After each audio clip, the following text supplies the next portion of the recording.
Canada, Roku, Jadoo Box, Shava, Facebook TV 84 ਦੀ app ਰਾਹੀਂ online streaming and IP Box ਤੇ ਤੁਸੀਂ TV 84 ਨੂੰ ਦੇਖ ਸਕਦੇ ਹੋ। ਵਿਊਅਰਸ, ਜੇ ਤੁਸੀਂ TV 84 ਨਾਲ ਜਾਂ ਪ੍ਰੋਗਰਾਮ ਸੱਚੋ ਸੱਚ ਨਾਲ Facebook ਰਾਹੀਂ ਜੁੜੇ ਹੋ ਤਾਂ ਇਸ ਨੂੰ ਵੱਧ ਤੋਂ ਵੱਧ ਲਾਈਕ ਕਰੋ ਤੇ ਸ਼ੇਅਰ ਕਰੋ ਅਤੇ ਨਾਲ ਹੀ YouTube ਤੇ ਸਬਸਕ੍ਰਾਈਬ ਵੀ ਕਰੋ। ਇਹ ਵੀ ਦੱਸ ਦਿਓ ਕਿ ਤੁਸੀਂ TV 84 ਦੀ ਐਪ ਨੂੰ Android ਐਂਡ App Store ਤੇ ਡਾਊਨਲੋਡ ਕਰਕੇ ਜੋ TV 84 ਦੀ ਲਾਈਵ ਸਟ੍ਰੀਮ ਹੈ ਇਸ ਨੂੰ ਤੁਸੀਂ 24 ਆਵਰਸ ਦੇਖ ਸਕਦੇ ਹੋ। ਵਿਊਅਰਸ, ਪ੍ਰੋਗਰਾਮ ਦੀ ਸ਼ੁਰੂਆਤ ਕਰਦੇ ਹਾਂ ਅੱਜ ਦੀ ਸਪਾਂਸਰਸ਼ਿਪ ਦੇ ਹਵਾਲੇ ਨਾਲ ਕਿ ਅੱਜ ਦੇ ਪ੍ਰੋਗਰਾਮ ਸੱਚੋ ਸੱਚ ਨੂੰ ਸਪਾਂਸਰ ਕੀਤਾ ਗਿਆ ਹੈ ਕੈਲਗਰੀ ਕੈਨੇਡਾ ਤੋਂ JS ਗਰੇਵਾਲ ਜੀਰਾਂ ਵੱਲੋਂ। ਸੋ ਇਹਨਾਂ ਨੇ ਬੇਨਤੀ ਕੀਤੀ ਹੈ ਕਿ ਅਸੀਂ ਗੁਰੂ ਗ੍ਰੰਥ ਸਾਹਿਬ ਜੀ ਦਾ ਪੱਲਾ ਫੜੀਏ, ਇਹਨਾਂ ਬਾਬਿਆਂ ਪਿੱਛੇ ਨਾ ਭੱਜੀਏ। ਜੋ ਹਾਲਾਤ ਅੱਜ ਬਣ ਗਏ ਹਨ, ਜੇ ਅਸੀਂ ਆਪਣੀਆਂ ਜੜ੍ਹਾਂ ਵੱਲ ਨਾ ਮੁੜੇ ਤਾਂ ਆਉਣ ਵਾਲੀਆਂ ਪੀੜ੍ਹੀਆਂ ਦੇ ਦੇਣਦਾਰ ਹੋਵਾਂਗੇ। ਗੱਲ ਸਾਡੀ ਹੋਣ ਤੇ ਆਈ ਹੋਈ ਹੈ। ਸੋ ਅੱਜ ਦੀ ਸਪਾਂਸਰਸ਼ਿਪ ਲਈ ਅਸੀਂ ਸਰਦਾਰ JS ਗਰੇਵਾਲ ਜੀ ਹੋਰਾਂ ਦਾ ਤਹਿ ਦਿਲ ਤੋਂ ਧੰਨਵਾਦ ਕਰਦੇ ਹਾਂ। ਤੁਹਾਨੂੰ ਵੀ ਅਪੀਲ ਤੇ ਬੇਨਤੀ ਕਰਦੇ ਹਾਂ ਕਿ ਤੁਸੀਂ ਵੀ ਪ੍ਰੋਗਰਾਮ ਸੱਚੋ ਸੱਚ ਨੂੰ ਵੱਧ ਤੋਂ ਵੱਧ ਸਪਾਂਸਰ ਕਰੋ। ਸਪਾਂਸਰਸ਼ਿਪ ਲਈ ਤੁਸੀਂ ਸਾਨੂੰ ਕਾਲ ਕਰ ਸਕਦੇ ਹੋ ਸਾਡੇ ਫੋਨ ਨੰਬਰ ਤੇ 5166191984, ਸੇਮ ਨੰਬਰ ਤੇ WhatsApp ਕਰ ਸਕਦੇ ਹੋ। ਤੁਸੀਂ ਸਾਨੂੰ ਈਮੇਲ ਵੀ ਕਰ ਸਕਦੇ ਹੋ info@tv84.tv ਤੇ। ਸੋ ਵਿਊਅਰਸ, ਪਹਿਲੇ ਸੈਗਮੈਂਟ ਦੇ ਵਿੱਚ ਆਪਾਂ ਗੱਲਬਾਤ ਕਰਨ ਜਾ ਰਹੇ ਹਾਂ ਅੱਜ ਦੇ ਹਿਸਟੋਰੀਕਲ ਡੇ ਦੀ। ਸੋ ਅੱਜ 11 ਅਗਸਤ ਦਾ ਦਿਨ ਹਜ਼ਰਤ ਸਾਈਂ ਮੀਆਂ ਮੀਰ ਜੀ ਦਾ ਇਸ ਫਾਨੀ ਦੁਨੀਆ ਤੋਂ ਅਲਵਿਦਾਈ ਦਾ ਦਿਨ ਹੈ ਔਰ ਸਾਈਂ ਮੀਆਂ ਮੀਰ ਜੀ ਉਹ ਸ਼ਖਸੀਅਤ ਹਨ ਜਿਨ੍ਹਾਂ ਤੋਂ ਗੁਰੂ ਅਰਜਨ ਸਾਹਿਬ ਜੀ ਨੇ ਸ਼੍ਰੀ ਹਰਿਮੰਦਰ ਸਾਹਿਬ ਅੰਮ੍ਰਿਤਸਰ ਦਾ ਨੀਂਹ ਪੱਥਰ ਜਿਹੜਾ ਰਖਵਾਇਆ ਸੀ। ਔਰ ਗੁਰੂ ਅਰਜਨ ਸਾਹਿਬ ਜੀ ਅਤੇ ਸਾਈਂ ਮੀਆਂ ਮੀਰ ਜੀ ਦੀਆਂ ਜਿਹੜੀਆਂ ਪਿਆਰ ਭਰੀਆਂ ਰੂਹਾਨੀ ਸਾਂਝਾਂ ਬਾਰੇ ਆਪਾਂ ਗੱਲਬਾਤ ਕਰਨ ਜਾ ਰਹੇ ਹਾਂ। ਸੋ ਅਸੀਂ ਚਾਹਾਂਗੇ ਕਿ ਤੁਸੀਂ ਸਾਡੇ ਨਾਲ ਇਸੇ ਤਰ੍ਹਾਂ ਬਣੇ ਰਹਿਣਾ। ਦੇਖਣ ਸੁਣਨ ਲਈ ਤੁਹਾਡਾ ਸਭ ਦਾ ਬਹੁਤ ਬਹੁਤ ਸ਼ੁਕਰੀਆ ਜੀ। ਡਾਕਟਰ ਸਾਹਿਬ, ਕੀ ਕਹਿਣਾ ਚਾਹੋਗੇ? ਦੇਖੋ, ਸਭ ਤੋਂ ਪਹਿਲਾਂ ਤਾਂ ਅਸੀਂ ਅੱਜ ਦੇ ਪ੍ਰੋਗਰਾਮ ਨੂੰ ਸਪਾਂਸਰ ਕਰਨ ਲਈ ਕੈਲਗਰੀ ਕੈਨੇਡਾ ਤੋਂ ਸਾਡੇ ਵੀਰ JS ਗਰੇਵਾਲ ਜੀ ਉਹਨਾਂ ਦਾ ਸ਼ੁਕਰੀਆ ਅਦਾ ਕਰਦੇ ਹਾਂ। ਲਗਾਤਾਰਤਾ ਨਾਲ TV 84 ਨਾਲ ਜੁੜੇ ਹੋਏ ਨੇ, ਸਪਾਂਸਰ ਵੀ ਕਰਦੇ ਨੇ। ਔਰ ਜਿਵੇਂ ਉਹਨਾਂ ਦੀ ਲਾਸਟ ਜਿਹੜੀ ਸਪਾਂਸਰਸ਼ਿਪ ਦੀ ਡਿਸਕਸ਼ਨ ਵੇਲੇ ਮੈਂ ਕਿਹਾ ਸੀ ਕਿ ਡਾਕਟਰ ਗੁਰਬਖਸ਼ ਸਿੰਘ ਗਿੱਲ ਜਿਹੜੇ ਡੀਨ ਐਗਰੀਕਲਚਰ ਯੂਨੀਵਰਸਿਟੀ ਲੁਧਿਆਣਾ ਦੇ ਰਹੇ, ਉਹਨਾਂ ਦੀ ਇੱਕ ਛੋਟੀ ਜਿਹੀ ਕਿਤਾਬ ਹੈ ਬੜੀ important, Sikhism under Brahmanical siege. Siege ਘੇਰੇ ਨੂੰ ਕਹਿੰਦੇ ਨੇ ਕਿ ਸਿੱਖ ਧਰਮ ਦੀ ਬ੍ਰਾਹਮਣਵਾਦ ਵੱਲੋਂ ਘੇਰਾਬੰਦੀ। ਔਰ ਉਹਦੇ 'ਚ ਉਹਨਾਂ ਨੇ ਬੜੇ ਜਿਹੜਾ ਸਪਸ਼ਟ ਤਰੀਕੇ ਦੇ ਨਾਲ ਇਹ ਕਿਹਾ ਕਿ ਭਾਈ ਇੱਕ ਪਾਸੇ ਤਾਂ ਬਾਰੂਨੀ ਜਿਹਨੂੰ ਅਸੀਂ ਟੋਟਲ ਵਾਰ ਕਹਿੰਦੇ ਹਾਂ ਕਿ ਕਿਵੇਂ ਬ੍ਰਾਹਮਣਵਾਦ ਨੇ ਸਾਡੇ ਤੇ ਥੋਪੀ ਹੋਈ ਹੈ, ਪਰ ਉਹਨਾਂ ਨੇ ਕਿਹਾ ਵੀ ਨਾਲ ਹੀ ਜਿਹੜਾ ਇੱਕ ਵੱਡਾ ਖਤਰਾ ਹੈ ਉਹ ਜਿਹੜਾ ਅੰਦਰੂਨੀ ਬ੍ਰਾਹਮਣਵਾਦ ਦੀ ਮਾਰ ਹੈ ਕਿ ਅਸੀਂ ਅੰਦਰੋਂ ਵੀ ਤੇ ਬਾਹਰੋਂ ਵੀ, ਯਾਨੀ ਸਟੇਟ ਪਾਵਰ ਵੀ ਲੱਗੀ ਹੋਈ ਹੈ। ਉਹ ਜੂਨ 84 ਦੇ ਘੱਲੂਘਾਰੇ ਦੇ ਨਾਲ ਪਿਛਲੇ 38 ਸਾਲ ਤੋਂ ਵਰਤਾਰਾ ਜਾਰੀ ਹੈ ਇੱਕ ਜਾਂ ਦੂਸਰੇ ਤਰੀਕੇ ਨਾਲ। ਪਰ ਕੁਝ ਜਿਹੜਾ ਬ੍ਰਾਹਮਣਵਾਦ ਦਾ ਇੰਪੈਕਟ ਇੰਨਾ ਜ਼ਿਆਦਾ ਹੈ ਸਾਡੀ ਡੇ ਟੂ ਡੇ ਲਾਈਫ ਦੇ ਉੱਤੇ, ਜਿਸ ਦੇ ਲਈ ਜ਼ਾਹਰ ਹੈ ਉਹਦੇ ਲਈ ਅੱਜ ਜਦੋਂ ਅਸੀਂ ਆਪਣੇ ਮੀਡੀਆ ਦੀ ਗੱਲ ਕਰਦੇ ਹਾਂ ਜੀ, 300 ਤੋਂ ਜ਼ਿਆਦਾ ਸਾਡੇ ਚੈਨਲ ਨੇ, ਮਾਂ ਬੋਲੀ ਪੰਜਾਬੀ ਦੀਆਂ ਇੰਨੀਆਂ ਅਖਬਾਰਾਂ ਨੇ ਤੇ ਇੱਧਰ ਉੱਧਰ, ਪਰ ਤੁਸੀਂ ਹਰ ਚੈਨਲ ਤੇ ਦੇਖੋਗੇ ਤੁਹਾਨੂੰ ਮੰਤਰੀ ਸੰਤਰੀ ਤੰਤਰੀ ਉਹਨਾਂ ਦੀਆਂ ਐਡਾਂ ਚੱਲ ਰਹੀਆਂ ਨਜ਼ਰ ਆਉਣਗੀਆਂ। ਕਾਲਾ ਜਾਦੂ ਚੱਲ ਰਿਹਾ ਹੈ, ਦੂਜਾ ਚੱਲ ਰਿਹਾ ਹੈ, ਜੋਤਿਸ਼ ਚੱਲ ਰਿਹਾ ਹੈ, ਆਨਲਾਈਨ ਲਾਈਵ ਕਾਲਾਂ, ਦਵਾ ਦਵ ਕ੍ਰੈਡਿਟ ਕਾਰਡਾਂ ਦੇ ਆਪਣੇ ਨੰਬਰ ਦੇ ਕੇ ਬੀਬੀਆਂ ਜਿਹੜੀਆਂ ਨੇ ਉਹ ਆਪਣੀ ਜਿਹੜੀ ਹੈ ਉਹ ਕਿਸਮਤ ਨਵੇਂ ਸਿਰੋਂ ਕਢਵਾ ਰਹੀਆਂ ਹੁੰਦੀਆਂ ਉਹਨਾਂ ਤੋਂ, ਜਿਨ੍ਹਾਂ ਨੂੰ ਆਪ ਪਤਾ ਨਹੀਂ ਹੁੰਦਾ ਕਿ ਭਾਈ ਉਹਨਾਂ ਦੀ ਔਕਾਤ ਕੀ ਹੈ। ਲੇਕਿਨ ਉਹਨਾਂ ਦੀ ਕਲਾਇੰਟੇਲ ਵੱਡੀ ਗਿਣਤੀ ਦੇ ਵਿੱਚ, ਜੇ ਮੈਂ ਕੰਜ਼ਰਵੇਟਿਵਲੀ ਵੀ ਕਹਾਂ ਤੇ 80% ਕਲਾਇੰਟੇਲ ਜਿਹੜੀ ਜੰਤਰੀਆਂ ਮੰਤਰੀਆਂ ਤੰਤਰੀਆਂ ਦੀ ਉਹ ਆਪਣੇ ਲੋਕ ਨੇ। ਇਸ ਲਈ ਇਹ ਜੰਤਰੀ ਮੰਤਰੀ ਤੰਤਰੀ ਜਿਹੜੇ ਨੇ ਇਹ ਖੁੱਲੇ ਦਿਲ ਦੇ ਨਾਲ ਪੈਸਾ ਦਿੰਦੇ ਨੇ ਐਡ ਦੇ ਲਈ। ਅਸੀਂ ਅੱਗੇ ਵੀ ਜ਼ਿਕਰ ਕੀਤਾ ਸੀ ਜਦੋਂ ਅਸੀਂ TV 84 10 ਸਾਲ ਪਹਿਲਾਂ ਸ਼ੁਰੂਆਤ ਕੀਤੀ ਤੇ ਸਾਨੂੰ ਪਹਿਲੇ ਸਾਲ ਦੇ ਵਿੱਚ ਉਦੋਂ ਅਜੇ ਇੰਨੀ ਪਪੂਲੈਰਿਟੀ ਵੀ ਨਹੀਂ ਸੀ। ਆਫਰ ਹੋਈ ਕਿ ਜੀ ਸਾਨੂੰ ਤੁਸੀਂ ਵੀਕ ਦੇ ਵਿੱਚ ਅੱਧਾ ਘੰਟਾ ਦੇ ਦਿਓ, $10,000 ਮਹੀਨੇ ਦਾ ਅਸੀਂ ਦਿਆਂਗੇ। ਸੋ ਇਸ ਲੈਵਲ ਦੇ ਉੱਤੇ ਜੇ ਕਹਿਣਾ ਹੋਏ ਕਿ ਅੱਜ ਇਹਨਾਂ ਸਾਰ ਜਿਹੜਾ ਇਹ ਅੰਧ ਵਿਸ਼ਵਾਸ, ਲੁੱਟ ਖਸੁੱਟ ਇਹ ਸਾਰੀ ਚੱਲ ਰਹੀ ਹੈ, ਇਸ ਦੇ ਲਈ ਇਹੀ ਸਾਡਾ ਮੀਡੀਆ ਵੀ ਜ਼ਿੰਮੇਵਾਰ ਹੈ। ਔਰ ਅਸੀਂ ਇਹ ਪਾਲਿਸੀ ਲਾਈਨ ਪਹਿਲੇ ਦਿਨ ਤੋਂ ਲਈ ਸੀ ਕਿ ਕੋਈ ਜੰਤਰੀ ਮੰਤਰੀ ਤੰਤਰੀ ਦੀ ਐਡ ਨਹੀਂ ਹੋਏਗੀ, ਨਾ ਹੀ ਕਿਸੇ ਨੂੰ ਈਵਨ ਇੰਟਰੋਡਿਊਸ ਤੱਕ ਵੀ ਕਰਵਾਇਆ ਜਾਏਗਾ। ਸੋ ਇਹ ਜਦੋਂ ਅਸੀਂ ਅੰਦਰੂਨੀ ਸੀਜ ਦੀ ਗੱਲ ਕਰਦੇ ਹਾਂ ਕਿ ਭਾਈ ਕਿਵੇਂ ਵਹਿਮ ਭਰਮ ਜਾਦੂ ਟੂਣੇ ਇਹ ਸਾਡੇ ਡੇ ਟੂ ਡੇ ਲਾਈਫ ਦਾ ਹਿੱਸਾ ਨੇ। ਫਿਰ ਇੱਥੇ ਨਹੀਂ ਰੁਕੇ, ਜੇ ਤੁਸੀਂ ਭਾਰਤ ਦੇ ਹਵਾਲੇ ਨਾਲ ਦੇਖੋ, ਵਸਤੂ ਸ਼ਾਸਤਰ ਦੇ ਨਾਂ ਥੱਲੇ ਇਸ ਕਿਸਮ ਦਾ ਇੱਕ ਉਹਨਾਂ ਨੇ ਕੱਢਿਆ ਹੋਇਆ ਕਿ ਜੀ ਤੁਹਾਡਾ ਡਾਈਨਿੰਗ ਰੂਮ ਇਸ ਪਾਸੇ ਹੋਏ ਤੇ ਫਲਾਣਾ ਹੋਏ ਤੇ ਬੈੱਡਰੂਮ ਇੱਧਰ ਹੋਏ। ਚੰਗੇ ਭਲੇ ਘਰ ਲੋਕਾਂ ਦੇ ਤੁੜਵਾਏ ਨੇ ਕਿ ਜੀ ਇਹ ਤੁਹਾਡੇ ਤੇ ਜਿਹੜੀਆਂ ਬਿਮਾਰੀਆਂ ਆ ਰਹੀਆਂ, ਮੁਸ਼ਕਲਾਂ ਆ ਰਹੀਆਂ, ਇਹਦਾ ਕਾਰਨ ਇਹ। ਫਿਰ ਇੱਥੇ ਹੀ ਬਸ ਨਹੀਂ ਹੈ, ਜਿਵੇਂ ਗਰੇਵਾਲ ਸਾਹਿਬ ਨੇ ਕਿਹਾ ਬਾਬਾ ਵਾਰਫੇਅਰ। ਹੁਣ ਜੇ ਤੁਸੀਂ ਹਮੇਸ਼ਾ, ਮੈਂ ਇਹ ਪਹਿਲਾਂ ਜਿਹੜਾ ਇਹਨੂੰ ਡਿਸਟਿੰਗੁਇਸ਼ ਕਰਨਾ ਚਾਹੁੰਦਾ ਦੋਵਾਂ ਚੀਜ਼ਾਂ ਨੂੰ, ਜਿਹੜੇ ਸੱਚਮੁੱਚ ਗੁਰੂ ਦੇ ਨਾਲ, ਰੱਬ ਦੇ ਨਾਲ ਜੁੜੇ ਹੋਏ ਨੇ, ਇਬਾਦਤ ਕਰਨ ਵਾਲੇ ਨੇ, ਸੱਚੇ ਸੁੱਚੇ ਫਕੀਰ ਨੇ, ਉਹਨਾਂ ਦੇ ਅੱਗੇ ਸਾਡਾ ਸਿਰ ਝੁਕਦਾ ਹੈ। ਇਹ ਮੈਂ ਇਸ ਨਾਲ ਸਹਿਮਤ ਨਹੀਂ ਹੈ ਕਿ ਜੀ ਸੰਤ ਲਫ਼ਜ਼ ਜਾਂ ਬਾਬਾ ਲਫ਼ਜ਼ ਇਹੀ ਗੈਰ ਗੁਰਮਤੀ ਲਫ਼ਜ਼ ਹੈ, ਇਵੇਂ ਨਹੀਂ ਹੈ। ਲਫ਼ਜ਼ ਤਾਂ ਸੱਤ ਦੇ ਮਾਰਗ ਤੇ ਤੁਰਨ ਵਾਲਾ ਸੰਤ ਹੈ। ਹਾਲਾਂਕਿ 20ਵੀਂ ਸਦੀ ਦੇ ਵਿੱਚ ਜ਼ਿਆਦਾ ਇਹ ਲਫ਼ਜ਼ ਪਪੂਲਰ ਹੋਇਆ ਔਰ ਇਹਦੇ ਪਿੱਛੇ ਫਿਰ ਬੈਕਗਰਾਉਂਡਸ ਨੇ ਕਿ ਅੰਗਰੇਜ਼ੀ ਸਰਕਾਰ ਹੋਏ ਜਾਂ ਹੁਣ ਦਾ ਹੋਏ। ਇਸੇ ਤਰ੍ਹਾਂ ਬਾਬਾ ਟਮ ਦੀ ਗੱਲ ਹੈ। ਬਾਬਾ ਅਦਰਵਾਈਜ਼ ਅਸੀਂ ਇੱਕ ਬੜਾ ਸਤਿਕਾਰਤ ਲਫ਼ਜ਼ ਜਿਨ੍ਹਾਂ ਨੇ ਅੰਦਰਲੇ ਰੂਹਾਨੀ ਉਚਾਈਆਂ ਨੂੰ ਵੀ ਛੋਹਿਆ ਔਰ ਜਿਹੜੇ ਸ਼ਹੀਦੀ ਜਿਨ੍ਹਾਂ ਨੇ ਦੇ ਕੇ ਆਪਣਾ ਦੁਨੀਆ ਨਾਲੋਂ ਮੋਹ ਮਮਤਾ ਤੋੜ ਕੇ ਦੱਸਿਆ ਕਿ ਜੀਵਨ ਦਾ ਸੱਚ ਕੀ ਹੈ, ਅਸੀਂ ਉਹਨਾਂ ਦੇ ਲਈ ਇਸਤੇਮਾਲ ਕਰਦੇ ਹਾਂ। ਬਾਬਾ ਅਜੀਤ ਸਿੰਘ, ਬਾਬਾ ਜੁਝਾਰ ਸਿੰਘ, ਬਾਬਾ ਜ਼ੋਰਾਵਰ ਸਿੰਘ, ਬਾਬਾ ਫਤਿਹ ਸਿੰਘ। ਇਸੇ ਤਰ੍ਹਾਂ ਅਸੀਂ ਬਹਾਦਰ ਯੋਧਿਆਂ ਨੂੰ, ਬਾਬਾ ਬੰਦਾ ਸਿੰਘ ਬਹਾਦਰ ਇੱਕ ਬਹੁਤ ਆਨਰੇਬਲ ਹੈ। ਲੇਕਿਨ ਅੱਜ ਜੇ ਤੁਸੀਂ ਇਸ ਬਾਬਾ ਟਮ ਦਾ ਦੇਖੋ, ਚਿੱਟੇ ਚੋਲਿਆਂ ਦੇ ਨਾਲ ਔਰ ਕਿਸ ਕਿਸਮ ਦੀ ਉਹਨਾਂ ਦੀ ਰਹਿਣ ਸਹਿਣ, ਇਆਸ਼ੀ ਔਰ ਦੂਜੇ, ਔਰ ਮੈਂ ਕੱਲ ਹੀ ਦੇਖ ਰਿਹਾ ਸੀ, ਇਕੱਲਾ ਇਹੀ ਨਹੀਂ ਕਿ ਵੀ ਸਾਡੇ ਇਸ ਕਿਸਮ ਦੇ ਨੇ, ਕਿਸੇ ਨੇ ਆ ਸਾਰੇ ਜਿਹੜਾ ਇੱਕ ਸਤਿਗੁਰੂ ਬਣਿਆ ਹੋਇਆ ਸਾਊਥ ਦਾ, ਔਰ ਰਾਮਦੇਵ ਔਰ ਸ਼੍ਰੀ ਰਵੀ ਸ਼ੰਕਰ ਔਰ ਸੌਦਾ ਸਾਧ ਔਰ ਇਹਨਾਂ ਸਾਰਿਆਂ ਦੀਆਂ ਫੋਟੋਆਂ ਦੇ ਕੇ ਕਿਹਾ ਸੀ ਕਿ ਇਹ ਜੇ ਅੱਜ ਕਰੋੜਾਪਤੀ ਨੇ ਤੇ ਸਾਡੀ ਬੇਵਕੂਫੀ ਦੀ ਵਜ੍ਹਾ ਕਰਕੇ। ਔਰ ਤੁਸੀਂ ਇਹੀ ਹਾਲ ਆਪਣੇ ਹਵਾਲੇ ਨਾਲ ਵੀ ਅਸੀਂ ਦੇਖ ਸਕਦੇ ਹਾਂ ਕਿ ਹੁਣ ਵੀ, ਕਿਉਂਕਿ ਅਸੀਂ ਸ਼ਾਇਦ ਇਸ ਫਾਈਨੈਂਸ਼ੀਅਲ ਕ੍ਰਾਈਸਿਸ ਚੋਂ ਬੜਾ ਸੌਖੇ ਨਿਕਲ ਜਾਈਏ ਜੇ ਅਸੀਂ ਜਿੰਨੇ ਵੀ ਇੱਥੇ ਤੁਰੇ ਹੁੰਦੇ ਨੇ ਅਮਰੀਕਾ, ਕੈਨੇਡਾ 'ਚ ਵੱਡੇ ਵੱਡੇ ਬਾਬੇ, ਉਹਨਾਂ ਦੇ ਸਾਰਾ ਸਾਲ ਉਹਨਾਂ ਦੀਆਂ ਬਰਸੀਆਂ ਵੀ ਮਨਾਈਆਂ ਜਾਂਦੀਆਂ ਨੇ। ਜੇ ਅਸੀਂ ਉਹਨਾਂ ਨੂੰ ਐਨਕਰੇਜ ਕਰੀਏ, ਉਹਨਾਂ ਦੀਆਂ ਐਡਾਂ ਲੈ ਲਈਏ, ਤੇ ਉਹ ਵੀ ਧੰਨ ਨੇ, ਉਹਨਾਂ ਦੇ ਲਈ ਮੈਟਰ ਹੀ ਗੁਰੂ ਸਾਹਿਬ ਨੇ ਕੀ ਕਿਹਾ ਇਹ ਮੈਟਰ ਨਹੀਂ ਕਰਦਾ, ਉਹਨਾਂ ਦੇ ਬਾਬੇ ਨੇ ਕੀ ਕਿਹਾ ਇਹ ਮੈਟਰ ਕਰਦਾ। ਉਹਨਾਂ ਤੋਂ ਜਾਨ ਵਿਛਾਣਦੇ ਨੇ ਔਰ ਹਰ ਕੁਝ ਕਰਨ ਲਈ ਤਿਆਰ ਹੁੰਦੇ ਨੇ। ਸੋ ਇਹ ਵੀ ਜਦੋਂ ਅਸੀਂ ਦੇਖਦੇ ਹਾਂ ਵੀ ਇੱਕ ਪਾਸੇ ਸਿੱਖੀ ਦਾ ਨਰੋਆ ਸਿਧਾਂਤ, ਪੂਜਾ ਅਕਾਲ ਕੀ, ਪਰਚਾ ਸ਼ਬਦ ਕਾ ਦੀਦਾਰ ਖਾਲਸੇ ਕਾ, ਵਿਚੋਲਾ ਤਾਂ ਹੈ ਹੀ ਨਹੀਂ। ਹੁਣ ਇਹ ਜਿਹੜਾ ਬਾਬਾ ਕਲਚਰ ਹੈ, ਇਹ ਵਿਚੋਲਾ ਕਲਚਰ ਬਣ ਗਿਆ ਕਿ ਜੀ ਆਓ ਰੱਬ ਦੇ ਨਾਲ ਤੁਹਾਨੂੰ ਅਸੀਂ ਮਿਲਾਉਂਦੇ ਹਾਂ, ਸਾਡੀ ਤਾਰ ਜੁੜੀ ਹੋਈ ਹੈ, ਅਸੀਂ ਤੁਹਾਡਾ, ਜਿਵੇਂ ਇੱਕ ਜ਼ਮਾਨੇ ਜਦੋਂ ਇਹ ਸਿਸਟਮ ਮੋਬਾਈਲ ਔਰ ਦੂਜਿਆਂ ਦਾ ਨਹੀਂ ਸੀ ਤਾਂ ਤੁਸੀਂ ਐਕਸਚੇਂਜ ਜਾ ਕੇ ਜਿਹੜਾ ਉਹ ਆਪਰੇਟਰ ਹੁੰਦਾ ਸੀ ਉਹ ਮਿਲਾਉਂਦਾ ਸੀ ਤੁਹਾਡੀ ਲਾਈਨ। ਹੁਣ ਮਤਲਬ ਜੇ ਇਹ ਬਾਬਿਆਂ ਦਾ ਰੋਲ ਜਿਹੜਾ ਹੈ ਤਾਂ ਉਹ ਵਿਚੋਲੇ ਬਣ ਗਏ। ਤੇ ਇੱਥੇ ਤਾਂ ਇਹ ਹੈ ਕਿ ਭਾਈ ਵਿਣ ਬੋਲਿਆ ਸਭ ਕੁਝ ਜਾਣਦਾ, ਕਿਸ ਆਗੇ ਕੀਚੇ ਅਰਦਾਸ। ਤੁਹਾਨੂੰ ਤਾਂ ਈਵਨ ਪ੍ਰੋਫੈਸ਼ਨਲ ਕਲਰਜੀ ਦੀ ਲੋੜ ਨਹੀਂ ਹੈ ਕਿ ਉਹਨਾਂ ਨੇ ਤੁਹਾਡੀ ਅਰਦਾਸ ਕਰਨੀ ਹੈ ਜਾਂ ਤੁਹਾਡੇ ਲਈ ਉਹਨਾਂ ਨੇ ਕੋਈ ਮੰਨਤਾਂ ਮੰਨਣੀਆਂ ਨੇ। ਲੇਕਿਨ ਅਸੀਂ ਹੌਲੀ ਹੌਲੀ ਹੌਲੀ ਗਰਕਦੇ ਇਸ ਖੂਹ ਦੇ ਵਿੱਚ ਡਿੱਗੇ ਹੋਏ ਆ।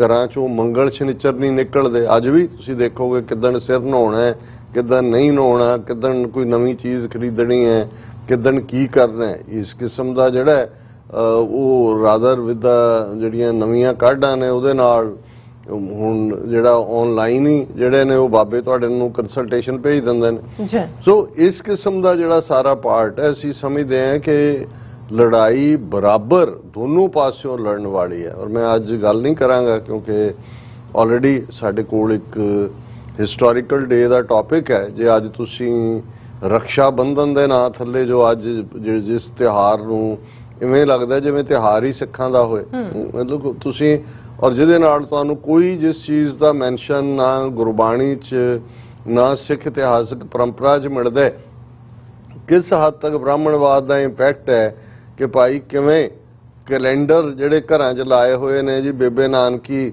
ਬਾਬੇ ਵੀ ਉਹਨਾਂ ਦੀ ਆਰਥਿਕ ਮਦਦ।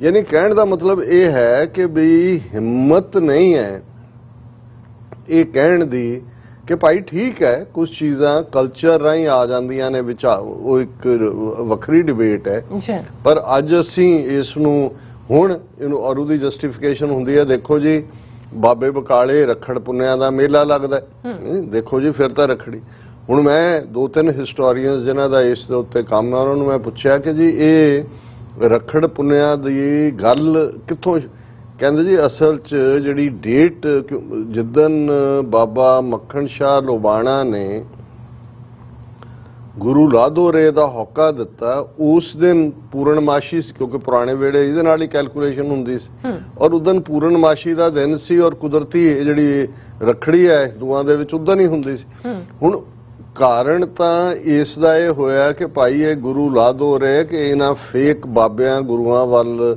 ਮਤ ਜਾਓ ਅਸਲੀ ਗੁਰੂ ਲੱਭ ਪਿਆ ਔਰ ਅਸੀਂ ਦੇਖਦੇ ਹਾਂ ਕਿ ਬਾਬਾ ਬਕਾਲੇ ਕਹਿ ਕੇ ਗੁਰੂ ਹਰਕ੍ਰਿਸ਼ਨ ਸਾਹਿਬ ਜੋਤੀ ਜੋਤ ਸਮਾਏ ਸਨ ਹੁਣ ਉਸ ਓਕੇਜ਼ਨ ਨੂੰ ਜਿਹੜਾ ਦਿਨ ਹੀ ਉਹ ਹੋਏ ਕਿ ਔਰ ਇਵੇਂ ਹੀ ਕੁਝ ਚੀਜ਼ਾਂ ਹੁੰਦੀਆਂ ਨੇ ਜਿਹੜੀਆਂ ਕੋਇਨਸਾਈਡ ਵੀ ਕਰਦੀਆਂ ਨੇ ਸੋ ਉਹਦਾ ਕੋਈ ਰੱਖੜੀ ਦੀ ਸੈਲੀਬ੍ਰੇਸ਼ਨ ਨਾਲ ਕੋਈ ਤਾਲੁਕ ਨਹੀਂ ਸੀ ਕਿ ਜੀ ਕੋਈ ਰੱਖੜ ਪੁੰਨਿਆਂ ਦਾ ਮੇਲਾ ਉਹਦਾ ਤਾਂ ਇਨਫੈਕਟ ਗੁਰੂ ਲਾਧੋਰੇ ਦੇ ਨਾਲ ਤਾਲੁਕ ਸੀ ਹੁਣ ਉਹਨੂੰ ਤੁਸੀਂ ਬਣਾ ਕੇ ਜਸਟੀਫਾਈ ਕਰੋ ਔਰ ਅੱਜ ਜੇ ਤੁਸੀਂ ਇਸ ਕਿਸਮ ਦੇ ਟੌਪਿਕ ਲੈਂਦੇ ਹੋ ਜਿਹੜੇ ਚਾਰ ਸਮਝਦਾਰ ਕਿਸਮ ਦੇ ਹੁੰਦੇ ਨੇ ਉਹ ਵੀ ਕਹਿਣਗੇ ਹਾਲਾਂ ਅੱਜ ਮੈਨੂੰ ਚੰਡੀਗੜ੍ਹ ਤੋਂ ਸਾਡੇ ਇੱਕ ਵੀਰ ਨੇ ਉਹ ਕਾਲ ਕਰਦੇ ਨੇ ਉਹਨਾਂ ਨੇ ਕਿਹਾ ਜੀ ਇਹ ਇਸ਼ੂ ਚੁੱਕੋ ਅੱਜ ਸਿੱਖਾਂ ਨੂੰ ਕੀ ਹੋ ਗਿਆ ਮੈਂ ਕਿਹਾ ਭਾਈ ਇਹ ਫਿਰ ਅਸੀਂ ਇਸੇ 'ਚ ਚਲੇ ਜਾਵਾਂਗੇ ਫਸ ਕੇ ਤੇ ਸਾਡਾ ਮਕਸਦ ਇਹ ਹੈ ਕਿ ਵੀ ਇਹ ਵੀ ਜਿਹੜਾ ਇਸ ਕਿਸਮ ਦਾ ਫੇਕ ਸੈਲੀਬ੍ਰੇਸ਼ਨ ਦੇ ਨਾਂ ਥੱਲੇ ਜੋ ਕੁਝ ਵੀ ਬਣਾ ਦਿੱਤਾ ਅੱਜ ਜਿਨ੍ਹਾਂ ਦੇ ਕੋਲ ਰਾਜ ਭਾਗ ਹੈ ਉਹਨਾਂ ਦੇ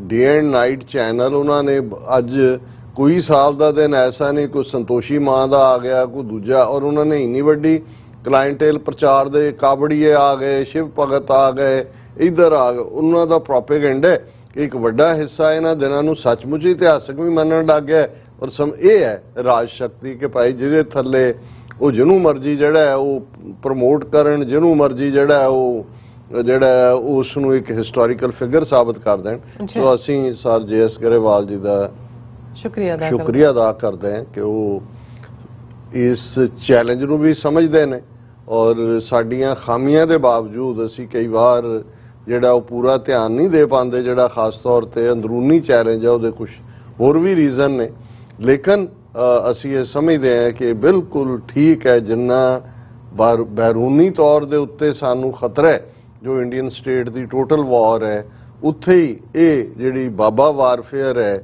ਸਾਡੇ ਤੇ ਥੋਪੀ ਹੋਈ ਜਿਨ੍ਹਾਂ ਨੇ ਅੱਗੋਂ ਆਪਣੇ ਚੇਲੇ ਬਣਾ ਕੇ ਗੁਰੂ ਗ੍ਰੰਥ ਸਾਹਿਬ ਨਾਲੋਂ ਤੋੜ ਕੇ ਸ਼ਖਸ ਪ੍ਰਸਤੀ ਜਿਹੜੀ ਹੈ ਉਸ ਨੂੰ ਐਨਕਰੇਜ ਕਰ ਰਹੇ ਨੇ ਇਹ ਵੀ ਇਕੁਅਲ ਡੇਂਜਰ ਹੈ ਅੱਜ ਉਹ ਦਿਨ ਹੈ ਜਿਸ ਦਿਨ 11 ਅਗਸਤ 1635 ਨੂੰ ਸਾਈਂ ਮੀਆਂ ਮੀਰ ਕੋਈ ਵੀ ਸਿੱਖ ਇਤਿਹਾਸ ਦਾ ਵਿਦਿਆਰਥੀ ਨਹੀਂ ਕੋਈ ਵੀ ਕਾਮਨ ਸਿੱਖ ਜਿਹੜਾ 10 ਗੁਰੂ ਸਾਹਿਬਾਨ ਦੇ ਨਾਂ ਤੋਂ ਵਾਕਿਫ ਹੈ ਉਸ ਨੂੰ ਸਾਈਂ ਮੀਆਂ ਮੀਰ ਦਾ ਨਾਂ ਵੀ ਉਨਾ ਹੀ ਅਜ਼ੀਜ਼ ਵੀ ਹੋਏਗਾ ਪਤਾ ਵੀ ਹੋਏਗਾ ਔਰ ਉਨੀ ਉਸ ਦੇ ਲਈ ਮੁਹੱਬਤ ਵੀ ਹੋਏਗੀ ਕਿਉਂਕਿ ਜਦੋਂ ਅਸੀਂ ਸਾਂਝਾਂ ਦੀ ਗੱਲ ਕਰਦੇ ਹਾਂ ਜਿੱਥੇ ਇੱਕ ਪਾਸੇ ਜਿਸ ਨੂੰ ਬਾਬਾ ਗੁਰੂ ਨਾਨਕ ਦੀ ਬਾਣੀ ਦੇ ਨਾਲ ਪ੍ਰੇਮ ਹੈ ਉਹ ਭਾਈ ਮਰਦਾਨੇ ਦੀ ਰਬਾਬ ਤੋਂ ਮਹਿਰੂਮ ਨਹੀਂ ਹੋ ਸਕਦਾ ਇਸੇ ਲਈ ਜਦੋਂ ਅਸੀਂ ਅਖੀਰਲੇ ਪਲ ਜਦੋਂ ਭਾਈ ਮਰਦਾਨਾ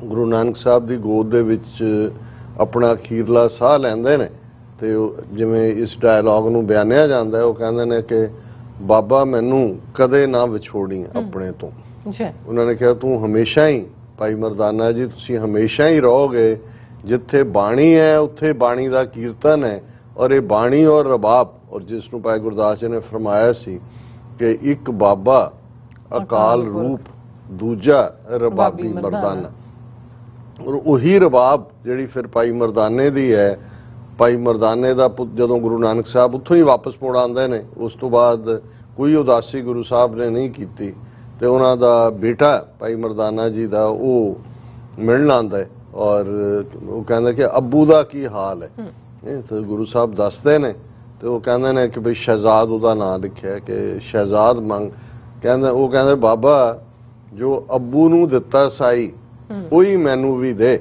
ਔਰ ਗੁਰੂ ਨਾਨਕ ਸਾਹਿਬ ਉਹ ਰਬਾਬ ਜਿਹੜੀ ਕਿ ਜਦ ਅਫਗਾਨਿਸਤਾਨ ਦਾ ਦਰਿਆ ਹੈ ਜਿਹਦੇ ਕੰਢੇ ਭਾਈ ਮਰਦਾਨਾ ਨੇ ਅਖੀਰਲੇ ਸਾਹ ਲਏ ਨੇ, ਉਹ ਰਬਾਬ ਸ਼ਹਿਜ਼ਾਦ ਨੂੰ ਗੁਰੂ ਨਾਨਕ ਬਖਸ਼ ਦਿੰਦੇ ਨੇ। ਔਰ ਕਰਤਾਰਪੁਰ ਜਦੋਂ ਵਸਾਇਆ ਜਾਂਦਾ ਹੈ ਤੇ ਭਾਈ ਸ਼ਹਿਜ਼ਾਦ ਫਿਰ ਕਰਤਾਰਪੁਰ ਸਾਹਿਬ ਵੀ ਔਰ ਅੱਗੋਂ ਉਹਨਾਂ ਦਾ ਪਰਿਵਾਰ ਰਬਾਬੀ ਪਰੰਪਰਾ ਜਾਰੀ ਰਹਿੰਦੀ ਹੈ।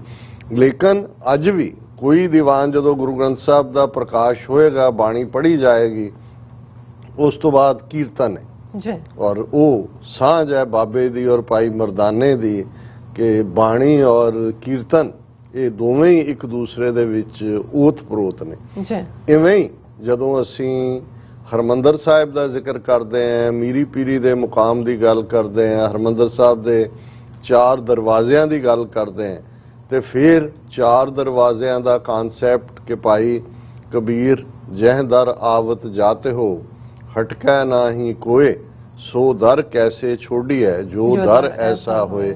ਕਿਉਂਕਿ 4 ਦਰਵਾਜ਼ੇ ਕੁੱਲ ਇਨਸਾਨੀਅਤ ਲਈ ਔਰ ਚਾਰੋਂ ਵਰਨ ਜਿਹੜੇ ਬ੍ਰਾਹਮਣ ਕਸ਼ਤਰੀ ਵੈਸ਼ ਸ਼ੂਦ ਜਿਹੜੀ ਬ੍ਰਾਹਮਣਵਾਦ ਨੇ ਵੰਡ ਪਾਈ ਹੋਈ ਸੀ ਇਨਸਾਨ 'ਚ, ਉਸ ਦੀਆਂ ਧੱਜੀਆਂ ਉਡਾ ਕੇ ਕਿ ਇਹ ਰੱਬ ਦਾ ਘਰ। ਇਸ ਗੱਲ ਦਾ ਧਿਆਨ ਰਹੇ ਕਈ ਆਪਣਿਆਂ ਨੂੰ ਵੀ ਲੱਗਣ ਲੱਗ ਜਾਂਦਾ ਜੀ ਕਿ ਇਹ ਮੰਦਰ ਲਫ਼ਜ਼ ਮੈਂ ਅੱਗੇ ਵੀ ਬਿਆਨਿਆ ਹੋਇਆ ਕਿ ਮੰਦਰ ਪੁਰਾਤਨ ਪੰਜਾਬੀ ਦੇ ਵਿੱਚ ਘਰ ਨੂੰ ਕਹਿੰਦੇ ਸੀ। ਔਰ ਗੁਰਬਾਣੀ ਦੇ ਵਿੱਚ ਹੀ ਜਿਉਂ ਮੰਦਰ ਕੋ ਥੰਮੈ ਥੰਮਣ ਕਿਉਂ ਗੁਰ ਕਾ ਸ਼ਬਦ ਮੰਨਿਆ ਅਸਥਮਣ, ਹੋਰ ਬਹੁਤ ਸਾਰੇ ਜਿਹੜੇ ਨੇ ਲਫ਼ਜ਼ ਦੱਸਣਗੇ। ਸੋ ਹਰੀ ਰੱਬ ਦੇ ਰੱਬ ਦਾ ਘਰ ਜਿਸ ਦੇ ਵਿੱਚ ਚਾਰੋਂ ਦਿਸ਼ਾਵਾਂ ਦੇ ਲੋਕ, ਚਾਰੋਂ ਵਰਣਾਂ ਦੇ ਲੋਕ, ਬਿਨਾਂ ਜਿਹੜਾ ਰੰਗ ਕਲਰ ਜੈਂਡਰ ਕਿਸੇ ਵੀ ਵਿਤਕਰੇ ਦੇ ਕੋਈ ਵੀ ਆ ਸਕਦਾ। ਔਰ ਇਸ ਤੋਂ ਵੱਡਾ ਕੀ ਸਬੂਤ ਹੋ ਸਕਦਾ ਕਿ ਇੱਕ ਪਾਸੇ ਬ੍ਰਾਹਮਣਵਾਦ ਦਾ ਥਾਟ ਜਿਸ ਪਾਣੀ ਨੂੰ ਵੀ ਕੋਈ ਮੁਸਲਮਾਨ ਹੱਥ ਲਾ ਦੇ ਉਹ ਪਿੱਟਿਆ ਜਾਂਦਾ ਹੈ, ਲਫ਼ਜ਼ ਵੀ ਉਹਨਾਂ ਦੇ ਲਈ ਮਲੇਛ ਹੈ, ਉਹਨਾਂ ਦੇ ਹੱਥ ਦਾ ਛੋਇਆ ਖਾਧਾ ਵੀ ਨਹੀਂ ਜਾ ਸਕਦਾ। ਤੇ ਜਦੋਂ ਰੱਬ ਦਾ ਘਰ ਬਣ ਰਿਹਾ ਹੈ ਔਰ ਉਸ ਰੱਬ ਦੇ ਘਰ ਦਾ ਨੀਂਹ ਪੱਥਰ ਸੰਗੇ ਬੁਨਿਆਦ ਰਖਵਾਉਣ ਲਈ ਪੰਜਵੇਂ ਪਾਤਸ਼ਾਹ ਗੁਰੂ ਅਰਜਨ ਸਾਹਿਬ ਪਾਲਕੀ ਭੇਜ ਕੇ ਸਾਈਂ ਮੀਆਂ ਮੀਰ ਜਿਹੜੇ ਲਾਹੌਰ ਦੇ ਵਿੱਚ ਨਿਵਾਸ ਕਰਦੇ ਨੇ ਉਹਨਾਂ ਨੂੰ ਸੱਦਦੇ ਨੇ ਔਰ ਉਹਨਾਂ ਤੋਂ ਉਸ ਦਾ ਸੰਗੇ ਬੁਨਿਆਦ ਰਖਵਾਇਆ ਜਾਂਦਾ ਹੈ। ਸੋ ਜਿੱਥੇ ਬਾਣੀ ਔਰ ਰਬਾਬ ਦੀ ਸਾਂਝ, ਕੀਰਤਨ ਦੀ ਸਾਂਝ ਹੈ, ਉੱਥੇ ਜਦੋਂ ਲੱਖਾਂ ਲੋਕ ਰੋਜ਼ਾਨਾ ਹਰਮੰਦਰ ਸਾਹਿਬ ਦੇ ਦੀਦਾਰ ਕਰਦੇ ਨੇ, ਗੁਰੂ ਅਰਜਨ ਸਾਹਿਬ ਦੇ ਉਸ ਦਰ ਦੇ ਉੱਤੇ ਨਤਮਸਤਕ ਹੁੰਦੇ ਨੇ, ਤੇ ਉਹ ਉਹੀ ਰੱਬ ਦਾ ਘਰ ਹੈ ਜਿਸ ਦੀ ਬੁਨਿਆਦ, ਜਿਸ ਦਾ ਸੰਗੇ ਬੁਨਿਆਦ ਹਜ਼ਰਤ ਸਾਈਂ ਮੀਆਂ ਮੀਰ ਨੇ ਰੱਖਿਆ ਹੋਇਆ ਹੈ। ਇਹ ਛੋਟੀ ਗੱਲ ਨਹੀਂ ਹੈ, ਬਹੁਤ ਵੱਡੀ। ਪਰ ਇਹੀ ਜਦੋਂ ਅਸੀਂ ਅੱਜ ਦੇ ਕੰਟੈਕਸਟ ਦੇ ਵਿੱਚ ਜਦੋਂ ਅੱਜ ਅਸੀਂ ਇਹ ਗੱਲ ਕਰ ਰਹੇ ਹਾਂ ਤਾਂ ਮੈਂ ਪਿਛਲੇ 24 ਘੰਟਿਆਂ 'ਚ ਕਾਫੀ ਕੋਸ਼ਿਸ਼ ਕੀਤੀ, ਅੱਗੇ ਵੀ ਪੜ੍ਹਨ ਦਾ ਸ਼ੌਕ ਹੁੰਦਾ ਹੈ, ਪਰ ਜਿੰਨਾ ਵੀ ਸਾਈਂ ਮੀਆਂ ਮੀਰ ਬਾਰੇ ਜਿੰਨੇ ਕੁ ਵੀ ਹਵਾਲੇ ਸਿੱਖ ਇਤਿਹਾਸ ਦੇ ਔਰ ਪਰਸ਼ੀਅਨ ਲਿਟਰੇਚਰ 'ਚੋਂ ਔਰ ਅੱਜ ਕੱਲ੍ਹ ਤਾਂ ਵਿਕੀਪੀਡੀਆ, ਸਿੱਖੀਪੀਡੀਆ ਬਹੁਤ ਸਾਰੇ ਨੇ, ਹਾਲਾਂਕਿ ਸਾਰੀ ਇਨਫੋਰਮੇਸ਼ਨ ਜਿਹੜੀ ਹੈ ਉਹ ਕੋਈ ਟਕਸਾਲੀ ਨਹੀਂ ਹੁੰਦੀ ਜਾਂ ਕ੍ਰੈਡੀਬਲ ਨਹੀਂ ਹੁੰਦੀ, ਕਿਉਂਕਿ ਵਿਕੀਪੀਡੀਆ ਦਾ ਖਾਸ ਤੌਰ ਤੇ ਹਰ ਕੋਈ ਉਹਨੂੰ ਐਡਿਟ ਕਰ ਲੈਂਦਾ ਜਾਂ ਦੂਸਰਾ ਕਰਦਾ। ਔਰ ਇਹ ਸਾਰੇ ਦੇ ਵਿੱਚ ਮੈਂ ਰਿਕਮੈਂਡ ਵੀ ਕਰਾਂਗਾ ਡਾਕਟਰ ਕਰਨਜੀਤ ਸਿੰਘ ਹੋਰਾਂ ਦੀ ਇੱਕ ਪੁਸਤਕ ਸਾਈਂ ਮੀਆਂ ਮੀਰ, ਜਿਹੜੀ ਭਾਈ ਵੀਰ ਸਿੰਘ ਸਾਹਿਤ ਸਦਨ ਦਿੱਲੀ ਨੇ ਛਾਪੀ। ਉਸ ਦੇ ਵਿੱਚ ਕਿਉਂਕਿ ਹਰ ਥਾਂ ਥੋੜਾ ਬਹੁਤ, ਕਿਉਂਕਿ ਇੱਕ ਗੱਲ ਦਾ ਇਹ ਵੀ ਧਿਆਨ ਰਿਹਾ ਕਿ ਪੁਰਾਤਨ ਪੀਰੀਅਡ 'ਚ ਜਿਹੜੀ ਕੋਰਟ ਰੈਕਰਡ ਨੇ ਉਹਨਾਂ ਦਾ ਪਰਸ਼ੀਅਨ ਲੈਂਗੁਏਜ ਹੈ ਔਰ ਉਹਦੇ ਜਿਹੜੀ ਕੈਲਕੂਲੇਸ਼ਨ ਸੀ ਇਸਲਾਮਿਕ ਕੈਲੰਡਰ ਹਿਜਰੀ ਸੰਮਤ ਨਾਲ ਹੁੰਦੀ ਹੈ, ਹਿੰਦੂਆਂ ਦਾ ਕੈਲੰਡਰ ਬਿਕਰਮੀ ਕੈਲੰਡਰ ਸੀ ਉਹਦੇ 'ਚ ਸੀ।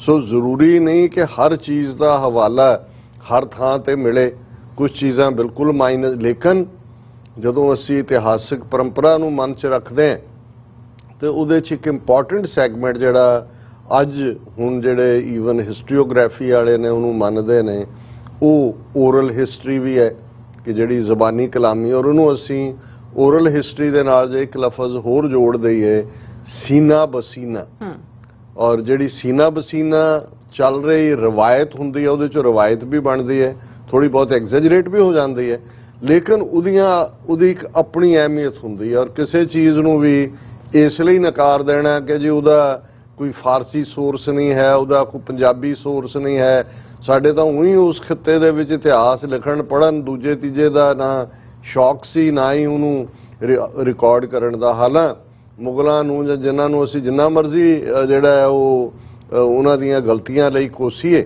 ਪਰ ਜੇ ਮੁਗਲ ਬਾਦਸ਼ਾਹਾਂ ਦੀ ਗੱਲ ਕਰੀਏ ਤਾਂ ਈਵਨ ਬਾਬਰ ਵਰਗਾ ਬਾਦਸ਼ਾਹ ਉਹ ਆਪਣੀ ਰੋਜ਼ਾਨਾ ਡਾਇਰੀ ਲਿਖਦਾ ਸੀ।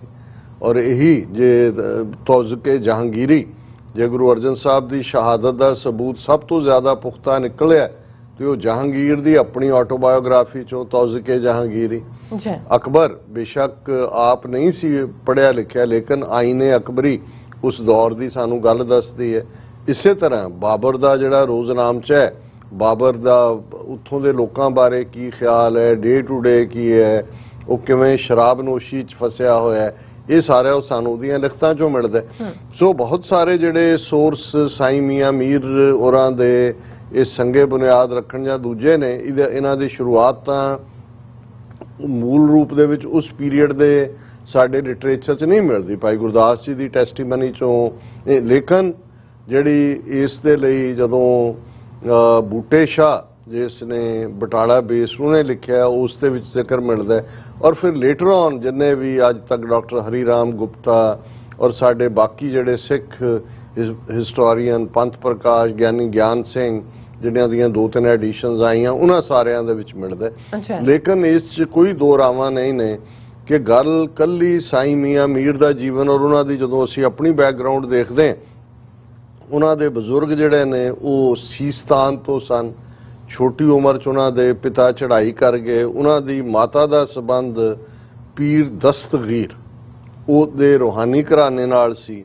ਔਰ ਪੀਰ ਦਸਤਗੀਰ ਨੇ ਜਿਹੜੇ ਜਿਨ੍ਹਾਂ ਦਾ ਨਾਂ ਜਿਨ੍ਹਾਂ ਨੇ ਇਹ ਕਾਦਰੀ ਫਿਰਕਾ ਜਦੋਂ ਅਸੀਂ ਕਹਿੰਦੇ ਹਾਂ ਕਿ ਹਜ਼ਰਤ ਸਾਈਂ ਮੀਆਂ ਮੀਰ ਦਾ ਸੰਬੰਧ ਕਾਦਰੀ ਫਿਰਕੇ ਨਾਲ ਹੈ, ਤਾਂ ਕਾਦਰੀ ਇਸ ਲਈ ਨੇ ਕਿਉਂਕਿ ਇਸ ਦੇ ਮੋਢੀ ਸ਼ੇਖ ਅਬਦੁਲ ਕਾਦਰ ਜਿਹੜੇ ਨੇ ਇਹ ਬਗਦਾਦ ਦੇ ਨਿਵਾਸੀ ਸੀ। ਸੋ ਕਾਦਰੀ ਫਿਰਕੇ ਦਾ ਸ਼ੇਖ ਅਬਦੁਲ ਕਾਦਰ ਦੇ ਨਾਲ ਸ਼ੁਰੂਆਤ ਹੁੰਦੀ ਹੈ ਔਰ ਉਹਨਾਂ ਨੂੰ ਹੀ ਸ਼ੇਖ ਅਬਦੁਲ ਕਾਦਰ ਨੂੰ ਹੀ ਪੀਰ ਦਸਤਗੀਰ ਵੀ ਕਿਹਾ ਜਾਂਦਾ ਹੈ।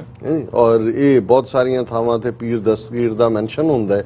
ਸੋ ਇਹ ਕਾਦਰੀ ਹੈ ਔਰ ਇਸੇ ਲਈ ਇਹਨਾਂ ਦਾ ਜਿਹੜੇ ਸਾਈਂ ਮੀਆਂ ਮੀਰ ਜਾਂ ਬਾਬਾ ਫਰੀਦ ਜਿਨ੍ਹਾਂ ਦਾ ਸੰਬੰਧ ਅਸੀਂ ਚਿਸ਼ਤੀ ਘਰਾਣੇ ਨਾਲ ਵੀ ਦੇਖਦੇ ਔਰ ਫਿਰ ਇਹ ਨਿਜ਼ਾਮੁਦੀਨ ਅਜਮੇਰ ਇਹ ਸਾਰੇ ਜਿਹੜੇ ਨੇ, ਹਾਲਾਂ ਇਹ ਸੂਫੀ ਇਸਲਾਮ ਦੇ ਨਾਂ ਨਾਲ ਵੱਜਦਾ, ਪਰ ਇਹ ਮੂਲ ਤੌਰ ਦੇ ਉੱਤੇ ਰੱਬ ਨਾਲ ਮਿਲਣ ਦੇ ਲਈ ਜਿਹੜਾ ਮੁੱਢਲਾ ਬੇਸ ਹੈ ਉਹ ਪਿਆਰ ਹੈ, ਮੁਹੱਬਤ ਹੈ ਔਰ ਉਸ ਮੁਹੱਬਤ ਦੇ ਵਿੱਚ ਆਪਣੇ ਆਪ ਨੂੰ ਕੁਰਬਾਨ ਕਰ ਦੇਣਾ।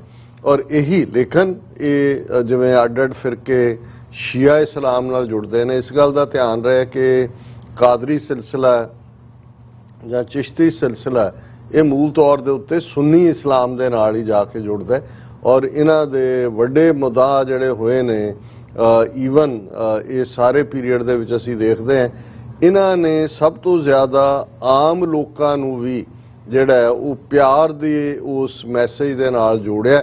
ਔਰ ਇਹ ਸਾਂਝਾਂ ਜਿਹੜੀਆਂ ਨੇ ਜਦੋਂ ਅਸੀਂ ਲਾਹੌਰ ਦੇ ਵਿੱਚ ਖਾਸ ਤੌਰ ਤੇ ਜਿੱਥੇ ਉਹਨਾਂ ਦੀ ਮੀਆਂ ਮੀਰ ਦੀ ਛਾਉਣੀ ਹੈ, ਜਿੱਥੇ ਆ ਕੇ ਉਹਨਾਂ ਨੇ ਬਹੁਤ ਛੋਟੀ ਉਮਰ ਦੇ ਵਿੱਚ ਆਪਣਾ ਨਿਵਾਸ ਕੀਤਾ, ਉੱਥੇ ਉਹਨਾਂ ਦਾ ਮਕਬਰਾ ਵੀ ਹੈ। ਔਰ ਜਦੋਂ ਅਸੀਂ ਕਿਉਂਕਿ ਥੋੜੇ ਬਹੁਤ ਵੇਰਵੇ ਸਾਲਾਂ ਦੇ ਹੁੰਦੇ ਨੇ, ਜਨਮ ਜਿਹੜਾ ਹੈ ਸਾਈਂ ਮੀਆਂ ਮੀਰ ਜੀ ਦਾ ਉਹ 1550 ਈਸਵੀ ਦਾ ਹੈ ਕਿਉਂਕਿ ਇਹ ਕੈਲਕੂਲੇਟ ਉਸ ਲਿਹਾਜ਼ ਨਾਲ ਕੀਤਾ ਔਰ 11 ਅਗਸਤ 1635 ਨੂੰ ਉਹ ਵਫਾਤ ਪਾਉਂਦੇ ਨੇ ਔਰ ਇਹ ਉਮਰ ਲਗਭਗ 85 ਵਰਿਆਂ ਦੀ ਬਣਦੀ ਹੈ। ਗੁਰੂ ਅਰਜਨ ਸਾਹਿਬ ਤੋਂ ਲਗਭਗ 13 ਸਾਲ ਸਾਈਂ ਮੀਆਂ ਮੀਰ ਵੱਡੇ ਸਨ ਔਰ ਕਿਉਂਕਿ ਲਾਹੌਰ ਨੂੰ ਟਿਕਾਣਾ ਬਣਾਇਆ ਸਾਈਂ ਮੀਆਂ ਮੀਰ ਨੇ, ਛਾਉਣੀ ਮੀਆਂ ਮੀਰ ਦਾ ਮੈਂ ਜ਼ਿਕਰ ਕੀਤਾ ਹੈ, ਤੇ ਗੁਰੂ ਅਰਜਨ ਸਾਹਿਬ ਦੇ ਪਿਤਾ ਜੀ ਗੁਰੂ ਰਾਮਦਾਸ ਜੀ ਉਹਨਾਂ ਦਾ ਜਨਮ ਲਾਹੌਰ ਦਾ, ਚੂਨਾ ਮੰਡੀ ਲਾਹੌਰ, ਅੱਜ ਵੀ ਉੱਥੇ ਇਤਿਹਾਸਕ ਗੁਰਦੁਆਰਾ ਸਾਹਿਬ ਮੌਜੂਦ ਹੈ। ਔਰ ਜਦੋਂ ਚੌਥੇ ਪਾਤਸ਼ਾਹ ਜਿਨ੍ਹਾਂ ਦਾ ਪਹਿਲਾ ਨਾਮ ਭਾਈ ਜੇਠਾ ਜੀ ਹੈ ਉਹ ਗੋਇੰਦਵਾਲ ਬੌਲੀ ਸਾਹਿਬ ਦੀ ਸੇਵਾ 'ਚ ਲੱਗਦੇ ਨੇ ਤੇ ਫਿਰ ਗੁਰੂ ਅਮਰਦਾਸ ਜੀ ਉਹਨਾਂ ਨੂੰ ਭੇਜਦੇ ਨੇ ਕਿ ਉਹਨਾਂ ਨੇ ਹੀ ਮੁੱਢਲੀ ਜਿਹਨੂੰ ਅਸੀਂ ਛਾਨਬੀਨ ਕਰਕੇ ਜਿਹੜਾ ਜਿੱਥੇ ਅੱਜ ਅੰਮ੍ਰਿਤਸਰ ਸ਼ਹਿਰ ਵਸਿਆ ਹੋਇਆ ਜਾਂ ਹਰਮੰਦਰ ਸਾਹਿਬ ਦਾ ਸਰੋਵਰ, ਇਸੇ ਲਈ ਤੁਸੀਂ ਅੰਮ੍ਰਿਤਸਰ ਦੀ ਸਰਜ਼ਮੀਨ ਤੇ ਪੈਰ ਰੱਖਦੇ ਆ, ਧੰਨ ਗੁਰੂ ਰਾਮਦਾਸ ਕਹਿੰਦੇ ਹੋ, ਅਸੀਂ ਪੜ੍ਹਦੇ ਹਾਂ ਰਾਮਦਾਸ ਸਰੋਵਰ ਨਹਾਤੇ ਸਭ ਉਤਰੇ ਪਾਪ ਕਮਾਤੇ, ਨਿਰਮਲ ਹੋਏ ਕੇ ਕਰ ਇਸਨਾਨਾ ਗੁਰ ਪੂਰੇ ਕਿਨੇ ਦਾਨਾ। ਹੁਣ ਇਹ ਇਸੇ ਲਈ ਕਿਉਂਕਿ ਜਿਹੜਾ ਸਰੋਵਰ ਹੈ ਇਹ ਗੁਰੂ ਰਾਮਦਾਸ ਜੀ ਨੇ ਬਣਾਇਆ ਔਰ ਉਸ ਦੇ ਵਿਚਾਲੇ ਜਿਹੜਾ ਹਰੀ ਮੰਦਰ ਰੱਬ ਦਾ ਘਰ ਇਹ ਗੁਰੂ ਅਰਜਨ ਸਾਹਿਬ ਨੇ ਤਾਮੀਰ ਕਰਵਾਇਆ। ਪਰ ਉਸ ਪੀਰੀਅਡ 'ਚ ਭਾਵੇਂ ਭਾਈ ਜੇਠਾ ਜੀ ਗੁਰੂ ਰਾਮਦਾਸ ਬਚਪਨ ਦੇ ਵਿੱਚ ਜਿਹੜੇ ਨੇ ਉਹ ਯਤੀਮ ਹੋ ਜਾਂਦੇ ਨੇ, ਉਹਨਾਂ ਦੇ ਪਿਤਾ ਮਾਤਾ ਚੜ੍ਹਾਈ ਕਰ ਜਾਂਦੇ ਨੇ, ਬਾਸਰ ਕੇ ਪਿੰਡ 'ਚ ਉਹਨਾਂ ਦੀ ਨਾਨੀ ਉਹਨਾਂ ਦੀ ਪਰਵਰਿਸ਼ ਕਰਦੀ ਹੈ। ਪਰ ਲਾਹੌਰ ਦੇ ਵਿੱਚ ਉਹਨਾਂ ਦੀ ਬਾਕੀ ਰਿਸ਼ਤੇਦਾਰੀ ਜਿਨ੍ਹਾਂ 'ਚ ਉਹਨਾਂ ਦਾ ਵੱਡਾ ਭਰਾ ਜਿਹੜਾ ਉਹ ਜਿਹੜਾ ਸਹਾਰੀ ਮਾਲ ਉਹਨਾਂ ਦਾ ਵੀ ਜ਼ਿਕਰ ਮਿਲਦਾ ਹੈ। ਸੋ ਪਰਿਵਾਰਕ ਜਾਂ ਬਰਾਦਰੀ ਵਾਈਜ਼ ਜਿਹੜੇ ਤੁਹਾਡੀਆਂ ਜ਼ਿੰਮੇਵਾਰੀਆਂ ਹੁੰਦੀਆਂ ਨੇ ਉਹ ਤਾਂ ਰਹਿੰਦੀਆਂ ਹੀ ਨੇ। ਔਰ ਜਿਵੇਂ ਸਾਡੀ ਸਿੱਖ ਰਵਾਇਤ ਦੱਸਦੀ ਹੈ ਕਿ ਜਦੋਂ ਗੁਰੂ ਰਾਮਦਾਸ ਜੀ ਦੇ ਭਤੀਜੇ ਸਹਾਰੀ ਮਾਲ ਦੇ ਪੁੱਤਰ ਦਾ ਵਿਆਹ ਦਾ ਮੌਕਾ ਆਉਂਦਾ ਹੈ ਤੇ ਗੁਰੂ ਰਾਮਦਾਸ ਜੀ ਦੇ 3 ਬੇਟੇ ਨੇ, ਪ੍ਰਿਥੀ ਚੰਦ, ਮਹਾਦੇਵ, ਗੁਰੂ ਅਰਜਨ ਸਾਹਿਬ ਜਿਹੜੇ ਸਭ ਤੋਂ ਛੋਟੇ ਨੇ, ਵੱਡੇ 2 ਇਨਕਾਰੀ ਉਹ ਭੇਜਦੇ ਨੇ ਕਿ ਭਾਈ ਵਿਆਹ ਜਾਣਾ। ਤੇ ਪ੍ਰਿਥੀ ਚੰਦ ਨੂੰ ਇਹ ਫਿਕਰ ਹੈ ਵੀ ਗੁਰੂ ਰਾਮਦਾਸ ਕਿਤੇ ਪਿੱਛੋਂ ਗੱਦੀ ਨਾ ਦੇ ਦੇਣ ਦੂਸਰੇ ਭਰਾ ਨੂੰ।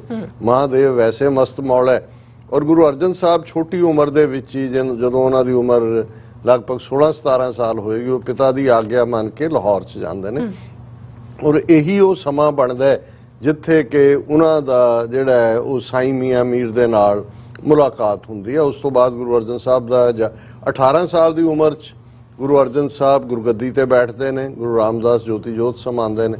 ਔਰ ਇਹ ਸਿਲਸਿਲਾ ਕਿਸ ਹੱਦ ਤੱਕ ਫਿਰ ਕਿਵੇਂ ਰੂਹਾਨੀ ਪਿਆਰ, ਰੂਹਾਨੀ ਸਾਂਝਾਂ ਦਾ ਸਿਲਸਿਲਾ ਬਣਦਾ ਹੈ ਕਿ 3 ਜਨਵਰੀ 1588 ਈਸਵੀ ਨੂੰ ਜਦੋਂ ਕਿ ਹਰਮੰਦਰ ਸਾਹਿਬ ਦਾ ਨੀਂਹ ਪੱਥਰ ਰਖਵਾਉਣ ਦੇ ਲਈ ਸਾਈਂ ਮੀਆਂ ਮੀਰ ਨੂੰ ਸੱਦਦੇ ਨੇ, ਇਹ ਸਾਂਝਾਂ ਫਿਰ ਲਗਾਤਾਰਤਾ ਦੇ ਨਾਲ ਅਗਲੇ ਗੁਰੂ ਸਾਹਿਬਾਨ ਵੇਲੇ ਵੀ ਰਹਿੰਦੀਆਂ ਨੇ। ਔਰ ਜਿਹੜਾ ਇਤਿਹਾਸਕ ਵਾਕਿਆ ਖਾਸ ਤੌਰ ਤੇ ਗੁਰੂ ਅਰਜਨ ਸਾਹਿਬ ਦੀ ਸ਼ਹਾਦਤ ਤੋਂ ਪਹਿਲਾਂ ਜਦੋਂ ਚੰਦੂ ਦੀ ਹਵੇਲੀ ਦੇ ਵਿੱਚੋਂ ਕੈਦ ਨੇ ਔਰ ਟਾਰਚਰ ਕੀਤਾ ਜਾ ਰਿਹਾ ਔਰ ਸਾਈਂ ਮੀਆਂ ਮੀਰ ਆਉਂਦੇ ਨੇ ਜੋ ਕਿ ਬੜੇ ਪ੍ਰਭਾਵਸ਼ਾਲੀ ਸਨ। ਉਸ ਵੇਲੇ ਦਾ ਬਾਦਸ਼ਾਹ ਜਹਾਂਗੀਰ, ਕਿਉਂਕਿ ਜਹਾਂਗੀਰ ਦੇ ਰਾਜ ਦੇ ਮੁੱਢਲੇ ਦਿਨ ਸਨ ਔਰ ਜਹਾਂਗੀਰ ਦੀ ਬੇਗਮ ਨੂਰ ਜਹਾਂ ਵੀ ਫਾਲੋਅਰ ਸੀ ਸਾਈਂ ਮੀਆਂ ਮੀਰ ਦੀ। ਔਰ ਉਹ ਪੀਰੀਅਡ ਹੈ ਜਿਸ ਦੇ ਵਿੱਚ ਜਦੋਂ ਸਾਈਂ ਮੀਆਂ ਮੀਰ ਆਪਣਾ ਰੂਹਾਨੀ ਵੀ ਔਰ ਸਿਆਸੀ ਪ੍ਰਭਾਵ ਵੀ ਵਰਤਣਾ ਚਾਹੁੰਦੇ ਨੇ, ਜਦੋਂ ਗੁਰੂ ਅਰਜਨ ਸਾਹਿਬ ਤੱਤੀ ਤਵੀ ਤੇ ਬੈਠੇ ਨੇ, ਸਿਰ ਤੇ ਰੇਤ ਪੈ ਰਹੀ ਹੈ ਔਰ ਜਿਹੜਾ ਡਾਇਲੌਗ ਲਾਸਟ ਨੂੰ 20ਵੀਂ ਸਦੀ ਦੇ ਇੱਕ ਵੱਡੇ ਸਕਾਲਰ, ਸਿੱਖ ਸਕਾਲਰ ਹੋਏ ਨੇ ਪ੍ਰਿੰਸੀਪਲ ਗੰਗਾ ਸਿੰਘ, ਉਹਨਾਂ ਨੇ ਆਪਣੇ ਲਫ਼ਜ਼ਾਂ 'ਚ ਬਿਆਨਿਆ ਕਿ 4 ਤਰਫ ਅੱਗ ਬਰਸੇ, ਸੇਕ ਸੀ ਤਨ ਸਾੜਦਾ, ਛਾਲੇ ਛਾਲੇ ਹੋ ਗਿਆ ਜੁੱਸਾ, ਸੱਚੀ ਸਰਕਾਰ ਦਾ ਸਾਈਂ ਮੀਆਂ ਮੀਰ ਡਿੱਠਾ, ਹਾਲ ਆ ਜਦ ਯਾਰ ਦਾ, ਉਹ ਹੋ ਵਿਆਕੁਲ ਰੋ ਪਿਆ ਰੋਏ ਤੇ ਤਾਂ ਹੀ ਮਾਰਦਾ, ਸੁਣ ਕਿਹਾ ਸਤਗੁਰ ਮੀਆਂ छोड़ो प्रीति चाम से, क्या हुआ तन जल रहा, हम शांत हैं हरि नाम से। सो ਜਿਹੜੀ ਟੈਸਟੀਮਨੀ ਹੈ ਇਹ ਵੀ। ਔਰ ਫਿਰ ਸਾਈਂ ਮੀਆਂ ਮੀਰ ਜਦੋਂ ਗੁਰੂ ਹਰਗੋਬਿੰਦ ਸਾਹਿਬ ਜਹਾਂਗੀਰ ਵੱਲੋਂ ਹੀ ਉਹੀ ਜਿਹੜੀਆਂ ਪੈਲੇਸ ਇੰਟਰੀਗ ਹੁੰਦਾ ਉਹਦੇ ਥੱਲੇ ਗਵਾਲੀਅਰ ਦੇ ਕਿਲੇ ਦੇ ਵਿੱਚ ਜਿਹੜਾ ਉਹਨਾਂ ਨੂੰ ਕੈਦ ਕਰ ਲਿਆ ਜਾਂਦਾ ਹੈ। ਔਰ ਉਸ ਸਾਰੇ ਪੀਰੀਅਡ 'ਚ ਵੀ ਇੱਕ ਪਾਸੇ ਸਾਡੇ ਰੂਹਾਨੀ ਨੈਰੇਟਿਵ ਹੈ ਸਿੱਖ ਇਤਿਹਾਸ ਦਾ, ਇਹਦੇ 'ਚ ਕੋਈ ਸ਼ੱਕ ਨਹੀਂ ਹੈ ਕਿ ਲਾਹੌਰ ਦਾ ਵਜ਼ੀਰ ਖਾਂ ਜਿਹੜਾ ਗੁਰੂ ਸਾਹਿਬ ਦਾ ਸ਼ਰਧਾਲੂ ਸੀ ਔਰ ਸਾਈਂ ਮੀਆਂ ਮੀਰ ਨੇ, ਕਿਉਂਕਿ ਨੂਰ ਜਹਾਂ ਜਹਾਂਗੀਰ ਦੀ ਬੇਗਮ ਉਹ ਆਲਮੋਸਟ ਕੁਈਨ ਸੀ, ਉਹਦੇ ਹੀ ਹੁਕਮ ਚੱਲਦੇ ਸੀ, ਉਹਦੇ ਰਾਹੀਂ ਜਿਹੜਾ ਹੈ ਉਹ ਗੁਰੂ ਸਾਹਿਬ ਦਾ ਜਿਹੜਾ 52 ਰਾਜਿਆਂ ਦੀ ਰਿਹਾਈ ਔਰ ਉਸ ਦੇ ਨਾਲ ਵੀ ਜੁੜਦਾ। ਫਿਰ ਅਸੀਂ ਅੰਮ੍ਰਿਤਸਰ ਜਦੋਂ 5 ਵੱਡੇ ਸਰੋਵਰ ਨੇ ਅੰਮ੍ਰਿਤਸਰ ਦੇ, ਉਹਨਾਂ 'ਚ ਇੱਕ ਕੌਲਸਰ ਹੈ, ਬੀਬੀ ਕੌਲਾਂ ਦੀ ਗੱਲ ਹੁੰਦੀ ਹੈ ਤੇ ਕਿਵੇਂ ਕੌਲਾਂ ਦਾ ਜਿਹੜੀ ਸਾਈਂ ਮੀਆਂ ਮੀਰ ਦੀ ਫਾਲੋਅਰ ਹੈ ਪਰ ਉਹ ਕਿਵੇਂ ਗੁਰੂ ਹਰਗੋਬਿੰਦ ਸਾਹਿਬ ਦੇ ਦਰਬਾਰ 'ਚ ਆਉਂਦੀ ਹੈ ਔਰ ਕਿੰਨਾ ਵੱਡਾ ਜਿਹੜਾ ਇਹ ਜਦੋਂ ਅਸੀਂ ਕੌਲਸਰ ਦੇ ਉਹ ਸਾਰੇ ਹਿਸਟੋਰੀਕਲ ਬੈਕਗਰਾਉਂਡ ਵੱਲ ਦੇਖਦੇ ਹਾਂ ਔਰ ਇਹ ਸਾਂਝ ਲਗਾਤਾਰਤਾ ਦੇ ਨਾਲ ਜਾਰੀ ਰਹਿੰਦੀ ਹੈ। ਔਰ ਸਾਈਂ ਮੀਆਂ ਮੀਰ ਅੱਜ ਵੀ ਜਦੋਂ ਸਿੱਖ ਜਥੇ ਜਾਂਦੇ ਨੇ ਗੁਰਪੁਰਬ ਮਨਾਉਣ ਦੇ ਲਈ, ਉਹ ਇਸ ਗੱਲ ਨੂੰ ਯਕੀਨੀ ਬਣਾਉਂਦੇ ਨੇ ਜਿੱਥੇ ਉਹ ਇਤਿਹਾਸਕ ਗੁਰਦੁਆਰਿਆਂ ਦੇ ਦੀਦਾਰ ਕਰਦੇ ਨੇ ਉੱਥੇ ਛਾਉਣੀ ਮੀਆਂ ਮੀਰ ਦੇ ਵਿੱਚ ਸਾਈਂ ਮੀਆਂ ਮੀਰ ਦੇ ਮਕਬਰੇ ਤੇ ਵੀ।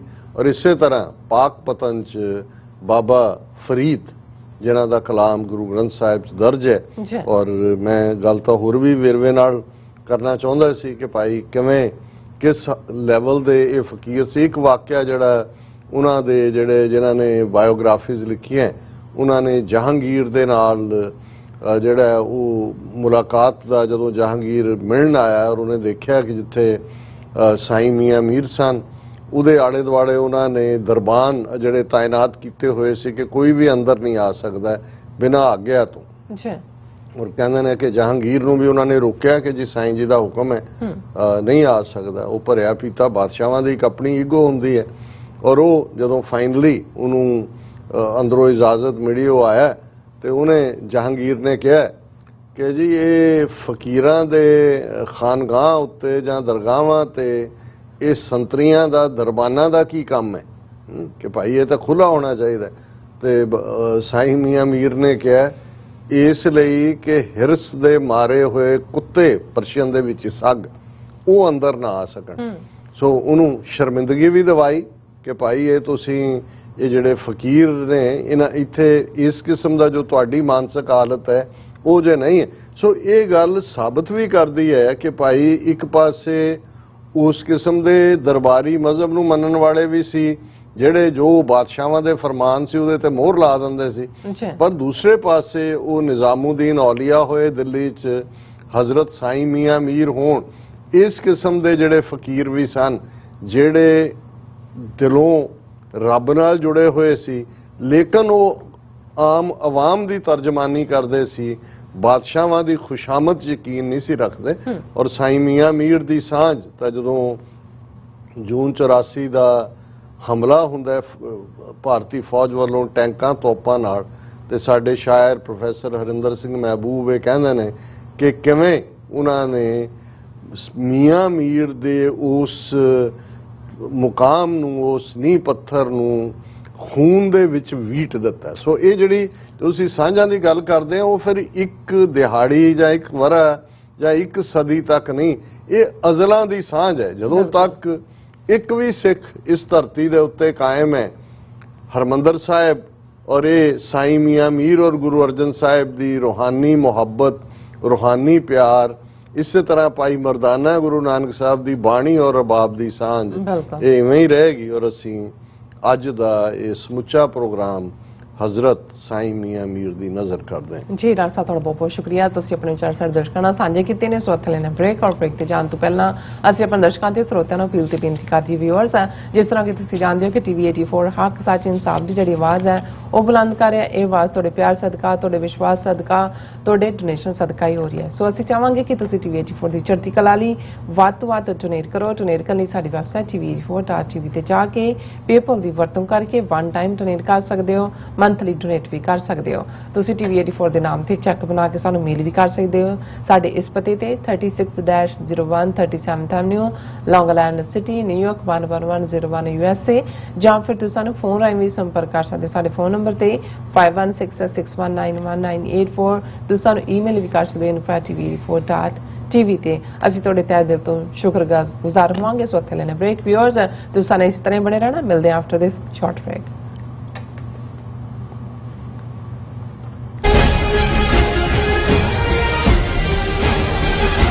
ਵਾਹਿਗੁਰੂ ਜੀ ਕਾ ਖਾਲਸਾ, ਵਾਹਿਗੁਰੂ ਜੀ ਕੀ ਫਤਿਹ। ਸਮੁੱਚੀਆਂ ਨਾਰਥ ਈਸਟ ਕੋਸਟ ਦੀਆਂ ਸਿੱਖ ਸੰਗਤਾਂ ਅੱਗੇ ਬੇਨਤੀ ਕੀਤੀ ਜਾਂਦੀ ਆ, ਅੱਜ Gurdwara Sahib Sikh culture society Richmond Hill New York ਤੋਂ, ਕਿ ਆਉਣ ਵਾਲੀ 13 ਅਗਸਤ ਨੂੰ ਸਵੇਰੇ 11 ਵਜੇ ਤੋਂ ਲੈ ਕੇ 2 ਵਜੇ ਤੱਕ ਯੂਨਾਈਟਿਡ ਨੇਸ਼ਨ ਨਿਊਯਾਰਕ ਜਿਹੜਾ ਸਥਿਤ UNO ਹੈੱਡਕੁਆਰਟਰ ਦੇ ਅੱਗੇ ਸਮੂਹ ਬੰਦੀ ਸਿੰਘਾਂ ਦੇ ਹੱਕ ਦੇ ਵਿੱਚ ਅਸੀਂ ਰਲ ਕੇ ਸਮੂਹ ਗੁਰਦੁਆਰਾ ਪ੍ਰਬੰਧਕ ਕਮੇਟੀਆਂ, ਸਿੱਖ ਜਥੇਬੰਦੀਆਂ, ਸਿੱਖ ਸੰਗਤਾਂ ਰਲ ਕੇ ਪ੍ਰੋਟੈਸਟ ਕਰਨਗੀਆਂ, ਕਿਉਂਕਿ ਸਾਡੀ ਕੌਮ ਦੇ ਹੀਰੋ ਰੋਲ ਮਾਡਲ ਮਾਵਾਂ ਦੇ ਪੁੱਤ 25-25, 26-26 ਸਾਲਾਂ ਦੀ ਜੋ ਕੈਦ ਕਾਲ ਕੋਠਰੀਆਂ ਭਾਰਤ ਦੀਆਂ ਅਲੱਗ-ਅਲੱਗ ਸਟੇਟਾਂ ਦੇ ਵਿੱਚ ਉਹ ਗੁਜ਼ਾਰ ਚੁੱਕੇ ਹਨ। ਭਾਰਤੀ ਕਾਨੂੰਨ ਦੇ ਤਹਿਤ ਜੋ ਸਜ਼ਾਵਾਂ ਪੂਰੀਆਂ ਕਰ ਚੁੱਕੇ ਹਨ, ਹਲੇ ਵੀ ਭਾਰਤੀ ਹਕੂਮਤ ਉਹਨਾਂ ਨੂੰ ਰਿਹਾ ਨਹੀਂ ਕਰ ਰਹੀ। ਉਹਨਾਂ ਮਾਵਾਂ ਦੇ ਪੁੱਤਾਂ ਵਾਸਤੇ ਹਾਂ ਦਾ ਨਾਰਾ ਮਾਰ ਲਈ ਸਾਡੀ ਕੌਮ ਦੇ ਜੋ ਰੋਲ ਮਾਡਲ ਹੀਰੋ ਜੋ ਕਾਲ ਕੋਠਰੀਆਂ ਦੇ ਵਿੱਚ ਭਾਰਤ ਵਿੱਚ ਸਥਿਤ ਬੰਦ ਪਏ ਹਨ, ਉਹਨਾਂ ਨੂੰ ਰਿਹਾ ਕਰਾਉਣ ਵਾਸਤੇ ਸਤਿਗੁਰਾਂ ਦੇ ਅੱਗੇ ਅਰਦਾਸ ਕਰਕੇ ਆਓ ਆਪਾਂ ਰਲ ਕੇ UN ਦੇ ਅੱਗੇ 13 ਤਰੀਕ ਦਿਨ ਸ਼ਨਿਚਰਵਾਰ ਨੂੰ ਸਵੇਰੇ 11 ਵਜੇ ਰਲ ਮਿਲ ਕੇ ਪਰਿਵਾਰਾਂ ਸਮੇਤ ਅਸੀਂ ਉੱਥੇ ਜੁੜੀਏ ਤਾਂ ਕਿ ਆਪਣੇ ਬੰਦੀ ਸਿੰਘਾਂ ਨੂੰ ਰਿਹਾ ਕਰਾ ਸਕੀਏ। ਇਹ ਬੇਨਤੀ ਪ੍ਰਵਾਨ ਕਰਿਓ ਜੀ। ਵਾਹਿਗੁਰੂ ਜੀ ਕਾ ਖਾਲਸਾ, ਵਾਹਿਗੁਰੂ ਜੀ ਕੀ ਫਤਿਹ।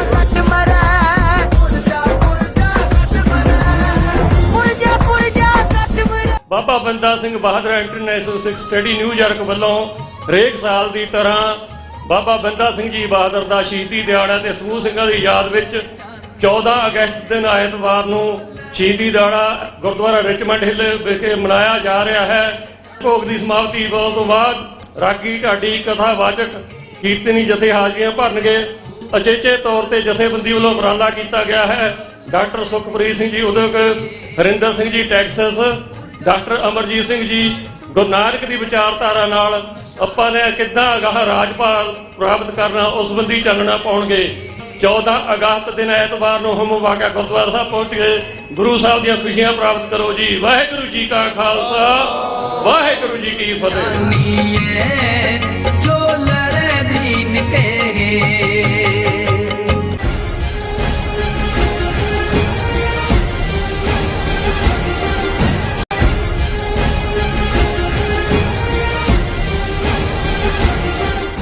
Viewers welcome back on program. So viewers गलबात करन जा रहे हैं कि भारत सरकार दी घर घर तिरंगा मुहिम दा सच होना जग जार हो रहा है। सो सरकारी जोर नाल सरकारी अफसरां वालों लोकां नूं तिरंगे झंडे जिहड़े ने ओह वेचे जा रहे हैं और डिप्टी कमिश्नर वालों सारे जिला अफसरां नूं सरकारी ऑर्डर किए गए हैं कि वह वध तों वध तिरंगे वेचण।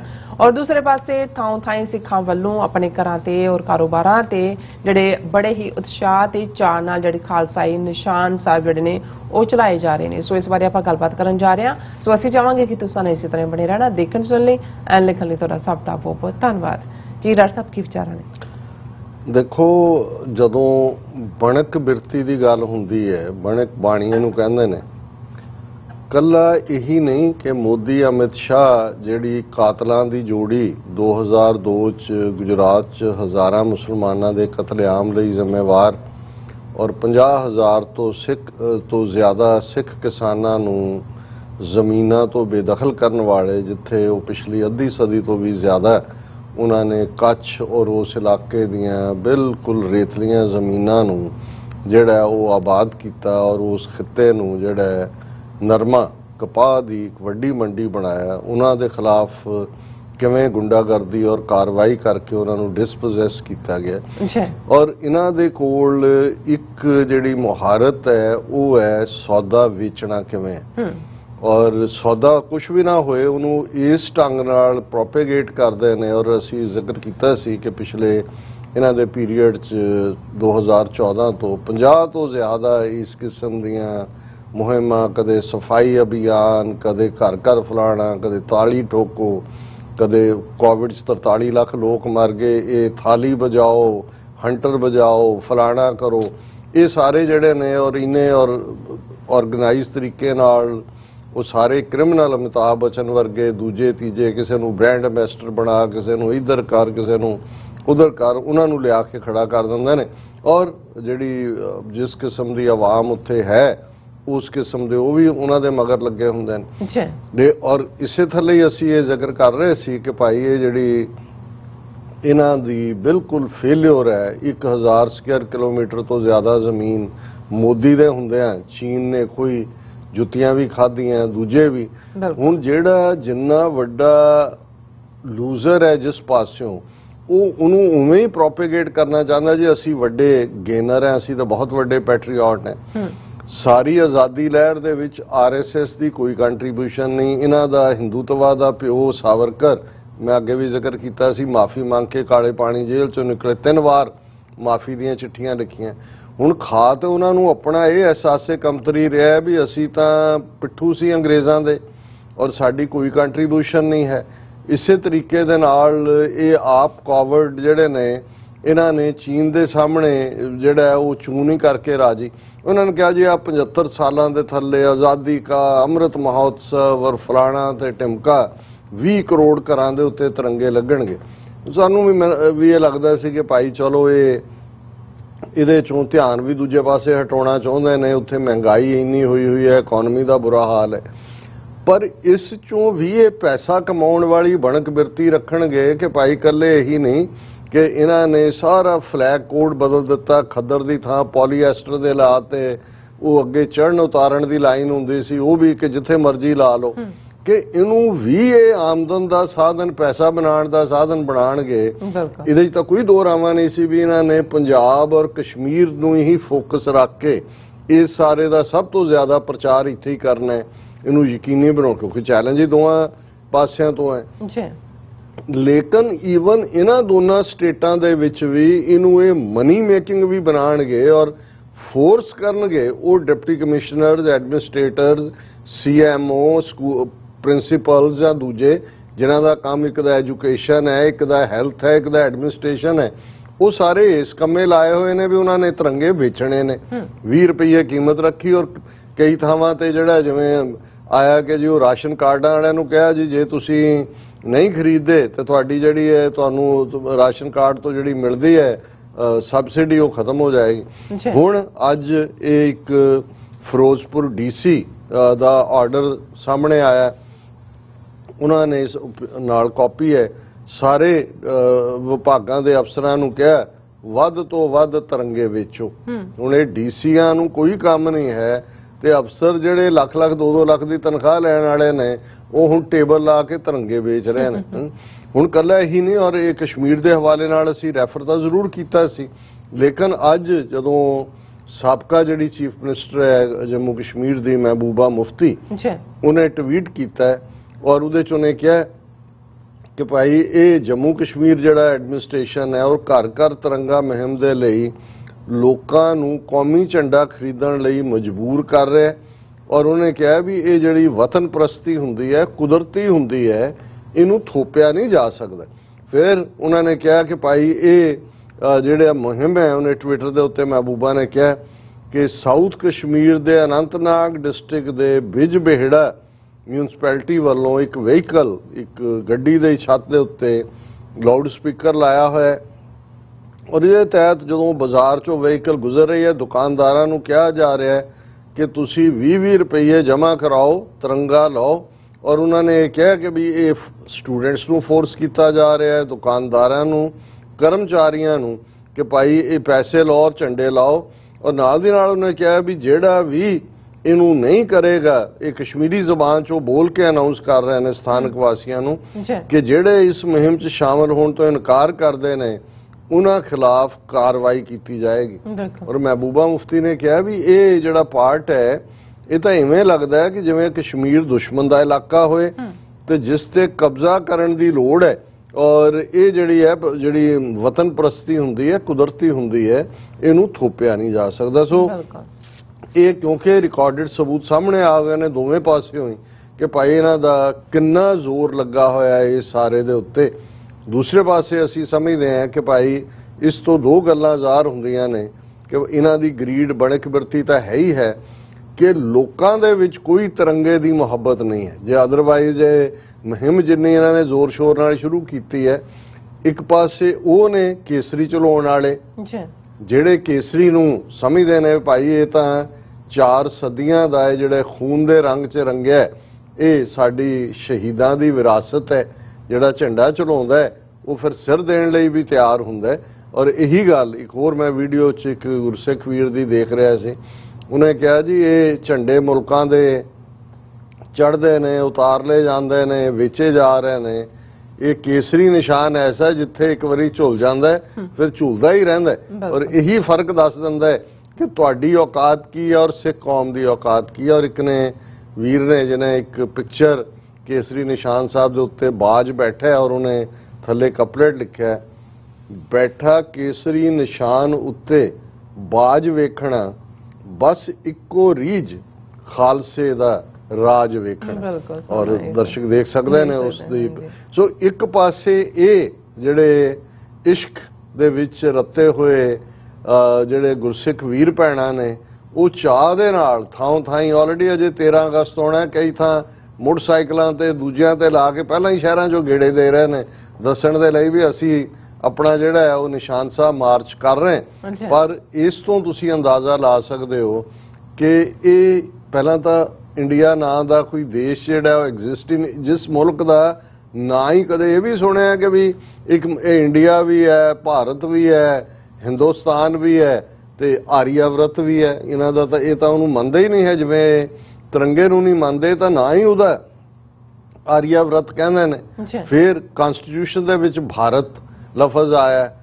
ਆਮ ਹਿਸਟੋਰੀਕਲ ਔਰ ਦੂਜਿਆਂ 'ਚ ਹਿੰਦੁਸਤਾਨ ਕਿਹਾ ਜਾਂਦਾ ਹੈ। ਅੰਗਰੇਜ਼ ਇੰਡੀਆ ਇਹ ਯੂਐਨ ਦੇ ਵਿੱਚ ਇੰਡੀਆ ਦੇ ਨਾਂ ਥੱਲੇ ਬੜੇ ਹੋਏ ਨੇ, ਭਾਰਤ ਤਾਂ ਨਹੀਂ ਹੈ। ਜਦੋਂ ਤੁਸੀਂ ਦੇਖਦੇ ਹੋ ਵੀ ਪਹਿਲਾਂ ਤਾਂ ਤੁਸੀਂ ਆਪਣਾ ਦੇਸ਼ ਦਾ ਨਾਂ ਹੀ ਰੱਖ ਲਓ ਵੀ ਕੀ ਹੈ, ਝੰਡਾ ਤਾਂ ਬਾਅਦ 'ਚ ਦੇਖਿਓ ਵੀ ਕੀ ਹੈ। ਪਰ ਕਿਉਂਕਿ ਜਦੋਂ ਸਭ ਕੁਝ ਹੀ ਆਰਟੀਫੀਸ਼ੀਅਲਿਟੀ ਤੇ ਖੜਾ ਕੀਤਾ ਹੋਇਆ ਹੈ ਤੇ ਇਧਰ ਉਹ ਸੱਚ ਹੱਕ ਇਨਸਾਫ ਦਾ ਜਿਹੜਾ ਅਲੰਬਰਦਾਰ ਪਹਿਰੇਦਾਰ ਨਿਸ਼ਾਨ ਸਾਹਿਬ ਹੈ, ਜਿਹੜਾ ਸੈਂਕੜਿਆਂ ਫੁੱਟ ਉੱਚਾ ਝੂਲਦਾ ਹਰ ਗੁਰਦੁਆਰੇ ਦੇ ਉੱਤੇ, ਜਿਹੜਾ ਸਰਬੱਤ ਦੇ ਭਲੇ ਦਾ ਸੁਨੇਹਾ ਵੀ ਦਿੰਦਾ ਕਿ ਭਾਈ ਆ ਜਾਓ, ਕੋਈ ਵੀ ਭੁੱਖਾ ਪਿਆਸਾ ਨੰਗਾ ਲੋੜਵੰਦ ਜਾਂ ਜਿਹੜਾ ਮਹਿਫੂਜ਼ ਨਹੀਂ ਹੈ ਉਹਨੂੰ ਇਹ ਕੇਸਰੀ ਨਿਸ਼ਾਨ ਪ੍ਰੋਟੈਕਸ਼ਨ ਵੀ ਦਿੰਦਾ ਹੈ ਤੇ ਨਾਲ ਦੀ ਨਾਲ ਇਹ ਵੀ ਯਾਦ ਦਹਾਨੀ ਕਰਵਾਉਂਦਾ ਹੈ ਕਿ ਇਹ ਕੇਸਰੀ ਨਿਸ਼ਾਨ ਚਲਾਉਣ ਵਾਲੇ ਗੁਰੂ ਕੇ ਸਿੱਖ, ਗੁਰੂ ਕਾ ਖਾਲਸਾ ਸੋਵਰਨ ਹੈ, ਉਸ ਦਾ ਪਾਤਸ਼ਾਹੀ ਦਾਵਾ ਹੈ, ਹਮ ਰਾਖਤ ਪਾਤਸ਼ਾਹੀ ਦਾਵਾ ਜਾਂ ਇਤ ਕੋ ਜਾਂ ਅਗਲੋ ਪਾਵਾ। ਜੀ ਡਾਕਟਰ ਸਾਹਿਬ ਤੁਹਾਡਾ ਬਹੁਤ ਬਹੁਤ ਸ਼ੁਕਰੀਆ। ਸਾਥੀਆਂ ਨੂੰ ਬ੍ਰੇਕ ਵਿਊਅਰਸ ਤੁਸੀਂ ਇਸ ਤਰ੍ਹਾਂ ਬਣੇ ਰਹਿਣਾ, ਮਿਲਦੇ ਹਾਂ ਛੋਟੇ ਜਿਹੇ ਵਕਫੇ ਤੋਂ ਬਾਅਦ।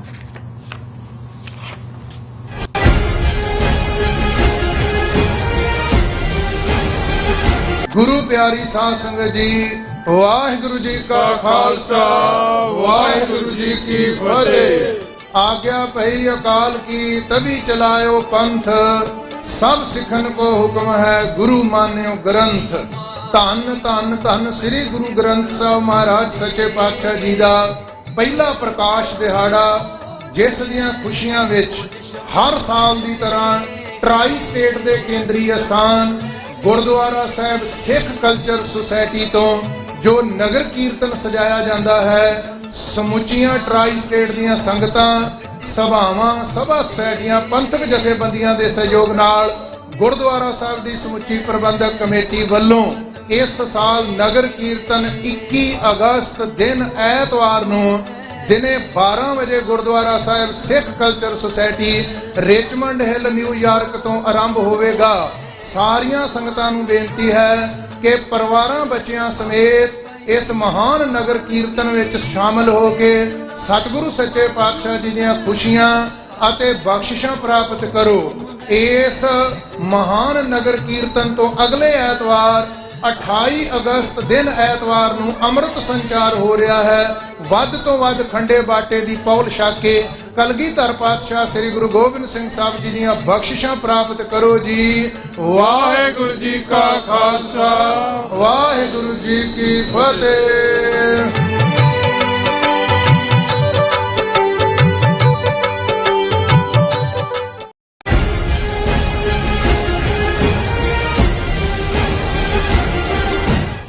Viewers welcome back on programme. So viewers ਗੱਲਬਾਤ ਕਰਨ ਜਾ ਰਹੇ ਹਾਂ ਕਿ ਮੀਡੀਆ ਰਿਪੋਰਟਾਂ ਅਨੁਸਾਰ ਅੱਜ ਕਸ਼ਮੀਰੀ ਖਾੜਕੂਆਂ ਨੇ ਭਾਰਤੀ ਫੌਜ ਦੇ ਰਾਜੌਰੀ ਜੰਮੂ ਕਸ਼ਮੀਰ ਦੇ ਬੇਸ ਤੇ ਹਮਲਾ ਕਰਕੇ 4 ਫੌਜੀਆਂ ਨੂੰ ਮਾਰ ਮੁਕਾਇਆ।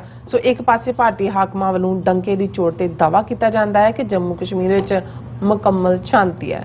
ਸੋ ਇਹ ਜਿਹੜੇ ਸਾਰੇ ਹਮਲੇ ਨੇ ਕੌਣ ਕਰਵਾ ਰਿਹਾ ਹੈ, ਇਸ ਬਾਰੇ ਆਪਾਂ ਗੱਲਬਾਤ ਕਰਨ ਜਾ ਰਹੇ ਹਾਂ। ਸੋ ਅਸੀਂ ਚਾਹਾਂਗੇ ਕਿ ਤੁਸੀਂ ਇਸੇ ਤਰ੍ਹਾਂ ਹੀ ਬਣੇ ਰਹਿਣਾ, ਦੇਖਣ ਸੁਣਨੇ ਐਂ ਲਿਖਣ ਲਈ ਤੁਹਾਡਾ ਸਭ ਦਾ ਬਹੁਤ ਬਹੁਤ ਧੰਨਵਾਦ ਜੀ। ਡਾਕਟਰ ਸਾਹਿਬ ਕੀ ਵਿਚਾਰ ਨੇ? ਦੇਖੋ, ਜਦੋਂ ਅਸੀਂ ਕਹਿੰਦੇ ਹਾਂ ਕਿ ਡੰਕੇ ਦੀ ਚੋਟ ਤੇ ਪਾਰਲੀਮੈਂਟ ਤੋਂ ਬਾਹਰ ਬੜੇ ਫਖਰ ਨਾਲ ਆ ਜਦੋਂ 5 ਅਗਸਤ ਗੁਜ਼ਰਿਆ, ਜਦੋਂ ਕਿ 5 ਅਗਸਤ 2019 ਨੂੰ 3 ਸਾਲ ਪਹਿਲਾਂ ਕਸ਼ਮੀਰ ਦਾ ਆਈਨੀ ਦਰਜਾ ਆਰਟੀਕਲ 370 ਦੇ ਥੱਲੇ ਸਪੈਸ਼ਲ ਸਟੇਟ ਵਾਲਾ ਖਤਮ ਕੀਤਾ ਗਿਆ ਔਰ ਪਾਰਲੀਮੈਂਟ ਦਾ ਸੈਸ਼ਨ ਹੁਣ ਚੱਲ ਰਿਹਾ ਸੀ 3 ਸਾਲ ਬਾਅਦ ਮਾਨਸੂਨ ਸੈਸ਼ਨ। ਔਰ ਉਹ ਅਮਿਤ ਸ਼ਾਹ ਨੇ ਕਿਹਾ ਕਿ ਜੀ 88% ਜਿਹੜੀਆਂ ਘਟਨਾਵਾਂ ਨੇ ਉਹਨਾਂ 'ਚ ਕਮੀ ਆਈ ਹੈ ਵਾਇਲੈਂਸ ਦੀਆਂ। ਬਿਲਕੁਲ ਅਮਨ ਪਸੰਦ ਲੋਕਾਂ ਨੇ ਬਹੁਤ ਕਬੂਲ ਕਰ ਲਿਆ ਔਰ ਬਹੁਤ ਉੱਥੇ ਤਰੱਕੀ ਹੋ ਰਹੀ ਹੈ, ਬੜੀ ਇਨਵੈਸਟਮੈਂਟ ਹੋ ਰਹੀ ਹੈ, ਬੜਾ ਫਲਾਣਾ। ਕਿਉਂਕਿ ਅਸੀਂ ਪੰਜਾਬ ਦੇ ਹਵਾਲੇ ਨਾਲ 80ਵੇਂ ਜਿਨ੍ਹਾਂ ਦੇ ਦਾਅਵੇ ਦੇਖੇ ਹੋਏ ਨੇ ਔਰ ਸਾਨੂੰ ਇਹ ਅੰਦਾਜ਼ਾ ਹੁੰਦਾ ਹੈ ਕਿ ਭਾਈ ਜਦੋਂ ਇਹ ਕਹਿ ਰਹੇ ਹੋਣ ਤਾਂ ਇਹਨੂੰ ਬਿਲਕੁਲ ਜਿਹੜਾ 180 ਡਿਗਰੀ ਦੇ ਉੱਤੇ ਉਲਟਾ ਕਰਕੇ ਦੇਖੋ ਕਿ ਵੀ ਇਹਦੇ ਬਿਲਕੁਲ ਬਰਕਸ ਹੈ। क्योंकि ਜਿਹੜੇ ਕਸ਼ਮੀਰੀ ਆਪਣੇ ਆਜ਼ਾਦੀ ਦੇ ਪਰਵਾਨੇ ਨੇ ਉਹਨਾਂ ਨੇ ਨਾ ਪਹਿਲੇ ਇਹਨਾਂ ਦੇ ਜ਼ੁਲਮਾਂ ਦੇ ਅੱਗੇ ਸਿਰ ਝੁਕਾਇਆ। ਜ਼ੁਲਮ ਤਾਂ ਇਹ 48 ਤੋਂ ਬਾਅਦ ਹੀ ਕਰਨਾ ਸ਼ੁਰੂ ਕਰ ਦਿੱਤਾ ਸੀ ਔਰ 90s ਦੇ ਵਿੱਚ ਔਰ ਪਿਛਲੇ ਪੀਰੀਅਡ ਤਾਂ ਅਸੀਂ ਦੇਖਦੇ ਹਾਂ ਵੀ 1 ਮਿਲੀਅਨ ਫੌਜ ਇਸੇ ਕੰਮ ਲਈ ਰੱਖੀ ਹੋਈ ਹੈ। ਔਰ ਹੁਣ ਇਹਨਾਂ ਵੱਲੋਂ ਪ੍ਰਚਾਰ ਪਹਿਲਾਂ ਹੀ ਕੀਤਾ ਜਾਣਾ ਸ਼ੁਰੂ ਕਰਤਾ ਸੀ ਇਹਨਾਂ ਨੇ, ਜਿਵੇਂ ਅਸੀਂ ਲਸ਼ਕਰੇ ਖਾਲਸਾ ਦਾ ਇਹਨਾਂ ਨੇ ਜ਼ਿਕਰ ਕੀਤਾ ਕਿ ਜੀ ਇਹ ਜਿਵੇਂ ਮਿਲ ਕੇ 15 ਅਗਸਤ ਦੀਆਂ ਸੈਲੀਬ੍ਰੇਸ਼ਨਸ ਡਿਸਰਪਟ ਕਰਨਗੇ। ਦੂਜਾ ਲੇਕਿਨ ਕਿਉਂਕਿ ਪ੍ਰੋਪੇਗੈਂਡਾ ਇਹਨਾਂ ਦਾ ਆਪਣਾ ਹੁੰਦਾ ਹੈ, ਪਰ ਕਸ਼ਮੀਰੀ ਘੱਟੋ ਘੱਟ ਹਰ ਕਿਸੇ ਨਾ ਕਿਸੇ ਮੌਕੇ ਤੇ ਆਪਣੀ ਹਾਜ਼ਰੀ ਜ਼ਰੂਰ ਲਵਾ ਜਾਂਦੇ ਨੇ ਕਿ ਭਾਈ ਅਸੀਂ ਕਿਤੇ ਗਏ ਨਹੀਂ ਹਾਂ, ਅਸੀਂ ਮੌਜੂਦ ਹਾਂ। ਔਰ ਅੱਜ ਇਹ ਮੇਨ ਖਬਰ ਹੈ ਕਿ ਜੰਮੂ ਕਸ਼ਮੀਰ ਦੇ ਵਿੱਚ ਰਜੌਰੀ ਆਰਮੀ ਬੇਸ ਦੇ ਉੱਤੇ 2 ਕਸ਼ਮੀਰੀ ਖਾੜਕੂਆਂ ਨੇ ਅਟੈਕ ਕੀਤਾ, ਗ੍ਰਨੇਡ ਸੁੱਟਿਆ, ਫਾਈਟ ਕੀਤੀ ਔਰ ਉਹਦੇ ਵਿੱਚ 4 ਭਾਰਤੀ ਫੌਜੀ ਮਾਰੇ ਗਏ, 6 ਤੋਂ ਜ਼ਿਆਦਾ ਜ਼ਖਮੀ ਨੇ। ਇਹੀ ਖਬਰ ਦੀ ਡੀਟੇਲ ਹੈ। ਹਾਲਾਂਕਿ ਉਹਨੂੰ ਉਹਨਾਂ ਨੇ ਸੁਸਾਈਡ ਅਟੈਕ ਕਿਹਾ, 4 ਸੋਲਜਰਸ ਕਿਲਡ ਇਨ ਸੁਸਾਈਡ ਅਟੈਕ। ਉਹ ਤਾਂ ਮਰਨ ਲਈ ਆਇਆ, ਉਹਨਾਂ ਨੂੰ ਪਤਾ ਸੀ ਕਿ ਭਾਈ ਅਸੀਂ ਜੇ 2 ਮਰਨ ਲੱਗੇ ਆ, 4 ਫੌਜੀਆਂ ਨੂੰ ਲੈ ਗਏ, ਤਾਂ ਉਹਨਾਂ ਨੇ ਦੱਸ ਦਿੱਤਾ ਹੈ ਕਿ ਸਟਰਗਲ ਜਾਰੀ ਹੈ। ਔਰ ਕੱਲਾ ਇਹੀ ਨਹੀਂ, ਇਸ ਨੇ ਇਹਨਾਂ ਦਾ ਇਹ ਪੋਲ ਵੀ ਖੋਲ ਦਿੱਤਾ ਹੈ। ਉਹਨਾਂ ਨੇ ਕੋਈ ਸੌਫਟ ਟਾਰਗੇਟ ਨਹੀਂ ਲੱਭਿਆ, ਕੋਈ ਹਿੰਦੂ ਤਵੀਆਂ ਦੀ ਤਰ੍ਹਾਂ ਜਿਵੇਂ ਉਹ ਬਾਜ਼ਾਰਾਂ 'ਚ ਜਾਂਦੇ ਮੁਸਲਮਾਨਾਂ ਨੂੰ ਜਾਂ ਸਿੱਖਾਂ ਨੂੰ ਫੜ ਕੇ ਕੁੱਟ ਕੇ ਲਿੰਚਿੰਗ ਕਰਦੇ ਨੇ। ਉਹਨਾਂ ਨੇ ਇਹਨੂੰ ਇਹ ਤਾਂ ਕਹਿ ਨਹੀਂ ਸਕਦੇ ਕੋਵਰਡਲੀ ਅਟੈਕ ਹੈ। ਹੁਣ ਆਰਮੀ ਬੇਸ ਦੇ ਉੱਤੇ ਜਾ ਕੇ, ਰਜੌਰੀ ਬੜਾ ਵੱਡਾ ਆਰਮੀ ਬੇਸ ਹੈ, ਉੱਥੇ ਜਾ ਕੇ ਉਹਨੂੰ ਟਾਰਗੇਟ ਕਰਨਾ ਔਰ ਇਸ ਕਿਸਮ ਦੀ ਨਿਡਰਤਾ। ਹੁਣ ਇਹ ਤਾਂ ਨਹੀਂ ਕਹਿ ਸਕਦੇ ਜੀ ਪਾਕਿਸਤਾਨ ਨੇ ਭੇਜਤੇ, 1 ਮਿਲੀਅਨ ਤੁਸੀਂ ਫੌਜ ਰੱਖੀ ਹੋਈ ਹੈ ਔਰ ਬਾਰਡਰ ਜਿਹੜਾ ਹੈ ਉਹ ਬਿਲਕੁਲ ਸੀਲ ਕੀਤਾ ਹੋਇਆ ਸਾਰਾ। ਸੋ ਇਹ ਉਹੀ ਕਸ਼ਮੀਰੀ ਗੱਭਰੂ ਨੇ ਜਿਹੜਾ ਮੈਸੇਜ ਦੇ ਰਹੇ ਨੇ ਕਿ ਤੁਸੀਂ ਸਾਡੀ ਇਹ ਧਰਤੀ ਸਾਡੀ ਹੈ, ਇੱਥੇ ਇਹਦੀ ਕਿਸਮਤ ਦਾ ਫੈਸਲਾ ਅਸੀਂ ਕਰਨਾ ਹੈ ਕਿ ਅਸੀਂ ਕੀ ਕਰਨਾ ਹੈ। ਤੁਹਾਨੂੰ ਅਸੀਂ ਜਿਹੜਾ ਇਹ ਹੱਕ ਨਹੀਂ ਦਿੰਦੇ ਕਿ ਤੁਸੀਂ ਇੱਕ ਜਿਹੜੀ ਆਕੂਪੇਸ਼ਨਲ ਫੋਰਸ ਹੋ, ਤੁਸੀਂ ਆਪਣੀਆਂ ਟਰਮਸ ਇੱਥੇ ਤੁਸੀਂ ਡੈਮੋਗ੍ਰਾਫੀ ਬਦਲੋ, ਤੁਸੀਂ ਸਾਡੇ ਰੁਜ਼ਗਾਰ ਦੇ ਜਿਹੜੇ ਨੇ ਸਾਰੇ ਵਸੀਲੇ ਉਹ ਖੋਹ ਕੇ ਗੈਰ ਮੁਸਲਮਾਨਾਂ ਦੇ, ਗੈਰ ਕਸ਼ਮੀਰੀਆਂ ਦੇ ਹਵਾਲੇ ਕਰੋ। ਔਰ ਕੱਲੀ ਇਹੀ ਡਿਵੈਲਪਮੈਂਟ ਨਹੀਂ, ਇੰਡੀਆ ਇੱਕ ਪਾਸੇ ਫੌਜ ਰੱਖ ਕੇ ਇਹ ਕਰ ਰਿਹਾ, ਦੂਜੇ ਪਾਸੇ ਉਹ UN ਰਾਹੀਂ ਵੀ ਇਹ ਕੋਸ਼ਿਸ਼ ਕਰਦਾ ਹੈ ਕਿ ਉਹ ਪਾਕਿਸਤਾਨ ਨੂੰ ਬਦਨਾਮ ਕਰੇ। ਔਰ ਇਸੇ ਤਰ੍ਹਾਂ ਦਾ ਇੱਕ ਮੂਵ ਇਹਨਾਂ ਨੇ ਲਿਆਂਦਾ UN ਦੇ ਵਿੱਚ ਕਿ ਜਿਹੜਾ ਜੈਸ਼-ਏ-ਮੁਹੰਮਦ ਚੀਫ ਮਸੂਦ ਅਜ਼ਹਰ ਹੈ, ਉਹਦਾ ਭਰਾ ਵੀ ਦਹਿਸ਼ਤਗਰਦ ਹੈ, ਉਹਨੂੰ ਯੂਨਾਈਟਿਡ ਨੇਸ਼ਨਸ ਦਹਿਸ਼ਤਗਰਦਾਂ ਦੀ ਲਿਸਟ ਪਾਏ। ਪਰ ਅੱਜ China puts hold on proposal by US and India to blacklist Jaish-e-Mohammed chief Masood Azhar's brother ਔਰ ਉਹਦੇ ਭਰਾ ਦਾ ਨਾਮ ਹੈ ਅਬਦੁਲ ਰੌਫ ਅਜ਼ਹਰ। ਇਹ ਜਿਹੜਾ ਪਾਕਿਸਤਾਨ 'ਚ ਹੈ ਤਾਂ ਉਹਨਾਂ ਨੇ ਕਿਹਾ ਜੀ ਇਹ ਬੜਾ ਖਤਰਨਾਕ ਔਰ ਇਹ ਉਹ, ਲੇਕਿਨ ਕਿਉਂਕਿ ਸਿਕਿਉਰਿਟੀ ਕਾਉਂਸਲ ਚਾਈਨਾ ਬੈਠਾ ਹੈ ਔਰ ਇੰਡੀਆ ਇਸ ਕਿਸਮ ਦੀ ਗੱਲ ਆਪ ਦਹਿਸ਼ਤਗਰਦੀ ਕਰ ਰਹੇ ਨੇ। ਆਪ ਹਾਲ ਕਸ਼ਮੀਰ ਦਾ ਇਹ ਹੈ, ਹਾਲਾਂਕਿ ਅਸੀਂ ਇਹ ਖਬਰ ਡਿਸਕਸ ਨਹੀਂ ਸੀ ਕੀਤੀ ਕਿਉਂਕਿ 3-4 ਦਿਨ ਪਹਿਲਾਂ ਹੀ ਮੁਹਰਮ ਦਾ ਦਿਨ ਸੀ, ਜਿਹੜਾ ਕਿ ਇੱਕ ਕਰਬਲਾ ਦੇ ਨਾਲ ਜੁੜਿਆ ਹੋਇਆ ਇੱਕ ਇਤਿਹਾਸਕ ਦਿਨ ਹੈ ਔਰ ਖਾਸ ਤੌਰ ਤੇ ਸ਼ੀਆ ਮੁਸਲਮਾਨ ਇਸ ਦਿਨ ਤਾਜ਼ੀਆ ਕੱਢਦੇ ਨੇ, ਉਹਦੀ ਯਾਦ ਦਹਾਨੀ ਕਰਦੇ ਨੇ। ਔਰ ਕਸ਼ਮੀਰ ਦੇ ਵਿੱਚ ਇਹ ਸੀ ਕਿ ਭਾਈ ਉਹਨਾਂ ਨੇ ਮੁਹਰਮ ਦੇ ਮੌਕੇ ਤਾਜ਼ੀਆ ਕੱਢਣ ਦੇ ਉੱਤੇ ਜਿਹੜੀ ਹੈ ਪਾਬੰਦੀ ਲਾ ਦਿੱਤੀ ਕਿ ਭਾਈ ਤੁਸੀਂ ਆਪਣਾ ਮਜ਼ਹਬੀ ਇਹ ਦਿਨ ਵੀ ਨਹੀਂ ਮਨਾ ਸਕਦੇ। ਔਰ ਇਹਦੇ ਬਾਵਜੂਦ ਜਿਹੜੀ ਹੈ ਉਹਨਾਂ ਨੇ ਤਾਜ਼ੀਆ ਕੱਢਿਆ ਔਰ ਥਾਂ ਤੇ ਝੜਪਾਂ ਹੋਈਆਂ ਉਹਨਾਂ ਦੀਆਂ। ਔਰ ਉਹਨਾਂ ਦੇ ਵਿੱਚ ਜਿਹੜੇ ਇਲਾਕੇ ਨੇ ਸ਼ਹਿਰ ਦਾ ਮਾਈਸੂਮਾ, ਰੀਗਲ ਚੌਂਕ, ਮੌਲਾਨਾ ਆਜ਼ਾਦ ਰੋਡ, ਸ਼ਹੀਦਗੰਜ, ਇਹਨਾਂ ਸਾਰਿਆਂ ਦੇ ਵਿੱਚ ਜਿਹੜੇ ਨੇ ਉਹ ਜਲੂਸ ਕੱਢ ਕੇ ਪੁਲਿਸ ਦੇ ਨਾਲ ਉਹਨਾਂ ਨੇ ਸਿੱਧੀ ਟੱਕਰ ਲਈ ਸ੍ਰੀਨਗਰ ਦੇ ਵਿੱਚ। ਮਤਲਬ ਇਹ ਸਮਝਣਾ ਜਾਂ ਇਹ ਪ੍ਰਚਾਰਨਾ ਕਿ ਕਸ਼ਮੀਰ ਦੀ ਸਟਰਗਲ ਮੁੱਕ ਗਈ, ਭਾਰਤੀ ਫੌਜ ਦੇ ਸਾਹਮਣੇ ਬਹਾਦਰ ਫੌਜ, ਉੱਥੇ ਲੋਕ ਜਿਹੜੇ ਨੇ ਉਹਨਾਂ ਨੇ ਭਾਰਤ ਮਾਤਾ ਕੀ ਜੈ ਕਰਨ ਲੱਗ ਗਏ। ਹੁਣ ਇਹੀ ਕਾਰਨ ਹੈ ਕਿ ਇਹ ਜਿਹੜੇ ਝੰਡੇ 20-20 ਰੁਪਏ 'ਚ ਵੇਚ ਕੇ ਉੱਥੇ ਕਹਿ ਰਹੇ ਨੇ ਉਹ ਕਸ਼ਮੀਰੀ ਔਰ ਉਹਨਾਂ ਦੀ ਜ਼ਬਾਨ 'ਚ ਜਿਹੜੀਆਂ ਵਹੀਕਲਸ ਐਡਮਿਨਿਸਟ੍ਰੇਸ਼ਨ ਦੀਆਂ ਉਹ ਚੱਕਰ ਲਾ ਕੇ ਕਹਿ ਰਹੀਆਂ ਕਿ ਜਿਹੜਾ ਤਿਰੰਗਾ ਨਹੀਂ ਖਰੀਦੇਗਾ ਔਰ ਨਹੀਂ ਲਹਿਰਾਏਗਾ ਆਪਣੇ ਘਰ ਔਰ ਦੁਕਾਨ ਦੇ ਉੱਤੇ, ਉਹਦੇ ਖਿਲਾਫ ਕਾਰਵਾਈ ਕੀਤੀ ਜਾਏਗੀ। ਇਹਨੂੰ ਅਸੀਂ ਜਿਹੜਾ ਸੈਡੀਸ਼ਨ ਮੰਨਾਂਗੇ, ਦੇਸ਼ ਧਰੋਹ ਮੰਨਾਂਗੇ। ਅਦਰਵਾਈਜ਼ ਜੇ ਤੁਹਾਡੇ ਇੰਨੇ ਹੀ ਖੁਸ਼ ਨੇ ਲੋਕ ਤੇ ਤੁਹਾਡੇ ਕਹਿਣ ਮੁਤਾਬਕ ਇੰਨਾ ਹੀ ਅਮਨ ਅਮਾਨ ਹੈ ਤੇ ਮੁਹਰਮ ਵਰਗੇ ਦਿਨ ਦੇ ਉੱਤੇ ਤੁਸੀਂ ਉਹਨਾਂ ਨੂੰ ਜਲੂਸ ਕੱਢਣ ਦੀ ਇਜਾਜ਼ਤ ਨਹੀਂ ਦਿੰਦੇ ਤੇ ਤੁਹਾਡੇ ਆਰਮੀ ਬੇਸ ਦੇ ਉੱਤੇ ਆ ਕੇ ਦੋ ਉਹਨਾਂ ਦੇ ਗੱਭਰੂ ਆ ਕੇ ਤੁਹਾਡੇ ਚਾਰਾਂ ਨੂੰ ਪੁੱਠਾ ਪਾ ਜਾਂਦੇ ਨੇ ਜਿਹੜੇ, ਤੇ ਹੋਰ ਕੀ ਸਬੂਤ ਚਾਹੀਦਾ ਹੈ ਕਿ ਕਸ਼ਮੀਰ ਦੇ ਵਿੱਚ ਜਿਹੜੀ ਤਹਿਰੀਕ-ਏ ਆਜ਼ਾਦੀ ਹੈ ਉਹ ਅੱਜ ਵੀ ਪੂਰੇ ਜੋਸ਼ੋ ਖਰੋਸ਼ ਦੇ ਨਾਲ ਜ਼ਿੰਦਾ ਹੈ। ਜੀ ਡਾਕਟਰ ਸਾਹਿਬ ਤੁਹਾਡਾ ਬਹੁਤ ਬਹੁਤ ਸ਼ੁਕਰੀਆ। ਸੱਤ ਲੈਣੇ ਬ੍ਰੇਕ ਵਿਊਅਰਸ ਤੁਸੀਂ ਇਸੇ ਤਰ੍ਹਾਂ ਬਣੇ ਰਹਿਣਾ। ਮਿਲਦੇ ਹਾਂ ਛੋਟੇ ਜਿਹੇ ਵਕਫੇ ਤੋਂ ਬਾਅਦ।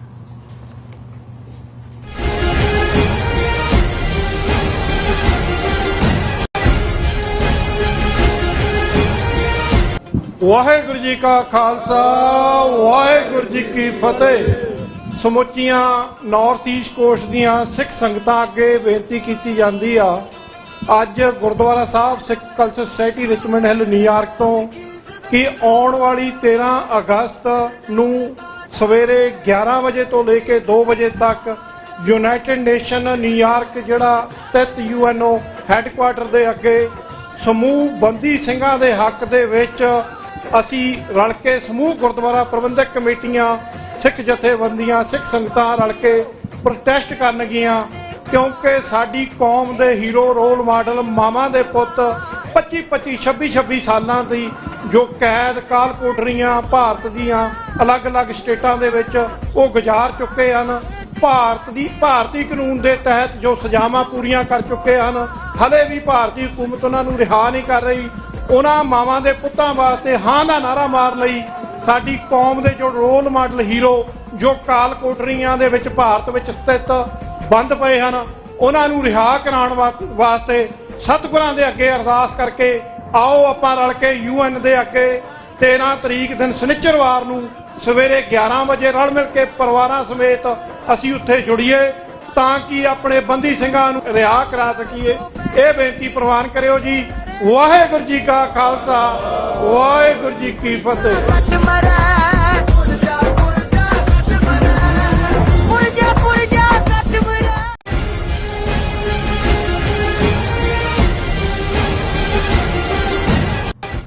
ਦਰਸ਼ਕੋ ਬ੍ਰੇਕ ਬਾਅਦ ਤੁਹਾਡਾ ਸਭ ਦਾ ਭਰਪੂਰ ਸਵਾਗਤ ਹੈ। ਸੋ ਵਿਊਅਰਸ ਗੱਲਬਾਤ ਕਰਨ ਜਾ ਰਹੇ ਹਾਂ ਰੂਸ ਤੇ ਯੂਕਰੇਨ ਦੇ ਹਵਾਲੇ ਨਾਲ ਕਿ ਰੂਸ ਦੀ ਫੌਜ ਵੱਲੋਂ ਯੂਕਰੇਨ ਦੇ ਇੱਕ ਵੱਡੇ ਨਿਊਕਲੀਅਰ ਪਲਾਂਟ ਤੇ ਮੁੜ ਹਮਲਾ ਕੀਤੇ ਜਾਣ ਦੀਆਂ ਖਬਰਾਂ ਨੂੰ ਯੂਨਾਈਟਿਡ ਨੇਸ਼ਨਜ਼ ਅਤੇ G7 ਮੁਲਕਾਂ ਨੇ ਬੜੀ ਗੰਭੀਰਤਾ ਨਾਲ ਲਿਆ ਹੈ। ਸੋ ਇਹਨਾਂ ਹਮਲਿਆਂ ਤੋਂ ਬਾਰ-ਬਾਰ ਨਿਊਕਲੀਅਰ ਤਬਾਹੀ ਦਾ ਮੰਜ਼ਰ ਜਿਹੜਾ ਉਹ ਨਜ਼ਰ ਆ ਰਿਹਾ ਹੈ। ਸੋ ਇਸ ਬਾਰੇ ਆਪਾਂ ਗੱਲਬਾਤ ਕਰਨ ਜਾ ਰਹੇ ਹਾਂ। ਸੋ ਅਸੀਂ ਚਾਹਾਂਗੇ ਕਿ ਤੁਸੀਂ ਸਾਨੂੰ ਇਸੇ ਤਰ੍ਹਾਂ ਬਣੇ ਰਹਿਣਾ। ਦੇਖਣ ਸੁਣਨ ਲਿਖਣ ਲਈ ਤੁਹਾਡਾ ਸਭ ਦਾ ਬਹੁਤ-ਬਹੁਤ ਧੰਨਵਾਦ। ਜੀ ਡਾਕਟਰ ਸਾਹਿਬ ਕੀ ਕਹਿਣਾ ਚਾਹੋਗੇ?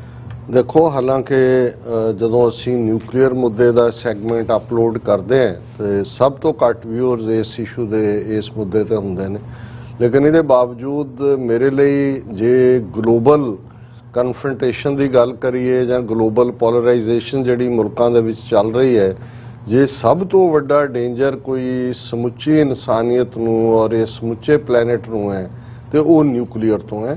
ਔਰ ਬਹੁਤ ਵਾਰ ਲੱਗਦਾ ਹੁੰਦਾ ਹੈ ਕਿ ਜੀ ਇਹ ਤਾਂ ਜਿਹੜਾ ਉਹ ਫਾਰ ਫੈਚਡ ਕਨਕਲੂਜਨ ਹੈ, ਇਹ ਜਿਹੜੀ ਇਨਸਾਨੀ ਈਗੋ ਹੈ, ਅਹੰਗ ਹੈ ਔਰ ਬੇਵਕੂਫੀ ਹੈ। ਇਸ ਨਹੀਂ, ਜੇ ਤੁਸੀਂ ਦੋਨੋਂ ਵੱਡੀਆਂ ਜੰਗਾਂ ਦਾ ਵੀ ਪਿਛੋਕੜ ਦੇਖੋਗੇ ਔਰ ਉਹਦਾ ਸ਼ੁਰੂਆਤ ਕਿਵੇਂ ਹੁੰਦੀ ਹੈ, ਉਹਦੇ ਪਿੱਛੇ ਤਾਂ ਕਈ ਕਾਰਨ ਜੁੜੇ ਹੁੰਦੇ ਨੇ, ਲੇਕਿਨ ਇਵੇਂ ਹੀ ਹੁੰਦਾ ਕਿ ਕਿਤੇ ਵੀ ਇੱਕ ਅੱਧੇ ਦੀ ਜਿਹੜੀ ਹੈ ਉਹ ਈਗੋ ਜਾਂ ਕੋਈ ਇਸ ਕਿਸਮ ਦਾ ਵਾਕਿਆ ਜਿਹੜਾ ਹੈ ਉਹ ਸਾਰਿਆਂ ਨੂੰ ਹੀ ਉਸ 'ਚ ਲੈ ਜਾਂਦਾ ਹੈ ਘੜੀਸ ਕੇ। ਤੇ ਨਿਊਕਲੀਅਰ ਦੇ ਮਾਮਲੇ 'ਚ ਤਾਂ ਜੋ ਚੱਲ ਰਿਹਾ ਔਰ ਅਸੀਂ ਆਲਰੇਡੀ ਜ਼ਿਕਰ ਕੀਤਾ ਸੀ ਪਿਛਲੇ ਹਫ਼ਤੇ ਦੇ ਹੀ ਇੱਕ ਪ੍ਰੋਗਰਾਮ 'ਚ ਕਿ ਕਿਵੇਂ ਯੂਨਾਈਟਿਡ ਨੇਸ਼ਨਜ਼ ਦੇ ਸੈਕਟਰੀ ਜਨਰਲ ਜਿਹੜੇ ਹੀਰੋਸ਼ੀਮਾ ਗਏ, ਜਿੱਥੇ ਕਿ 1945 ਦੇ ਵਿੱਚ ਜਦੋਂ ਐਟਮ ਬੰਬ ਅਮਰੀਕਾ ਨੇ ਸੁੱਟਿਆ ਸੀ, ਉਹਦੀ ਯਾਦਗਾਰ ਦੇ ਵਿੱਚ ਉਹਨਾਂ ਨੇ ਐਡਰੈਸ ਕੀਤਾ। ਫਿਰ ਟੋਕੀਓ ਗਏ ਤੇ ਉਹਦੇ 'ਚ ਵੀ ਉਹਨਾਂ ਨੇ ਕਿਹਾ ਸੀ ਕਿ ਵੀ ਇਹ ਜਿਹੜੀ ਸਾਡੀ ਦੁਨੀਆ ਹੈ ਇਹ ਬਹੁਤ ਇੱਕ ਮੋਮੈਂਟ ਅਵੇ ਹੈ ਮੁਕੰਮਲ ਤਬਾਹੀ ਤੋਂ ਔਰ ਇਸ ਦੇ ਉੱਤੇ ਕੰਮ ਹੋਣਾ ਚਾਹੀਦਾ ਹੈ। ਨੋ ਫਸਟ ਯੂਜ਼ ਦੇ ਐਲਾਨ ਨਿਊਕਲੀਅਰ ਪਾਵਰਸ ਨੂੰ ਕਰਨਾ ਚਾਹੀਦਾ ਔਰ ਡੀ-ਨਿਊਕਲੀਅਰਾਈਜ਼ ਹੋਣਾ ਚਾਹੀਦਾ। ਅਦਰਵਾਈਜ਼ ਅਸੀਂ ਜਿਵੇਂ ਸਾਦਾ ਪੰਜਾਬੀ 'ਚ ਕਿਹਾ ਜਾਂਦਾ ਹੁੰਦਾ ਸੀ ਕਿਸੇ ਨੂੰ ਜਿਹੜਾ ਤਬਾਹੀ ਦੇ ਹੋਏ ਕਿ ਕਿਹਾ ਜਾਂਦਾ ਸੀ ਬਾਰੂਦ ਦੇ ਢੇਰ ਦੇ ਉੱਤੇ ਬੈਠਾ ਹੈ। ਹੁਣ ਢੇਰ ਤਾਂ ਹਰ ਚੀਜ਼ ਦਾ ਢੇਰ ਹੀ ਹੁੰਦਾ, ਬਹਿ ਤਾਂ ਤੁਸੀਂ ਸਕਦੇ ਹੋ, ਪਰ ਬਾਰੂਦ ਦਾ ਹੁੰਦਾ ਕਿ ਇੱਕ ਤੀਲੀ ਲੱਗਣ ਦੀ ਲੋੜ ਹੈ ਵੀ ਜਦੋਂ ਉਹਨੇ ਢੇਰ ਨੇ ਬਸਟ ਕਰਨਾ ਹੈ ਤਾਂ ਉੱਡ ਜਾਣਾ ਹੈ। ਇਸ ਲਈ ਜਿਹੜੀ ਸਿਚੁਏਸ਼ਨ ਇਹ ਹੁੰਦੀ ਹੈ ਕਿ ਭਾਈ ਜਾਂ ਆਮ ਸਿਆਸੀ ਜ਼ਬਾਨ 'ਚ ਕਿਹਾ ਜਾਂਦਾ ਸੀ ਕਿ ਜੀ ਜਦੋਂ ਲਾਵਾ ਫੁੱਟੇਗਾ, ਹੁਣ ਲਾਵਾ ਵੋਲਕੈਨੋ ਹੁੰਦਾ, ਲਾਵਾ ਜ਼ਮੀਨ ਦੇ ਥੱਲੇ ਹੁੰਦਾ, ਪਰ ਕਦੋਂ ਲਾਵਾ ਫੁੱਟਣਾ ਹੈ? ਜਦੋਂ ਫਿਰ ਲਾਵਾ ਫੁੱਟਦਾ ਉਹ ਫਿਰ ਮੀਲਾਂ ਤੱਕ ਸਭ ਇੱਕ ਨੂੰ ਉਸ ਆਪਣੀ ਅੱਗ ਦੀ ਲਪੇਟ ਦੇ ਵਿੱਚ ਲੈ ਲੈਂਦਾ। ਸੋ ਹੁਣ ਵੀ ਅੱਜ ਜਿਹੜੀ ਖਬਰ ਮੇਨ ਸਾਰੇ ਚੈਨਲਸ ਤੇ ਚੱਲੀ, United Nation alarm as Ukraine nuclear power plant shelled again. ਇਸ ਗੱਲ ਦਾ ਧਿਆਨ ਰਹੇ ਕਿ ਜਦੋਂ ਅਮਰੀਕਾ ਨੇ, ਰਸ਼ੀਆ ਨੇ, ਨੈਟੋ ਨੇ ਯੂਕਰੇਨ ਨੂੰ ਆਪਣੀ ਬੁੱਕਲ ਦੇ ਵਿੱਚ ਲੈ ਕੇ ਸਾਰੇ ਨਿਊਕਲੀਅਰ ਹਥਿਆਰ ਦੇਣ ਦਾ ਜਿਹੜਾ ਹੈ ਉਸ ਨੂੰ ਮਜਬੂਰ ਕੀਤਾ ਸੀ ਕਿ ਜੀ ਅਸੀਂ ਪ੍ਰੋਟੈਕਟ ਕਰਾਂਗੇ, ਉਦੋਂ ਵੀ ਕਿਉਂਕਿ ਯੂਕਰੇਨ ਸਾਬਕਾ ਸੋਵੀਅਤ ਯੂਨੀਅਨ ਦਾ ਹਿੱਸਾ ਸੀ ਤੇ ਉਹਨਾਂ ਦੇ ਸਾਰੇ ਨਿਊਕਲੀਅਰ ਹਥਿਆਰਾਂ ਦਾ ਜ਼ਖੀਰਾ ਵੀ ਯੂਕਰੇਨ ਦੇ ਵਿੱਚ ਸੀ ਔਰ ਜਿਹੜੇ ਨਿਊਕਲੀਅਰ ਹਥਿਆਰ ਬਣਾਉਣ ਦੇ ਲਈ ਨਿਊਕਲੀਅਰ ਪਾਵਰ ਰਿਐਕਟਰ ਲਾਏ ਜਾਂਦੇ ਨੇ ਉਹ ਵੀ ਉੱਥੇ ਹੀ ਮੌਜੂਦ ਸੀ। ਸੋ ਹੁੰਦਾ ਤਾਂ ਇਹੀ ਹੈ ਕਿ ਜਦੋਂ ਇਹ ਵੀ ਕਿਹਾ ਜਾਂਦਾ ਹੈ ਕਿ ਜੀ ਜਿਹੜਾ ਅਸੀਂ ਪੀਸਫੁਲੀ ਉਹਨੂੰ ਕਰਾਂਗੇ, ਇੱਕ ਪਾਸੇ ਨਿਊਕਲੀਅਰ ਪਾਵਰ ਪਲਾਂਟ ਜਿਹੜੇ ਨੇ ਜਿਨ੍ਹਾਂ ਦੇ ਵਿੱਚ ਪ੍ਰੈਸ਼ਰਡ ਵਾਟਰ ਹੁੰਦਾ ਹੈ ਔਰ ਉਸ ਚੋਂ ਫਿਰ ਇੱਕ ਜਿਹੜਾ ਤੁਸੀਂ એનર્ਜੀ ਦੇ ਲਈ, ਪਾਵਰ ਦੇ ਲਈ, એનર્ਜੀ ਲਈ ਤੁਸੀਂ ਇਸਤੇਮਾਲ ਕਰਦੇ ਹੋ। ਸੋ ਕਿਉਂਕਿ ਨਿਊਕਲੀਅਰ ਹਥਿਆਰ ਤਾਂ ਬਣਾਉਣੇ ਬੰਦ ਕਰਤੇ ਯੂਕਰੇਨ ਨੇ, ਲੇਕਿਨ ਉਹਨਾਂ ਦਾ ਹੀ ਨਹੀਂ, ਯੂਰਪ ਦਾ ਜਿਹੜਾ ਸਭ ਤੋਂ ਪਾਵਰਫੁਲ ਨਿਊਕਲੀਅਰ ਪਾਵਰ ਪਲਾਂਟ ਹੈ ਉਹਨਾਂ ਦਾ ਸ਼ਹਿਰ ਹੈ ਜ਼ੈਪੋਰੀਜ਼ੀਆ। GH 2 ਵਾਰ ਹੈ। ਇਹ ਉਵੇਂ ਹੀ ਆ ਜਿਵੇਂ ਰੁਣਝੁਣ ਵਾਲਾ ਹੁੰਦਾ ਹੈ ਜਾਂ ਫਲਾਣਾ ਝੁੰਝੁਨਾਨ ਵਾਲਾ ਮੁੰਬਈ ਦੇ ਨਾਵਾਂ ਦੇ ਨਾਲ ਜੁੜਿਆ ਹੁੰਦਾ। ਸੋ ਜ਼ੈਪੋਰੀਜ਼ੀਆ ਉਸ ਦੇ ਵਿੱਚ ਹੈ ਔਰ ਉਸ ਤੇ ਪਹਿਲਾਂ ਵੀ ਜਿਹੜਾ ਰਸ਼ੀਆ ਨੇ ਰਾਕਟ ਦਾਗਿਆ ਜਾਂ ਦੂਜਾ ਅੱਜ ਹੈ ਕਿ ਵੀ ਉਸ ਨੂੰ ਅਗੇਨ ਸ਼ੈਲ ਕੀਤਾ ਗਿਆ ਔਰ G7 ਦੇ ਜਿਹੜੇ ਇੰਡਸਟਰੀਅਲਾਈਜ਼ ਮੁਲਕ ਨੇ ਉਹਨਾਂ ਨੇ ਵੀ ਇਸ ਦੇ ਉੱਤੇ ਰੋਜ਼ਗਾਰ ਕੀਤਾ, ਕਿਉਂਕਿ ਇਸ ਗੱਲ ਦਾ ਧਿਆਨ ਰਹੇ ਕਿ ਇੱਕ ਪਾਸੇ ਤਾਂ ਅਸੀਂ ਐਟਮ ਬੰਬ ਦਾ ਜ਼ਿਕਰ ਕਰਦੇ ਹਾਂ ਕਿ ਭਾਈ ਕਿਵੇਂ ਤਬਾਹੀ ਹਿਰੋਸ਼ੀਮਾ ਨਾਗਾਸਾਕੀ 'ਚ ਹੋਈ, ਪਰ ਜਿਹੜਾ ਨਿਊਕਲੀਅਰ ਐਕਸੀਡੈਂਟ ਹੋਇਆ ਚਰਨੋਬਿਲ ਵੀ ਇਸ ਖਿੱਤੇ 'ਚ ਹੀ ਹੈ ਯੂਕਰੇਨ ਦੇ, ਕਿ ਉੱਥੇ ਨਿਊਕਲੀਅਰ ਲੀਕ ਹੋਈ ਔਰ ਚਰਨੋਬਿਲ ਨੇ ਕਈ ਮੀਲਾਂ ਤੱਕ ਤਬਾਹੀ ਮਚਾਈ। ਅੱਜ ਤੱਕ ਵੀ ਜਿਹੜੇ ਉੱਥੇ ਜਿਵੇਂ ਅਸੀਂ ਹਿਰੋਸ਼ੀਮਾ ਨਾਗਾਸਾਕੀ ਦੇ ਹਵਾਲੇ ਨਾਲ ਕਹਿੰਦੇ ਹਾਂ ਕਿ ਵੀ ਡਿਫੈਕਟਿਵ ਬੱਚੇ ਜੰਮਦੇ ਨੇ ਕਿਉਂਕਿ ਜੀਨ ਦੇ ਉੱਤੇ ਹੀ ਅਸਰ ਪਾਉਂਦਾ ਹੈ, ਇਸੇ ਤਰ੍ਹਾਂ ਚਰਨੋਬਿਲ ਉਦੋਂ ਸੋਵੀਅਤ ਯੂਨੀਅਨ ਦੇ ਸੀ, ਇਨਫੋਰਮੇਸ਼ਨ ਨਿਕਲਣ ਨਹੀਂ ਸੀ ਦਿੱਤੀ, ਲੇਕਿਨ ਹਜ਼ਾਰਾਂ ਲੋਕ ਮਰੇ ਔਰ ਹਜ਼ਾਰਾਂ ਜਿਹੜੇ ਨੇ ਉਹ ਅਜੇ ਤੱਕ ਵੀ ਜਿਹੜੇ ਨੇ ਉਸ ਖਿੱਤੇ ਦੇ ਵਿੱਚ ਜਿਹੜੇ ਨੇ ਉਹ ਡਿਫੈਕਟਿਵ ਸਿੰਪਟਮਸ ਦੇ ਨਾਲ ਪੈਦਾ ਹੁੰਦੇ ਨੇ। ਔਰ ਇਹ ਜਿਹੜਾ ਜ਼ੈਪੋਰੀਜ਼ੀਆ ਦੇ ਵਿੱਚ ਜਿਹੜਾ ਨਿਊਕਲੀਅਰ ਰਿਐਕਟਰ ਹੈ ਇਹ ਯੂਰਪ ਦਾ ਸਭ ਤੋਂ ਵੱਡਾ ਪਾਰਟ ਹੈ ਔਰ ਇਹਦੀ ਬੈਕਗਰਾਉਂਡ ਉਹਨਾਂ ਨੇ ਦਿੱਤੀ ਹੈ ਕਿ ਭਾਈ ਇਹ ਮਾਰਚ 2022 ਦੇ ਵਿੱਚ ਇਸੇ ਸਾਲ, ਕਿਉਂਕਿ ਫਰਵਰੀ 'ਚ ਅਟੈਕ ਕੀਤਾ ਰਸ਼ੀਆ ਨੇ ਯੂਕਰੇਨ ਤੇ, ਰਸ਼ੀਅਨ ਟਰੂਪਸ ਨੇ ਇਸ ਦੇ ਪਲਾਂਟ ਦੇ ਉੱਤੇ ਕਬਜ਼ਾ ਕੀਤਾ ਔਰ ਇਹਦੀ ਮੈਨੇਜਮੈਂਟ ਨੇ ਦੱਸਿਆ ਕਿ ਵੀ ਹੁਣ ਰਸ਼ੀਅਨ ਸਟੇਟ ਦੀ ਜਿਹੜੀ ਨਿਊਕਲੀਅਰ ਪਾਵਰ ਕੰਪਨੀ ਹੈ ਰੋਜ਼ੈਟੋਨ ਉਹਦੇ ਕਬਜ਼ੇ 'ਚ ਹੈ, ਲੇਕਿਨ ਸਟਾਫ ਉਹੀ ਹੈ, ਕੰਟਰੋਲ ਰਸ਼ੀਅਨ ਹੈ। ਇਹ ਮਾਰਚ ਦੀ ਸਿਚੁਏਸ਼ਨ ਸੀ। ਜੁਲਾਈ ਦੇ ਵਿੱਚ ਹੋਇਆ ਕਿ ਭਾਈ ਉਹਨਾਂ ਨੇ ਰਾਕਟ ਲਾਂਚਰ ਜਿਹੜੇ ਨੇ ਇਸ ਕੰਪਲੈਕਸ ਦੇ ਉੱਤੇ ਰੱਖੇ।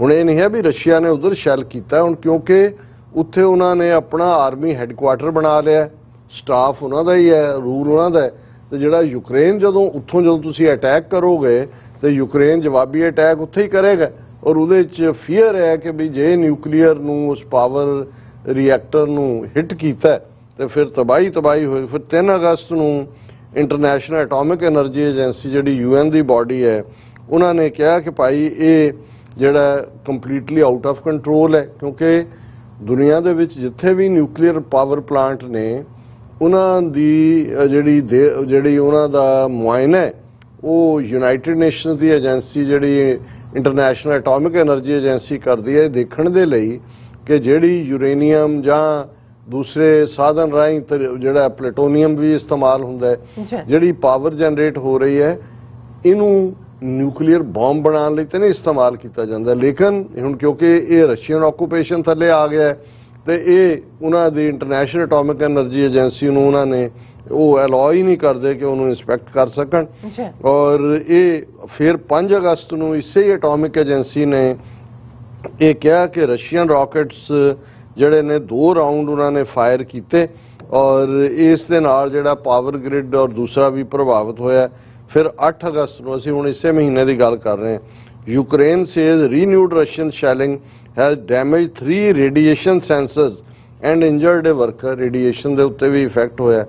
ਫਿਰ 10 ਅਗਸਤ ਨੂੰ ਜਦੋਂ ਅਸੀਂ ਪਿਛਲੇ ਦਿਨ ਦੀ ਗੱਲ ਕਰ ਰਹੇ ਹਾਂ, foreign ministers from G7 group of nations say Russia must immediately hand back control of the plant to Ukraine, कि वापस करो। और 11 अगस्त ਨੂੰ है more shelling of the plant is reported with Ukraine and Russia again blaming each other।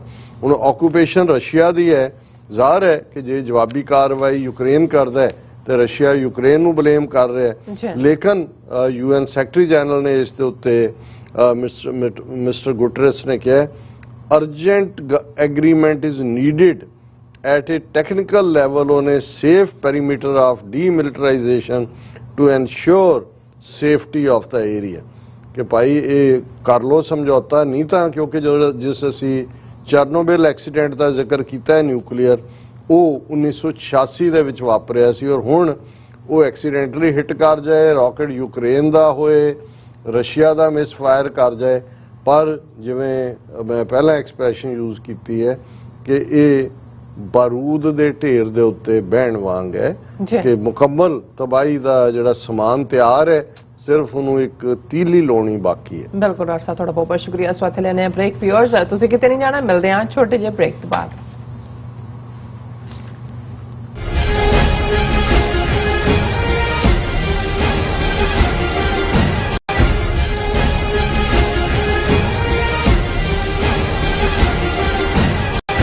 ਕੀ ਤੁਹਾਨੂੰ 30, 40 ਜਾਂ 50 ਦਿਨ wait ਕਰਨੀ ਪੈ ਰਹੀ ਹੈ ਤੁਹਾਡੇ ਚੈੱਕ ਲਈ? ਫਿਰ ਬ੍ਰੋਕਰਾਂ ਪਿੱਛੇ ਭੱਜਦੇ ਫਿਰਦੇ ਹੋ ਪੈਸੇ ਲਈ, ਬਹੁਤ ਜ਼ਿਆਦਾ ਟਾਈਮ ਵੇਸਟ ਹੋ ਜਾਂਦਾ ਇਦਾਂ ਤਾਂ। ਜੇ ਤੁਸੀਂ ਅੱਜ ਹੀ ਪੈਸੇ ਲੈਣੇ ਤਾਂ ਬੌਬਟੇਲ ਨੂੰ ਕਾਲ ਕਰੋ। ਬੌਬਟੇਲ ਤੁਹਾਡੀਆਂ ਇਨਵੌਇਸਸ ਸੇਮ ਡੇ ਫੰਡ ਕਰ ਸਕਦੇ ਹਨ for a small fee, no contract, no reserve and no hidden fees। ਅੱਜ ਹੀ ਕਾਲ ਕਰੋ ਬੌਬਟੇਲ ਨੂੰ ਤੇ ਤੁਹਾਡਾ ਪਹਿਲਾ ਮਹੀਨਾ free. 410 204 2084। Again 410 204 20। Welcome back on program. So viewers end वाले सेक्शन में गलबात करन जा रहे हैं कि आमिर खान की फिल्म लाल सिंह चड्ढा अज ही रिलीज हुई है और जलंधर में शिव सेना वालों प्रोटेस्ट किया गया, जिस दे जवाब में सिख जथेबंदियां के नुमाइंदियां ने भी जवाबी प्रोटेस्ट किया। हिंदुत्ववादियों के खिलाफ सिखां वालों लई जा रही पोजीशन के दूरगामी जिहड़े चंगे प्रभाव होणगे। सो इस बारे आपां गलबात करन जा रहे हैं और नाल ही गुरबाणी विचारां दी सांझ भी तुहाडे नाल पाई जा रही है। सो असीं चाहांगे कि तुसां इसी तरह बने रहना, देखण सुन ले एंड लिखण लई तुहाडा सब दा बहुत बहुत धन्नवाद जी। डॉक्टर साहब की कहना चाहोगे? देखो, असी पहला ही इकबालिया बयान दे दईए कि हॉलीवुड होए कि बॉलीवुड होए, ना साडी फिल्मां 'च दिलचस्पी है ते ना ही सानू उस दे बारे कोई बहुता इल्म है कि इस नाल। हाँ, इन्ना जरूर इल्म है कि बॉलीवुड फिल्म इंडस्ट्री जिहड़ी हिंदूत्ववादी जां ईवन इंडिया दी एक सॉफ्ट पावर बन के उसने ਕੱਲਾ ਭਾਰਤੀ ਲੋਕਾਂ 'ਚ ਨਹੀਂ, ਦੂਰ ਦੁਰਾਡੇ ਤੱਕ ਇੱਕ ਨੇਸ਼ਨ ਇੰਡੀਆ ਦਾ ਕਨਸੈਪਟ ਵੀ ਵੇਚਿਆ। ਉਹਨਾਂ ਨੇ ਜਿਹੜੀ ਡੈਡ ਹਿੰਦੂ ਮਾਈਥੋਲੋਜੀ ਉਸ ਦੇ ਉੱਤੇ ਫਿਲਮਾਂ ਬਣਾ ਕੇ ਉਹਨਾਂ ਨੂੰ ਅਲਾਈਵ ਵੀ ਕੀਤਾ, ਜ਼ਿੰਦਾ ਵੀ ਕੀਤਾ ਜੀ। ਔਰ ਇਸ ਦੇ ਨਾਲ ਨਾਲ ਇਸ ਫਿਲਮ ਇੰਡਸਟਰੀ ਦੇ ਵਿੱਚ ਸਿੱਖਾਂ ਨੂੰ ਇੱਕ ਮਜ਼ਾਹੀਆ ਕਿਰਦਾਰ ਦੇ ਤੌਰ ਤੇ ਟੈਕਸੀ ਡਰਾਈਵਰ ਜਾਂ ਕੋਈ ਹੋਰ इस किस्म के जोड़े करैक्टर्स दे विच करके जोड़ा है वो डीह्यूमनाइज भी किया है, क्योंकि एक आम वरतारा हुंदा है कि जिन्हां दा मुकाबला तुसीं शिवलरी नाल, बहादरी नाल, योग्यता नाल, दूसरियां चीज़ां नाल ना कर सको, उन्हां दे फिर लतीफे बनाए जांदे ने, उन्हां नूं पुट डाउन किया जांदा है, उन्हां नूं ये जाल किस्म दे और जिहड़े ने अद्धे अनपढ़ जां अनपढ़ ये प्रेजेंट कीते। सो ये ਜਿਹੜਾ ਇਮੇਜ ਹੈ ਇਹ ਬਾਲੀਵੁੱਡ ਫਿਲਮ ਇੰਡਸਟਰੀ ਨੇ ਬੜੀ ਕਾਮਯਾਬੀ ਦੇ ਨਾਲ ਕੀਤਾ ਔਰ ਸਰਦਾਰ ਜੀ ਜੋਕ, ਸਰਦਾਰ ਜੀ ਲਤੀਫਿਆਂ ਦਾ ਜਿਹੜਾ ਫਿਰ ਉਹਨਾਂ ਦੇ ਲਿਟਰੇਚਰ, ਉਹਨਾਂ ਦੀਆਂ ਪਬਲੀਕੇਸ਼ਨਸ ਔਰ ਦੂਸਰਿਆਂ ਨੇ ਵੀ ਉਹਦਾ ਆਧਾਰ ਬਣਾ ਕੇ ਜਿਹੜਾ ਇਸ ਨੂੰ ਕਾਫੀ ਨੈਗੇਟ ਕੀਤਾ ਸਿੱਖ ਕੌਮ ਨੂੰ।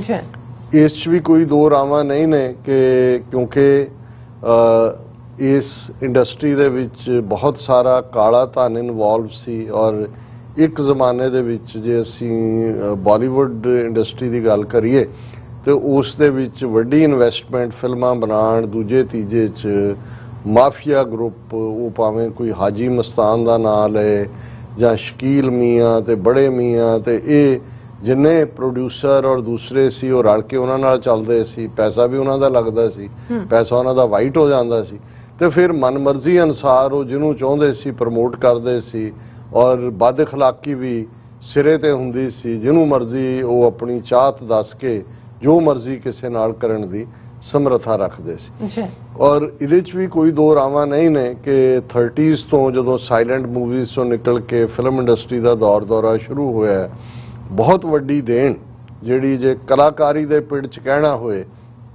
ਕਿਉਂਕਿ ਜ਼ਾਹਰ ਹੈ ਕਿ ਉਸ ਜ਼ਮਾਨੇ ਦੇ ਵਿੱਚ ਚੰਗੇ ਘਰਾਂ ਦੀਆਂ ਕੁੜੀਆਂ ਜਾਂ ਮੁੰਡੇ ਉਹ ਫਿਲਮ ਇੰਡਸਟਰੀ ਜਾਂ ਦੂਸਰੇ ਨੂੰ ਤਾਂ ਇਹ ਕਦੇ ਪੇਰੈਂਟਸ ਹੀ ਅਲਾਉ ਨਹੀਂ ਸੀ ਕਰਦੇ। ਸੋ ਜਿਹੜਾ ਤਵਾਇਫ ਔਰ ਦੂਸਰਾ ਕਲਚਰ ਸੀ ਕੋਠਾ ਕਲਚਰ, ਉਹਨਾਂ ਦੇ ਵਿੱਚ ਕਿਉਂਕਿ ਨਾਚ ਗਾਣਾ ਦੂਜਾ ਤੀਜਾ ਉਹਨਾਂ ਦੀ ਤਾਂ ਟ੍ਰੇਨਿੰਗ ਇਸ ਲਿਹਾਜ਼ ਨਾਲ ਹੁੰਦੀ ਸੀ, ਬਹੁਤ ਸਾਰਿਆਂ ਦੀ ਜਿਹੜੀ ਐਂਟਰੀ ਉਸ ਰਾਹੀਂ ਹੋਈ। ਹੌਲੀ ਵਕਤ ਪਾ ਕੇ ਜਦੋਂ ਪੈਸਾ ਆਉਣਾ ਸ਼ੁਰੂ ਹੋ ਜਾਂਦਾ ਹੈ ਜਾਂ ਹੋਰ ਵੀ ਸਮਾਜ ਦਾ ਨਜ਼ਰੀਆ ਵੀ ਬਦਲਿਆ ਔਰ ਉਹ ਸਾਰੇ ਦੇ ਨਾਲ ਦੂਸਰਿਆਂ ਦੀ ਆਮਦ ਵੀ ਸ਼ੁਰੂ ਹੋਈ। ਪਰ ਇਹਦੇ 'ਚ ਕੋਈ ਸ਼ੱਕ ਨਹੀਂ ਹੈ ਕਿ ਜੇ ਮਜ਼ਹਬ ਵਾਈਜ਼ ਕਹਿਣਾ ਹੋਏ ਉਹ ਪ੍ਰੋਡਿਊਸਰ, ਡਾਇਰੈਕਟਰ, ਐਕਟਰ, ਐਕਟਰੈਸਿਸ, ਇਹ ਸਾਰਾ ਹੀ 50ਵਿਆਂ ਤੋਂ ਵੀ ਪਹਿਲਾਂ ਦੇ ਦੌਰ 40s ਤੋਂ ਜੇ ਕਹਿਣਾ ਹੋਏ ਤੇ ਮੁਸਲਮਾਨਾਂ ਦੀ ਬਹੁਤ ਵੱਡੀ ਕੰਟਰੀਬਿਊਸ਼ਨ ਹੈ। ਵੱਡੇ ਵੱਡੇ ਉਹਨਾਂ ਦੇ ਥਿੰਕਰ, ਰਾਈਟਰ, ਸਕ੍ਰਿਪਟ ਰਾਈਟਰ। ਔਰ ਦੂਸਰਾ ਇਹ ਵੱਖਰੀ ਗੱਲ ਹੈ ਕਿ ਵੀ ਇੱਕ ਜ਼ਮਾਨਾ ਸੀ ਕਿ ਜਿਸ ਹੱਦ ਤੱਕ ਕਿਉਂਕਿ ਉਹੀ ਪੀਰੀਅਡ ਸੀ ਜਦੋਂ ਫਿਰਕੂ ਨਫ਼ਰਤ ਵੀ ਚੱਲ ਰਹੀ ਸੀ, ਸੋ ਮੁਸਲਮਾਨ ਜਿਹੜੇ ਕਿਰਦਾਰ ਨੇ ਉਹ ਕੋਈ ਦਲੀਪ ਕੁਮਾਰ ਬਣ ਗਿਆ, ਕੋਈ ਮੀਨਾ ਕੁਮਾਰੀ ਬਣ ਗਈ, ਕੋਈ ਹੋਰ ਨਾਵਾਂ ਦੇ ਥੱਲੇ ਜਿਹੜੇ ਨੇ ਉਹ ਫਿਲਮੀ ਦੁਨੀਆ ਦੇ ਵਿੱਚ ਆਉਂਦੇ ਸੀ। ਔਰ ਸ਼ਾਇਦ ਪਹਿਲੀਆਂ ਐਕਟਰੈਸਿਸ ਚੋਂ ਵਹੀਦਾ ਰਹਿਮਾਨ ਸੀ, ਜਦੋਂ ਉਹਦੇ ਜਿਹਨੇ ਉਹਨੂੰ ਕਾਸਟ ਕੀਤਾ ਪਹਿਲੀ ਫਿਲਮ 'ਚ ਉਹਨੂੰ ਕਿਹਾ ਕਿ ਵੀ ਤੇਰਾ ਨਾਂ ਬਦਲਣਾ ਪਏਗਾ ਫਲਾਣੀ ਕੁਮਾਰੀ, ਉਹਨੇ ਕਿਹਾ ਕਿਉਂ, ਮੇਰੇ ਮਾਪਿਓ ਨੇ ਵਹੀਦਾ ਰਹਿਮਾਨ ਰੱਖਿਆ ਕਿ ਇਹਦੇ 'ਚ ਕੀ ਭੈੜ ਹੈ। ਔਰ ਉਹਨੇ ਇਨਸਿਸਟ ਕੀਤਾ ਔਰ ਉਹ ਛੱਡ ਕੇ ਚਲੀ ਗਈ ਸੀ। ਲੇਟਰ ਔਨ ਉਸੇ ਹੀ ਨਾਂ ਥੱਲੇ ਉਹਨੇ ਕੰਮ ਕੀਤਾ। ਸੋ ਇਹ ਸ਼ੁਰੂਆਤ ਸੀ ਕਿ ਜਦੋਂ ਅਦਰਵਾਈਜ਼ ਉਹ ਸਭ ਦੇ ਪਿੱਛੇ ਜਿਹੜੇ ਸੀ ਵੱਡੇ ਵੱਡੇ ਦਿਮਾਗ, ਜਿਹੜੇ ਬੜੇ ਬੜੇ ਜਿਨ੍ਹਾਂ ਨੇ ਡਾਇਲੌਗਸ ਲਿਖੇ, ਐਕਟਿੰਗਸ ਕੀਤੀਆਂ, ਦਲੀਪ ਕੁਮਾਰ ਦੇ ਉੱਤੇ ਤਾਂ ਆ ਕੇ ਸਭ ਕੁਝ ਮੁੱਕ ਜਾਂਦਾ ਹੈ। ਜਿੰਨਾ ਵੱਡਾ ਯੂਸਫ ਖਾਨ ਜਿਹੜਾ ਉਹ ਦਲੀਪ ਕੁਮਾਰ ਬਣ ਜਾਂਦਾ।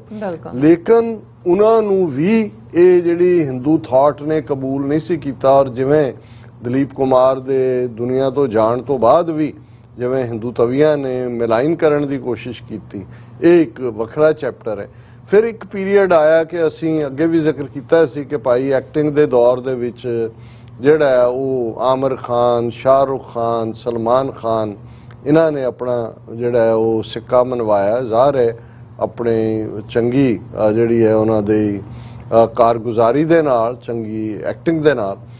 ਔਰ ਜਦੋਂ ਹਿੰਦੂ ਤਵੀ ਦੌਰ 2014 ਦਾ ਸ਼ੁਰੂ ਹੁੰਦਾ ਹੈ, ਹਾਲਾਂ ਜਿਵੇਂ ਅਸੀਂ ਕਿਹਾ ਵੀ ਇੱਕ ਪਾਸੇ ਸਿੱਖਾਂ ਨੂੰ ਜੋਕਰ ਕਰੈਕਟਰ ਬਣਾ ਕੇ ਮਿਲਾਈਨ ਕਰਨ ਦੀ ਲਾਈਨ ਤਾਂ ਰਹੀ, ਦੂਸਰੇ ਪਾਸੇ ਇਹਨਾਂ ਨੇ ਦੇਖਿਆ ਕਿ ਭਾਈ ਕਿਹੜੇ ਕਿਹੜੇ ਫੀਲਡ ਨੇ ਜਿਹਦੇ 'ਚ ਜਿਹੜੀ ਮੁਸਲਮਾਨਾਂ ਦਾ ਥੋੜਾ ਬਹੁਤ ਉਹਨਾਂ ਦਾ ਆਨਰ ਜਾਂ ਪੈਸਾ ਜਾਂ ਸੌਖੇ ਨੇ, ਔਰ ਉੱਥੇ ਉਹਨਾਂ ਨੇ ਕਿਵੇਂ ਉਹਨਾਂ ਨੂੰ ਡੀਰੇਲ ਕਰਨਾ। ਔਰ ਇਹਨਾਂ ਦਾ ਧਿਆਨ, ਕਿਉਂਕਿ ਉਹਦੇ ਚੋਂ ਦੋ ਚੀਜ਼ਾਂ ਸੀ, ਇਕੱਲਾ ਇਹੀ ਨਹੀਂ ਕਿ ਮਨੀ ਫੈਕਟਰ ਬਾਲੀਵੁੱਡ ਦੇ ਨਾਲ ਇਨਵੋਲਵ ਹੁੰਦਾ ਸੀ, ਕਿਉਂਕਿ ਬਾਲੀਵੁੱਡ ਦੀ ਥਿੰਕਿੰਗ 'ਚ ਕੁੱਲ ਮਿਲਾ ਕੇ ਇੱਕ ਸੈਕੂਲਰ ਇੰਡੀਆ ਜਿਸ ਦੇ ਵਿੱਚ ਸਾਰੇ ਭਾਈ ਭਾਈ, ਇਹ ਸਾਡਾ ਦੇਸ਼ ਔਰ ਇਹ ਦੇਸ਼ ਹੈ ਵੀਰ ਜਵਾਨੋਂ ਕਾ, ਇਸ ਕਿਸਮ ਦਾ ਤੇ ਜੇ ਇਹ ਹਿੰਦੂਤਵਾ ਦੇ ਏਜੰਡੇ 'ਚ ਫਿੱਟ ਨਹੀਂ ਸੀ ਹੁੰਦਾ। ਸੋ ਇਹਨਾਂ ਲਈ ਜ਼ਰੂਰੀ ਸੀ ਕਿ ਵੀ ਇਸ ਬਾਲੀਵੁੱਡ ਦਾ ਜਿਹੜੀ ਗ੍ਰਿਪ ਨੂੰ ਤੋੜਿਆ ਜਾਏ, ਉਸ ਨੂੰ ਤੋੜਨ ਦੇ ਨਾਲ ਸੈਕੂਲਰ ਇੰਡੀਆ ਦਾ ਕਨਸੈਪਟ ਵੀ ਟੁੱਟਦਾ ਹੈ। ਔਰ ਨਾਲ ਦੀ ਨਾਲ ਜਿਹੜੀ ਡੋਮੀਨੈਂਸ ਹੈ ਮੁਸਲਮਾਨਾਂ ਦੀ, ਉਹ ਐਕਟਿੰਗ ਦੇ ਪਿੜ 'ਚ ਹੋਏ, ਸਕ੍ਰਿਪਟ ਰਾਈਟਿੰਗ 'ਚ ਹੋਏ, ਈਵਨ ਪ੍ਰੋਡਕਸ਼ਨ 'ਚ ਹੋਏ, ਉਹ ਸਾਰੀ ਵੀ ਮੁੱਕ ਜਾਂਦੀ ਸੀ। ਔਰ ਫਿਰ ਅਸੀਂ ਦੇਖਦੇ ਹਾਂ ਕਿ ਇਹਨਾਂ ਨੇ ਕਿਵੇਂ ਕੋਈ ਬਾਹੂਬਲੀ, ਕੋਈ ਬਜਰੰਗ ਬਲੀ, ਕੋਈ ਇਸ ਕਿਸਮ ਦੇ ਕਰੈਕਟਰਸ ਵਾਲੀਆਂ ਫਿਲਮਾਂ, ਔਰ ਕਸ਼ਮੀਰ ਫਾਈਲਸ ਉਹਦਾ ਵਿਵੇਕ ਅਗਨੀਹੋਤਰੀ ਦੀ ਲੇਟੈਸਟ ਐਗਜ਼ਾਮਪਲ ਹੈ ਕਿ ਕਿਵੇਂ ਉਹਨਾਂ ਨੇ ਜਿਹੜੀਆਂ ਆਊਟ ਆਫ ਉਹ ਸਾਰੇ ਬਾਲੀਵੁੱਡ 'ਚੋਂ ਕੱਢ ਕੇ, ਔਰ ਉਹਦੇ 'ਚ ਵੀ ਉਹਨਾਂ ਨੇ ਕਿਵੇਂ ਜਿਹੜਾ ਉਹਦਾ ਰਾਜਪੂਤ ਕੀ ਸੁਸ਼ੀਲ ਰਾਜਪੂਤ ਕੇ ਕੀ ਮਰ ਗਿਆ, ਉਹਨੂੰ ਜਿਹੜਾ ਉਹ ਸਾਜ਼ਿਸ਼ ਨਾਲ ਜੋੜਿਆ, ਕੰਗਣਾ ਰਣੌਤ ਵਰਗੇ ਐਕਟਰ ਜਿਹੜੇ ਨੇ ਉਹ ਖੜੇ ਕਰਕੇ ਪ੍ਰਮੋਟ ਕੀਤੇ ਔਰ ਉਸ ਦੇ ਨਾਲ ਜਿਹੜਾ ਉਸ ਤੋਂ ਬਾਹਰ ਜਾ ਕੇ ਵੀ ਜਿਹੜਾ ਉਹ ਫਿਲਮ ਕਾਮਯਾਬ ਹੋ। ਜਿਵੇਂ ਇਹ ਕਸ਼ਮੀਰ ਫਾਈਲਸ ਨੂੰ ਉਹਨਾਂ ਨੇ ਟੈਕਸ ਖਤਮ ਕਰ ਦਿੱਤੇ, ਮੁਲਾਜ਼ਮਾਂ ਨੂੰ ਕਿਹਾ ਜਾ ਕੇ ਦੇਖੋ, ਉਹਨੂੰ ਜਿਹੜਾ hundreds of crores the business ਕਰਵਾਈ। ਪਰ ਨਾਲ ਦੀ ਨਾਲ ਇੱਕ ਟ੍ਰੈਂਡ ਇਹਨਾਂ ਨੇ ਸ਼ੁਰੂ ਕਰ ਦਿੱਤਾ ਕਿ ਜੀ ਜਿਹੜਾ ਵੀ ਬਾਲੀਵੁੱਡ ਦੇ ਵਿੱਚ ਕਾਮਯਾਬ ਜਾਂ ਦੂਜਾ ਉਹਦੇ ਤੇ ਕੁਛ ਨਾ ਕੁਛ ਲਾ ਦਿਓ। ਹੁਣ ਇਹਨੇ ਆਮਿਰ ਖਾਨ ਨੇ ਪੀਕੇ ਫਿਲਮ ਬਣਾਈ ਔਰ ਉਹਨਾਂ ਨੇ ਕਿਹਾ ਜੀ ਦੇਖੋ ਹਿੰਦੂ ਦੇਵੀ ਦੇਵਤਿਆਂ ਦਾ ਅਪਮਾਨ ਕੀਤਾ।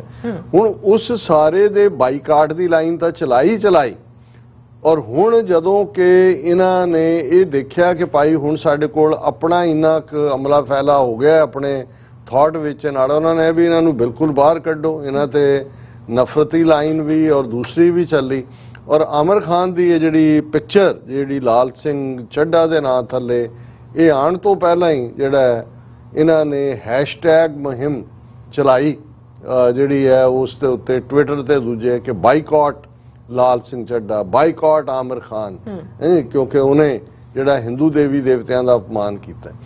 ਇਹਦੇ ਬਾਵਜੂਦ ਮੈਂ ਸਮਝਦਾ ਵੀ ਆਮਿਰ ਖਾਨ ਜਿਹੜਾ ਇੱਕ ਸਿੰਸੀਅਰ ਆਪਣੇ ਕਿੱਤੇ ਦੇ ਨਾਲ ਹੈ, ਉਹ ਐਕਟਿੰਗ ਜਿਹੜਾ ਕਰਨ ਤੋਂ ਪਹਿਲਾਂ ਉਸ ਕਿਰਦਾਰ ਦਾ ਹਿੱਸਾ ਬਣਦਾ ਔਰ ਜਿਵੇਂ ਲਾਲ ਸਿੰਘ ਚੱਢਾ ਦੇ ਹਵਾਲੇ ਨਾਲ ਉਹਨੇ ਸਿੱਖੀ ਸਰੂਪ ਔਰ ਦੂਸਰਾ ਮੈਂ ਤਾਂ ਜਿਵੇਂ ਕਿਹਾ ਵੀ ਮੇਰਾ ਤਾਂ ਦਿਲਚਸਪੀ ਨਹੀਂ ਹੈ, ਉਦੋਂ ਵੀ ਅਸੀਂ ਇਹ ਕਿਹਾ ਸੀ ਵੀ ਇਹਦੇ 'ਚ ਕੀ ਹੈ ਪਤਾ ਨਹੀਂ, ਲੇਕਿਨ ਉਹਨੇ ਅਪੀਲ ਵੀ ਕੀਤੀ। ਉਹਨੇ ਕਿਹਾ ਜੀ ਮੇਰਾ ਕੋਈ ਐਸਾ ਮੈਂ ਕਿਸੇ ਦੇ ਖਿਲਾਫ ਨਹੀਂ ਹੈ ਦੂਜੇ ਟਵਿੱਟਰ ਤੇ।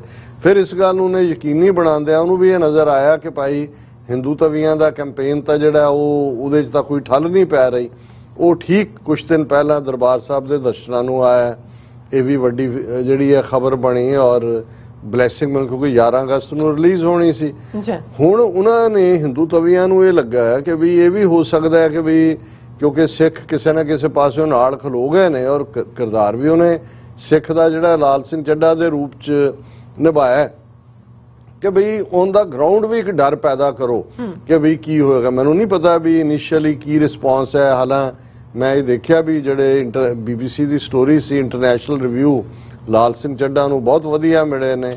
ਆਮਿਰ ਖਾਨ ਬੈਸਟ ਆਪਣੀ ਐਕਟਿੰਗ 'ਚ ਆਇਆ, ਪਰ ਬਾਕਸ ਆਫਿਸ 'ਚ ਆਉਣ ਵਾਲੇ ਦਿਨਾਂ 'ਚ ਕਿਵੇਂ ਹੋਏਗਾ। ਉਹਨਾਂ ਨੂੰ ਇਹ ਲੱਗਿਆ ਵੀ ਇਹ ਨਾ ਹੋਏ ਵੀ ਜਿਵੇਂ ਅਸੀਂ ਬਾਈਕਾਟ ਦਾ ਕਾਲ ਦੇ ਕੇ ਬਾਕੀਆਂ ਦੇ ਫਿਲਮਾਂ ਫੇਲ ਕਰਾਈਆਂ ਹੋਈਆਂ, ਇਹ ਨਾ ਹੋਏ ਵੀ ਇਹ ਕਾਮਯਾਬ ਹੋ ਜਾਏ। ਇਹਨਾਂ ਨੇ ਗਰਾਊਂਡ ਦੇ ਉੱਤੇ ਵੀ ਆਪਣੇ ਜਿਹੜੇ ਗੁੰਡੇ ਨੇ ਜਿਨ੍ਹਾਂ ਨੂੰ ਕੋਈ ਸ਼ਿਵ ਸੈਨਿਕ ਬਣ ਜਾਂਦੇ ਨੇ, ਕੋਈ ਬਜਰੰਗ ਦਲੀਆ ਬਣ ਜਾਂਦੇ ਨੇ, ਉਹ ਥਾਂ ਥੀਏਟਰਾਂ ਦੇ ਬਾਹਰ ਭੇਜੇ ਕਿ ਜੀ ਇਹ ਬਲੌਕ ਕੀਤਾ ਜਾਏ ਆਉਣ ਵਾਲਿਆਂ ਨੂੰ ਔਰ ਕਿਹਾ ਜਾਏ ਬਾਈਕਾਟ ਕੀਤਾ ਜਾਏ। ਹੁਣ ਮੈਂ ਸਮਝਦਾ ਵੀ ਬੇਸ਼ੱਕ ਇਹਦੀ ਖਬਰ ਟ੍ਰਿਬਿਊਨ ਦੀ ਹੈ ਔਰ ਜਲੰਧਰ ਦੇ ਹਵਾਲੇ ਨਾਲ ਹੈ, ਸਿੱਖ leaders Shiv Sena come face to face during protest of Khan's film Lal Singh Chaddha in Jalandhar. So ਮੈਨੂੰ ਇਹ ਦੇਖ ਕੇ ਖਬਰ ਖੁਸ਼ੀ ਹੋਈ, ਇਸ ਲਈ ਨਹੀਂ ਕਿ ਭਾਈ ਫਿਲਮ ਚੱਲੇਗੀ ਜਾਂ ਕਿੰਨੀ ਚੱਲੇਗੀ, ਕਿ ਭਾਈ ਘੱਟੋ ਘੱਟ ਸਿੱਖਾਂ ਨੇ ਦੱਸਿਆ ਕਿ ਵੀ ਹਾਲਾਂ ਕੋ ਲਾਲ ਸਿੰਘ ਚੱਢਾ ਬਣਾ ਕੇ ਕੋਈ ਆਮਿਰ ਖਾਨ ਸਿੱਖ ਨਹੀਂ ਬਣ ਗਿਆ, ਉਹਨੇ ਰੱਖੇ ਸੀ ਵਕਤੀ ਤੌਰ ਤੇ, ਵਾਪਸ ਚਲਾ ਗਿਆ, ਐਕਟਰ ਹੈ, ਕਰਤਾ ਐਕਟਿੰਗ ਹੀ ਰਹੇ ਨੇ।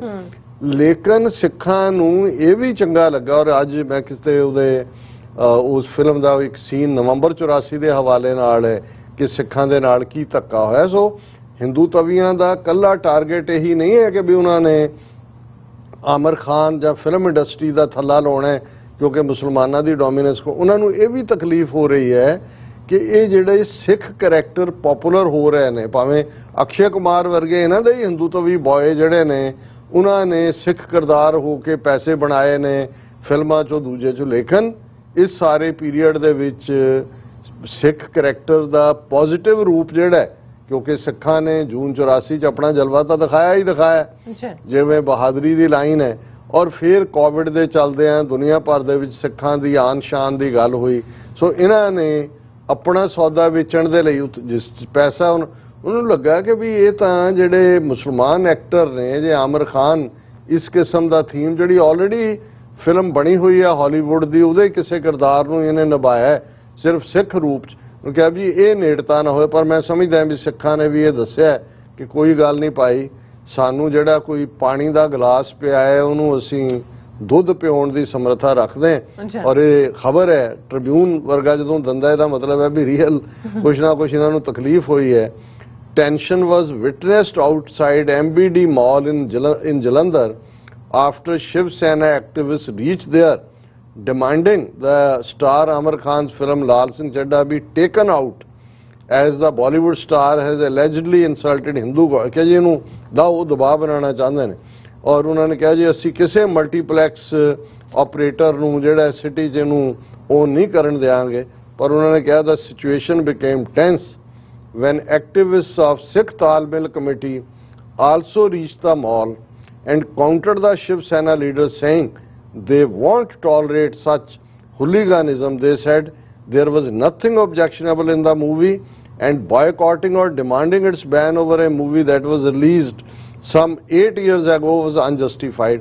ਹੁਣ ਪੀਕੇ ਫਿਲਮ 8 ਸਾਲ ਪਹਿਲਾਂ ਰਿਲੀਜ਼ ਹੋਈ ਹੁਣ 8 ਸਾਲ ਬਾਅਦ ਤੁਸੀਂ ਆ ਕੇ ਬਲੌਕ ਕਰਨ ਦੀ ਕੋਸ਼ਿਸ਼ ਕਰ ਰਹੇ ਹੋ ਔਰ ਇਸੇ ਤਰ੍ਹਾਂ ਵਾਰਾਣਸੀ ਦੇ ਵਿੱਚ ਵੀ ਹਿੰਦੂ ਆਊਟਫਿਟ ਨੇ ਜਿਹੜਾ ਲਾਲ ਸਿੰਘ ਚੱਡਾ ਦੇ ਖਿਲਾਫ ਜਿਹੜਾ ਉਹ ਪ੍ਰੋਟੈਸਟ ਕੀਤਾ ਯੂਪੀ ਗਵਰਨਮੈਂਟ ਤੋਂ ਮੰਗ ਕੀਤੀ ਕਿ ਭਾਈ ਇਸ ਨੂੰ ਬੈਨ ਕੀਤਾ ਜਾਏ ਇਸੇ ਤਰ੍ਹਾਂ ਸਨਾਤਕ ਰਕਸ਼ਾ ਸੈਨਾ ਰੇਸ ਸਲੋਗਨ ਅਗੇਂਸਟ ਦਾ ਮੂਵੀ ਕਿਸੇ ਹੋਰ ਥਾਂ ਤੇ ਭੇਲਪੁਰ ਦੇ ਵਿੱਚ ਯੂਥ ਵਿੰਗ ਜਿਹੜਾ ਉਸ ਦੇ ਕੋਈ ਪ੍ਰੈਜ਼ੀਡੈਂਟ ਉਹਨੇ ਕਿਹਾ ਜੀ ਹਿੰਦੂ ਡੀਟੀਜ਼ ਦਾ ਅਪਮਾਨ ਕੀਤਾ we all Sanatanis will not allow his films to run in our country we will go from door to door ਔਰ ਉਹਨਾਂ ਨੇ ਆਦਿੱਤਿਆਨਾਥ ਨੂੰ ਕਿਹਾ ਇਸ ਦੇ ਉੱਤੇ ਪਾਬੰਦੀ ਲਾਈ ਜਾਏ ਸੋ ਮਤਲਬ ਤੁਸੀਂ ਅੰਦਾਜ਼ਾ ਲਾਓ ਕਿ ਅੱਜ ਭਾਰਤ ਦੇ ਵਿੱਚ ਕੀ ਮਾਹੌਲ ਬਣ ਚੁੱਕਾ ਹੈ ਕਿ ਇਹ ਸਾਰੇ ਐਕਟਰ ਜਿਹੜੇ ਨੇ ਜਿਹੜੇ ਖਾਨ ਔਰ ਦੂਜੇ ਘਰਾਂ ਜਿਹਨਾਂ ਦੇ ਹਿੰਦੂ ਬੀਵੀਆਂ ਨੇ ਉਹ ਪੂਜਾ ਕਰਨ ਵਾਲੇ ਉਹ ਵਿਚਾਰੇ ਯਕੀਨੀ ਬਣਾਉਂਦੇ ਨੇ ਜੋ ਦੱਸਿਆ ਜਾਏ ਕਿ ਇੱਕ ਜਿਹੜਾ ਉਹ ਥਾਂ ਤੇ ਗਣੇਸ਼ ਜੀ ਬੈਠੇ ਨੇ ਰਾਮ ਜੀ ਬੈਠੇ ਨੇ ਬੀਬੀਆਂ ਪੂਜਾ ਕਰਕੇ ਵੀ ਅਸੀਂ ਇਹਨਾਂ ਨੂੰ ਕਨਵਰਟ ਨਹੀਂ ਕੀਤਾ ਹੈ ਇਹੀ ਹੈ ਔਰ ਉਹ ਐਕਸਟਰਾ ਮਾਈਲ ਜਾਂਦੇ ਨੇ ਪ੍ਰੂਵ ਕਰਨ ਦੇ ਲਈ ਕਿ ਉਹ ਬਿਲਕੁਲ ਜਿਹੜਾ ਉਹ ਭਾਰਤ ਮਾਤਾ ਦੀ ਜੈ ਵਾਲੇ ਨੇ ਫਿਲਮਾਂ 'ਚ ਵੀ ਉਦਾਂ ਦੇ ਕਿਰਦਾਰ ਨਿਭਾਉਂਦੇ ਨੇ ਹੁਣ ਲੇਕਿਨ ਇਹਨਾਂ ਦੇ ਲਈ ਕੋਈ ਐਕਸੈਪਟੇਬਲ ਨਹੀਂ ਹੈ ਔਰ ਅਸੀਂ ਸਮਝਦੇ ਹਾਂ ਵੀ ਇਹ ਜਿਹੜਾ ਸਿੱਖ ਜਥੇਬੰਦੀਆਂ ਨੇ ਕਰੇਜ ਦਿਖਾਇਆ ਇਹ ਆਉਣ ਵਾਲੇ ਪੀਰੀਅਡ 'ਚ ਦੋਨਾਂ ਕੌਮਾਂ ਦੀ ਸਾਂਝਾਂ ਲਈ ਵੀ ਸ਼ਾਇਦ ਇਹਨਾਂ ਖਾਨਾਂ ਨੂੰ ਵੀ ਕਦੇ ਸਮਝ ਆ ਜਾਏ ਕਿ ਨੋ ਮੈਟਰ ਤੁਸੀਂ ਕੀ ਕਰੋ ਅਲਟੀਮੇਟਲੀ ਹਿੰਦੂ ਤਵੀਆਂ ਨੇ ਤੁਹਾਨੂੰ ਕਬੂਲ ਨਹੀਂ ਕਰਨਾ ਇਸ ਲਈ ਆਪਣੇ ਮੁਸਲਮਾਨ ਹੋਣ 'ਚ ਪ੍ਰਾਈਡ ਲਾਓ ਆਪਣੀਆਂ ਵੈਲਿਊਜ਼ ਦੇ ਲਈ ਖਲੋਵੋ ਆਪਣੇ ਮਜ਼ਹਬ ਦੀਆਂ ਕਦਰਾਂ ਕੀਮਤਾਂ ਲਈ ਔਰ ਇਨਸਾਨੀਅਤ ਸਾਡਾ ਸਭ ਦਾ ਧਰਮ ਹੈ ਲੇਕਿਨ ਇਹ ਹਿੰਦੂ ਤਵੀ ਨਫ਼ਰਤ ਤੋਂ ਡਰ ਕੇ ਤੁਸੀਂ ਹਿੰਦੂ ਤਵੀਆਂ ਵਾਲਾ ਰਾਗ ਨਾ ਅਲਾਪੋ ਔਰ ਕਨਕਲੂਜਨ ਦੇ ਵਿੱਚ ਜਿਵੇਂ ਅਸੀਂ ਰੂਹਾਨੀ ਵਿਚਾਰ ਕਰਦੇ ਪੰਜਵੇਂ ਪਾਤਸ਼ਾਹ ਦਾ ਸ੍ਰੀ ਰਾਗ ਸ਼ਬਦ ਹੈ ਸੰਤ ਜਨੋ ਸੁਨ ਭਾਈਓ ਛੂਟਨ ਸਾਚੈ ਨਾਏ ਗੁਰ ਕੇ ਚਰਨ ਸਰੇਵਣੇ ਤੀਰਥ ਹਰ ਕਾ ਨਾਓ ਆਗੈ ਦਰਗਹਿ ਮੰਨੀਐ ਮਿਲੈ ਨਿਥਾਵੇ ਥਾਓ ਭਾਈ ਰੇ ਸਾਚੀ ਸਤਗੁਰ ਸੇਵ ਸਤਗੁਰ ਤੁਠੈ ਪਾਈਐ ਪੂਰਨ ਅਲਖ ਅਪੇਵ ਰਹਾਓ ਦੀ ਤੁਕ ਤੋਂ ਵਿਚਾਰ ਸ਼ੁਰੂ ਕਰਦੇ ਹਾਂ ਕਿ ਹੇ ਮੇਰੇ ਭਰਾ ਜਿਵੇਂ ਕੱਲ ਅਸੀਂ ਦੇਖਿਆ ਸਾਜਨ ਐਡਰੈਸ ਕੀਤਾ ਸੀ ਗੁਰੂ ਸਾਹਿਬ ਨੇ ਹੇ ਮੇਰੇ ਭਰਾ ਉਸ ਸੱਚੇ ਸਤਿਗੁਰੂ ਦੀ ਅਕਾਲ ਪੁਰਖ ਦੀ ਸੇਵਾ ਦੇ ਵਿੱਚ ਆਪਣੇ ਆਪ ਨੂੰ ਅਰਪਣ ਕਰ ਸਤਿਗੁਰੂ ਤੁਠੈ ਪਾਈ ਸਤਿਗੁਰ ਤੁਠਾ ਹੁੰਦਾ ਹੈ ਖੁਸ਼ ਹੋ ਕੇ ਟੁੱਟ ਕੇ ਕਿ ਸਤਿਗੁਰੂ ਟੁੱਟ ਕੇ ਜਦੋਂ ਤੈਨੂੰ ਆਪਣਾ ਜੋੜਨਗੇ ਆਪਣੇ ਉਸ ਰੱਬ ਦੇ ਨਾਲ ਤੇ ਉਸ ਸਤਿਗੁਰੂ ਦੇ ਟੁੱਟਣ ਚੋਂ ਹੀ ਉਸ ਵਾਹਿਗੁਰੂ ਨਾਲ ਮੇਲ ਹੁੰਦਾ ਹੈ ਜਿਹੜਾ ਅਲੱਖ ਹੈ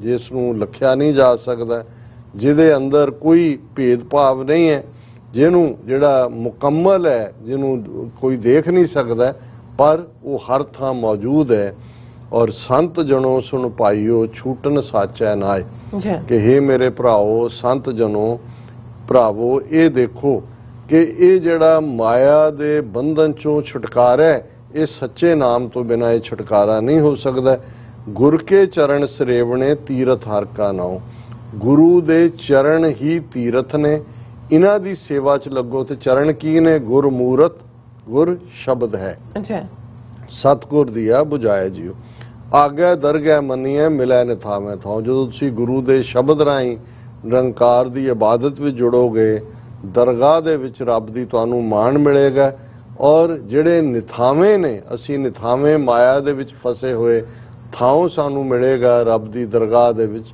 ਰੱਬ ਦੀ ਯਾਦ ਦੇ ਨਾਲ, ਬੰਦਗੀ ਦੇ ਨਾਲ, ਸਿਮਰਨ ਦੇ ਨਾਲ। ਸਤਿਗੁਰ ਵਿਟੋਂ ਵਾਰਿਆ ਜਿਨ ਦਿੱਤਾ ਸੱਚ ਨਾਉ, ਆਂਦਨ ਸੱਚ ਸਲਾਹਣਾ ਸੱਚੇ ਕੇ ਗੁਣ ਗਾਉ। ਸੱਚ ਖਾਣਾ ਸੱਚ ਪਹਿਨਣਾ ਸੱਚੇ ਸੱਚਾ ਨਾਉ। ਮੈਂ ਆਪਣੇ ਸਤਿਗੁਰੂ ਤੋਂ ਕੁਰਬਾਨ ਹੈ ਜਿਨ੍ਹਾਂ ਨੇ ਮੈਨੂੰ ਉਸ ਵਾਹਿਗੁਰੂ ਦੇ ਸੱਚੇ ਨਾਮ ਦੇ ਨਾਲ ਜੋੜਿਆ। ਦਿਨ ਰਾਤ ਮੈਂ ਸੱਚ ਦੀ ਸਲਾਹਣਾ ਕਰਦਾ ਔਰ ਉਸੇ ਹੀ ਸੱਚੇ ਵਾਹਿਗੁਰੂ ਦੇ ਗੁਣ ਗਾਉਂਦਾ। ਮੇਰੇ ਖਾਣਾ ਵੀ ਪਹਿਨਣਾ ਵੀ ਜਿਹੜਾ ਹੈ ਉਹ ਉਸ ਦਾ ਆਧਾਰ ਉਸ ਵਾਹਿਗੁਰੂ ਦੀ ਯਾਦ ਨਾਲ ਜੁੜਿਆ ਹੁੰਦਾ ਹੈ। ਮੇਰੇ ਲਈ ਤਾਂ ਹੀ ਕੱਪੜੇ ਖਾਣਾ ਇਹ ਪ੍ਰਵਾਨ ਨੇ ਜੇ ਵਾਹਿਗੁਰੂ ਮੈਨੂੰ ਯਾਦ ਹੈ, ਮੈਂ ਸੱਚੇ ਦੇ ਨਾਮ ਵਿੱਚ ਜੁੜਿਆ ਹੋਇਆ। ਸਾਸ ਗਿਰਾਸ ਨਾ ਵਿਸਰੈ ਸਫਲ ਮੂਰਤ ਗੁਰ ਆਪ, ਗੁਰ ਜੇਵੜ ਅਵਰ ਨ ਦਿਸਈ, ਆਠ ਪਹਿਰ ਤਿਸ ਜਾਪ, ਨਦਰ ਕਰੇ ਤਾਂ ਪਾਈਐ ਸੱਚ ਨਾਮ ਗੁਣਤਾਸ। ਕਿ ਮੇਰੇ ਹਰ ਜਿਹੜੀ ਮੈਂ ਗਰਾਈ ਮੂੰਹ 'ਚ ਪਾਉਂਦਾ ਗਿਰਾਸ ਔਰ ਜਿਹੜਾ ਮੈਂ ਸਾਹ ਲੈਂਦਾ ਮੈਨੂੰ ਉਹ ਵਾਹਿਗੁਰੂ ਨਾਮ ਭੁੱਲੇ। ਸਾਹ ਲੈਂਦਿਆਂ ਖਾਣਾ ਖਾਂਦਿਆਂ ਸਾਸ ਗਿਰਾਸ ਨਾ ਵਿਸਰੈ ਸਫਲ ਮੂਰਤ ਗੁਰ ਆਪ, ਉਹ ਗੁਰੂ ਸਫਲ ਮੂਰਤ ਹੈ ਉਹ ਨਹੀਂ ਭੁੱਲੇ। ਗੁਰ ਜੇਵੜ ਅਵਰ ਨਾ ਦੱਸੇ, ਹੋਰ ਕੋਈ ਦੁਨੀਆ ਦੇ ਵਿੱਚ ਗੁਰੂ ਦੇ ਵਰਗਾ ਕੋਈ ਨਹੀਂ ਹੈ। ਆਠ ਪਹਿਰ ਦਿਸ ਜਾਪ, ਹੇ ਮੇਰੇ ਮਨ ਅੱਠੋਂ ਪਹਿਰ 24 ਆਵਰਸ ਏ ਡੇ, ਹਰ ਸੈਕਿੰਡ ਹਰ ਮਿੰਟ ਉਸ ਨੂੰ ਜਪ। ਨਦਰ ਕਰੇ ਤਾਂ ਪਾਈਐ ਸੱਚ ਨਾਮ ਗੁਣਤਾਸ। ਉਹ ਜੇ ਵਾਹਿਗੁਰੂ ਦੀ ਨਦਰ ਹੋਏ ਫੇਰ ਹੀ ਉਹ ਇਸ ਰੱਬ ਨੂੰ ਪਾਇਆ ਜਾ ਸਕਦਾ ਹੈ ਜਿਹੜਾ ਸੱਚਾ ਨਾਮ ਹੈ। ਗੁਣਤਾਸ, ਤਾਸ ਹੁੰਦਾ ਖਜ਼ਾਨਾ, ਜਿਹੜਾ ਗੁਣਾਂ ਦਾ ਖਜ਼ਾਨਾ ਹੈ। ਤੇ ਅਖੀਰਲੇ ਪਦ 'ਚ ਪੰਜਵੇਂ ਪਾਤਸ਼ਾਹ ਗੁਰੂ ਅਰਜਨ ਸਾਹਿਬ ਫਰਮਾਉਂਦੇ ਨੇ, ਗੁਰ ਪਰਮੇਸ਼ਰ ਇੱਕ ਹੈ ਸਭ ਮੈਂ ਰਿਹਾ ਸਮਾਏ, ਜਿਨ ਕੋ ਪੂਰਬ ਲਿਖਿਆ ਸਈ ਨਾਮ ਤੇ ਆਏ, ਨਾਨਕ ਗੁਰ ਸ਼ਰਨਾਗਤੀ ਮਰੈ ਨਾ ਆਵੇ ਜਾਏ। ਕਿ ਉਹ ਗੁਰੂ ਪਰਮੇਸ਼ਰ ਇੱਕ ਹੈ, ਸਾਰਿਆਂ ਦੇ ਵਿੱਚੋਂ ਰਵਿਆ ਹੋਇਆ, ਮਿਲਦਾ ਉਹਨਾਂ ਨੂੰ ਹੀ ਹੈ। ਉਹੀ ਨਾਮ ਤੇ ਆਉਂਦੇ ਨੇ ਜਿਨ੍ਹਾਂ ਦੇ ਉੱਤੇ ਰੱਬ ਦੀ ਰਹਿਮਤ ਹੁੰਦੀ ਹੈ, ਜਿਹੜੇ ਡੈਸਟਿਨਡ ਨੇ। ਨਾਨਕ ਗੁਰ ਸ਼ਰਨਾਗਤੀ, ਪੰਜਵੇਂ ਨਾਨਕ ਕਹਿੰਦੇ ਨੇ ਕਿ ਮੈਂ ਗੁਰੂ ਦੀ ਸ਼ਰਨ ਚਾਹਾਂ ਉਸ ਅਕਾਲ ਪੁਰਖ ਦੀ, ਜਿਹੜਾ ਮਰੈ ਨਾ ਆਵੇ ਜਾਏ। ਉਹ ਆਵਾ ਗਾਉਣ ਦੇ ਚੱਕਰ 'ਚ ਨਹੀਂ ਹੈ। ਜੋ ਜਨਮੇਗਾ ਉਹ ਮਰਦਾ, ਤੇ ਜਿਹੜਾ ਜੰਮਦਾ ਹੀ ਨਹੀਂ ਹੈ ਸੋ ਮੁਖ ਜਲੋ ਜਿਤ ਕਹੇ, ਸੋ ਮੁਖ ਜਲੋ ਜਿਤ ਕਹੇ ਠਾਕਰ ਜੋਨੀ। ਕਿ ਉਹ ਮੂੰਹ ਸੜ ਜਾਏ ਜਿਹੜਾ ਕਹਿੰਦਾ ਹੈ ਕਿ ਰੱਬ ਜਿਹੜਾ ਹੈ ਉਹ ਜਿਹੜਾ ਜੂਨ ਦੇ ਵਿੱਚ ਆਉਂਦਾ, ਕਿਉਂਕਿ ਰੱਬ ਜਿਹੜਾ ਅਜੂਨੀ ਸਹਿਪੰਗ ਗੁਰ ਪ੍ਰਸਾਦ, ਉਹ ਸੈਲਫ ਐਲਮੀਨੇਟਿਡ ਹੈ, ਅਜੂਨੀ ਹੈ, ਉਹ ਕਿਸੇ ਜੂਨ ਦੇ ਵਿੱਚ ਨਹੀਂ ਆਉਂਦਾ। ਇਹ ਅੱਜ ਦਾ ਵਿਚਾਰ ਹੈ। ਤੁਹਾਡਾ ਬਹੁਤ ਬਹੁਤ ਸ਼ੁਕਰੀਆ। ਤੁਸੀਂ ਅਧਿਆਇ ਮਸ਼ਹੂਰ ਚ ਅੱਜ ਦਾ ਵਿਚਾਰ ਸਾਡੇ ਦਰਸ਼ਕਾਂ ਨਾਲ ਸਾਂਝਾ ਕੀਤਾ। ਇਸ ਵਕਤ ਆਪਣੇ ਵਿਊਅਰਸ ਕੋਲ ਲੈਣੇ ਇਜਾਜ਼ਤ। ਵਿਊਅਰਸ, ਸਾਡੇ ਪ੍ਰੋਗਰਾਮ ਦਾ ਸਮਾਂ ਇੱਥੇ ਸਮਾਪਤ ਹੁੰਦਾ। ਤੁਸੀਂ ਆਪਣੀ ਰਾਏ ਤੇ ਸੁਝਾਅ ਸਾਨੂੰ ਭੇਜਣਾ ਭੁੱਲਣਾ ਸਾਡੇ ਇਸ ਪਤੇ ਤੇ sos@tv84.tv ਤੇ। ਅਸੀਂ ਆਪਣਾ ਪ੍ਰੋਗਰਾਮ ਲੈ ਕੇ ਫਿਰ ਦੁਬਾਰਾ ਤੁਹਾਡੇ ਰੂਬਰੂ ਹੋਵਾਂਗੇ। ਤਦ ਤੱਕ ਲਈ ਮੈਨੂੰ ਤੇ ਆਪਣਾ ਸੁਣਾ ਗਿਆ ਤਾਂ ਦੇਖਦੇ ਰਹੋ TV84। ਬੁਲਾ ਦਿਓ ਫਤਿਹ। ਵਾਹਿਗੁਰੂ ਜੀ ਕਾ ਖਾਲਸਾ, ਵਾਹਿਗੁਰੂ ਜੀ ਕੀ ਫਤਿਹ। ਰੱਬ ਰਾਖਾ।